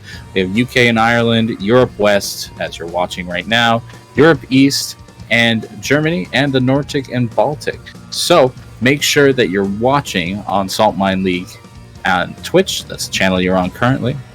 And make sure you're following at Saltmine TV, because God knows I can't remember all these dates on my own. You have to know that these events all lead to a final tournament. There's 5 series tournaments and then a final tournament in December, which will determine who gets to go to Capcom Cup as a representative for their region. Yeah, exactly. And we've got the Matcherino. We've reached our first goal, hit that $100 mark. Can we get the 150 so we can get all of our top 3 players paid out, deservedly so. So we're nearly there, just about $26 needed to try and hit that. So let's try and get that. Let's reward our players. We've done put in a really good effort to get there so far and to get to the numbers that we're at. So just one last push and we can reward our players as they put on such a great show for us today. As we move into Grand Finals. It is time. Ladies and gentlemen, it is time! We're at Grand Finals. Mr. Wolf has been, well, undefeated, obviously. He sits on the winner's side of Grand Finals. His opponent is going to be Jico. It will be. We've seen a lot of people. Yeah. Having to see if he can take a second tournament in this series. That'll be quite the little avenue for Jico as well, because first tournament his, second tournament goes 0-2. I mean, it's crazy, isn't it? And then this tournament he's in loser's side of Grand Finals. I mean, we've seen a lot of people huffing and puffing and trying to blow down Mr. Wolf's house, but he's remained solid. Has he fortified it with bricks, because Jico's coming at people with sledgehammers these days? So I'm just thinking he needs to be on his game as he has been and make life very difficult. But I think this will be a hard-fought one. Both of these two know each other. They're sort of the old hands of the Italian scene, and certainly from SF5's perspective. So should be a good one. Hard to call this, really. I mean, you're asking if anybody can blow down his house. I think the big deciding factor is going to be the insurance that Wolf has on his house. That'd be trigger too, if he brings out the Seth. And if anyone knows something about houses, it's you, Houseman. That's what the name's for. Yep, exactly. This is your my domain, my territory. Exactly. It is the Seth. Yes, it is. Yes, it is. And I like it because, again, when you're fighting a character that is like pretty low health, like it could be just one big opportunity that makes the difference. Yeah. And I always like 7 too, so I'm always hyped to see something. I think he just wants an option. Punish. Oh my god, that was a huge punish. And for the reset. Oh, this might be done. It's No, not quite. I think he could have done hands into the other one, but yo, did that really hit the recovery? Does that thing have that much recovery? Wow, it looked like it did, didn't it? Wow. God. Mr. Wolf showing that I have a dive kick too. Nice conversion, counter hit conversion into the corner. Oh my god, this is clinical. That was very nearly, well, it wouldn't have been a double P, but Cammy obviously can still, Cammy is a very explosive character herself, but I feel if Mr. Wolf's trying to build that trigger while she doesn't have the reversal available, because he can force the situation. This is prime opportunity. The dive kick, though, counter poking the forward medium punch, unfortunately doesn't whiff punish the second attempt. Mr. Wolf has to get a clean opportunity. There it is. This is a guess for the game, really. Yes, you get to see the opportunity there. That's chip. That's your dead. Oh, he built the V reversal just in time, but you're right, he would have been otherwise. Ooh. Both of them are still one punch away. Yeah, and here's the thing, Wolf cannot just dash up throw. Just dash up throw. It got me grand finals, it'll get me this game. Oh man. And I think that's the advantage of having, when you've got that buffer of a set, it just means you can take a little bit more of a risk because, well, if you go 1-0, you go 1-0 down and it's not the end of the world really, because you've still got that whole first to three to play with. So I mean, I respect that. He's giving Jico something to think about there, and just realizing, he's take a few more risks. Yeah, I think the forward medium punch also covers what people like. They're a little less willing to check because they're worried about getting counter hit by that.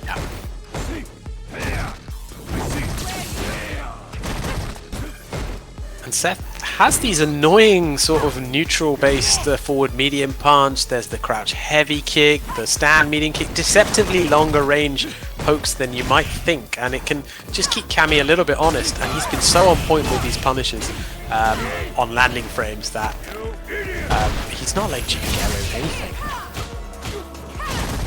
anything. Did get checked on the dash in, but doesn't combo into anything off of it. And that sweep that you saw from Jica there, that was a DP attempt, but just didn't quite come out right. So Mr. Wolf being powered up on his birthday, this would be the best birthday present. Just he's running away with this a bit. Threatening to go 2-0 up. Keep it cool, keep it clean. Gets in with the EX, unfortunately not plus enough, they have to trade. He spent a bit of his bar there, but he's got the corner. Seeing the cross cut now. Okay, that was a very nice little conversion there by Mr. Wolf. I like that. Wake up EX, Tiger Knee dive kick. Quite enough. Back throw to take it.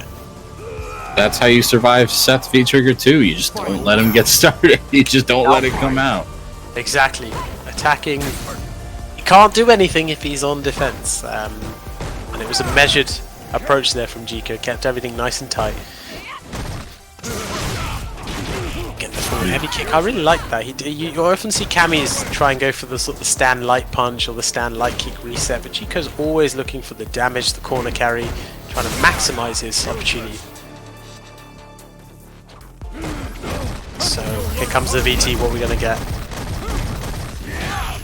Oh wow, that was This is massive. Damage?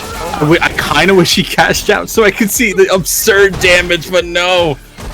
Oh, he tries for the final throw. Geeko challenges his way out. The counter hit is nearly deadly, and the third one certainly is. Good lord, Mr. Wolf. Showing off one of probably the highest damaging options I've seen out of V-Trigger 2. Somebody clip that. That was amazing. I mean, this is what I'm saying. This VT, it's... People are going to shoot me for this, but it's like a better Aegis. Because it's way better. It's 2 bars. It sets up a situation that you cannot V-reverse, so you cannot really V-shift unless it's done specifically. And the damage, corner carry, it's just insane. And why that thing is 2 bars, I will never know. But Mr. Wolf showing that this is not a V-trigger that doesn't take a lot of work to understand and learn, because it's it's not as simple as probably Aegis is, because it requires some deft execution and knowledge, and Mr. Wolf really showing that. I can say that because I'm a Urian player, so I can say Aegis is not is easier to use. It's still quite hard. I'm not a Urian player, but I'll still say it anyway. It's still a very good V Because it's fun. Yeah. Because it's fun. Oh my god, not like this! Oh, Not quite as much damage, but still a good amount of tomato sauce everywhere. That'll be stunning. This should be dead. He wanted to reset. He didn't believe in the kill. And that's why you're going to have to die. Oh, Mr. Wolf, I felt like you probably could have killed him off that, but I'm not the Seth player. But fair enough. Maybe he was caught in two minds. Maybe he thought, actually, that's going to stun. Oh, it may not. And then didn't really commit. But Jico taking opportunity, taking advantage of that from Mr. Wolf. Reaching out with his arms. These are grand finals, which means Mr. Wolf just needs this one last game. But Gico right now has been beautiful on his counter hit pokes. It really has. Right? That's the first one he almost survived it. He almost survived the V trigger. And he still ended up taking some damage there. This might maybe... No. Yeah, even with the DP follow-up. Oh! Spacing trap. Chico really felt that way. I respect Oh it. my god. I mean, to be fair, either he gets punished and dies, or it whiffs, and that's what the spacing trap's for, so hey. And it worked, and it got him a game, so sometimes you got to do what you got to do to try and get yourself onto the board and back in it. Just stop the momentum a little bit, so... Round 1. 2-1 now. Jico not going down without a fight. But Mr. Wolf still sticking with his game plan? I don't see much reason to change it. No. Ooh.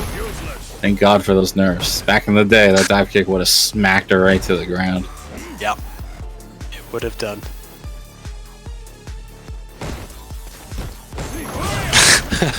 Vanguard is still not impressed with the VT. I'll tell you, Show. Do not engage. Do not engage. Well, Mr. Wolf not looking to impress. He's just looking to clean up, try and get this win. But Chico having something to say about that with. Ooh, good challenge. I feel like he didn't go for optimal here, but you know what? We'll at least get a knockdown. Guess for game? Ooh, Looked for the V shift, I think, there, but yeah, that does cover V shift. You're absolutely right. just the throw. Wow, I can kind of feel what happened there was you see Jico like fishing with that crouch medium kick. That's the only thing on his mind is That's can I hit confirm this or can I not? That's tournament point from Mr. Wolf. Yeah, first tournament point for him. Gonna have 3 potentially different winners taking this tournament series so far. Mr. Wolf looking like I don't know what he had for breakfast today, but Birthday cake, birthday man. cake. that's probably it. Ooh, a little bit of backdash. Oh, I like it. Yeah, that should hit. That should hit. Even then, this is not... I'm so used to critical art and to guess for game on the throw, but you can take the throw this time. Yep. In fact, you'll have V trigger for this. Ooh, that is a counter hit too. This is a problem. Do not Cannot be reversal. Oh my god! You know what? He jumped. That was probably the least damaging hit that he could have taken. And it caught Mr. Wolf a little bit off guard because he wasn't expecting. Oh, there it is. Mr. Wolf with just the raw jumping takes it 3-1 over Jico. Wow. Mr. Wolf is your Saltmine League Capcom Pro Tour World Warrior Europe West 3 winner. Congratulations. Say that 4 times really fast. Well No. played, Mr. Wolf. It is quite the title. On top of being the birthday boy himself. Feel good about that. Feel good about how you played because it has been impressive to the entire stream myself, and potentially even and once Capcom again, happy representative. birthday, of course, to Mr. Wolf. Not only winning today, but also getting auto, which is terrible. But still, happy birthday.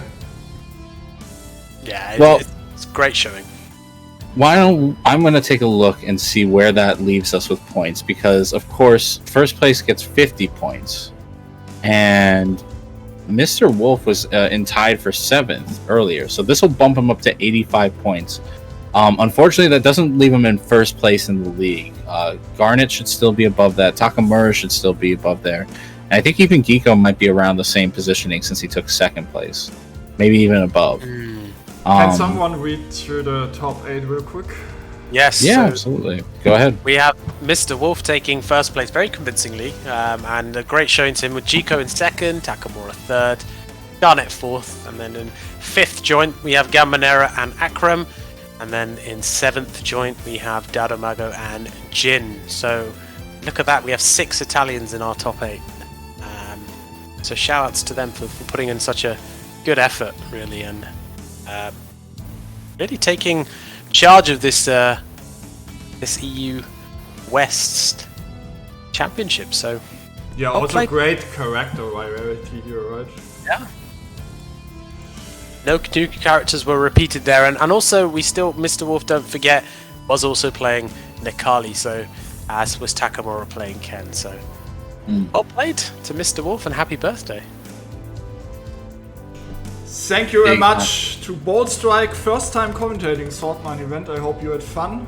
I did. Thank you for having me. It was a great honor. Hope And you guys thank you to appreciate it. Houseman as well. Not the first time.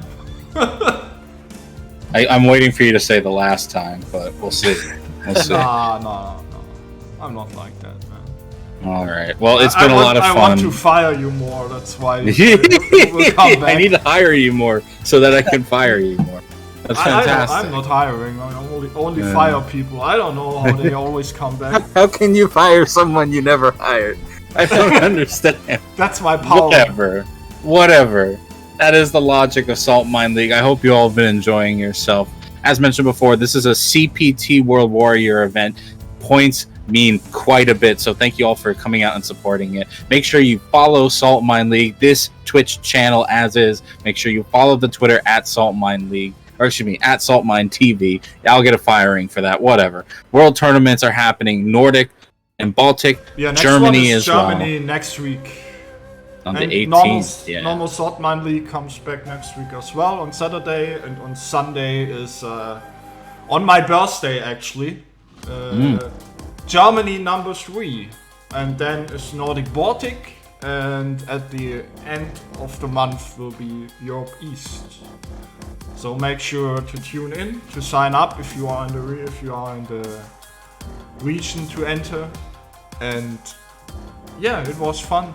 See you next week.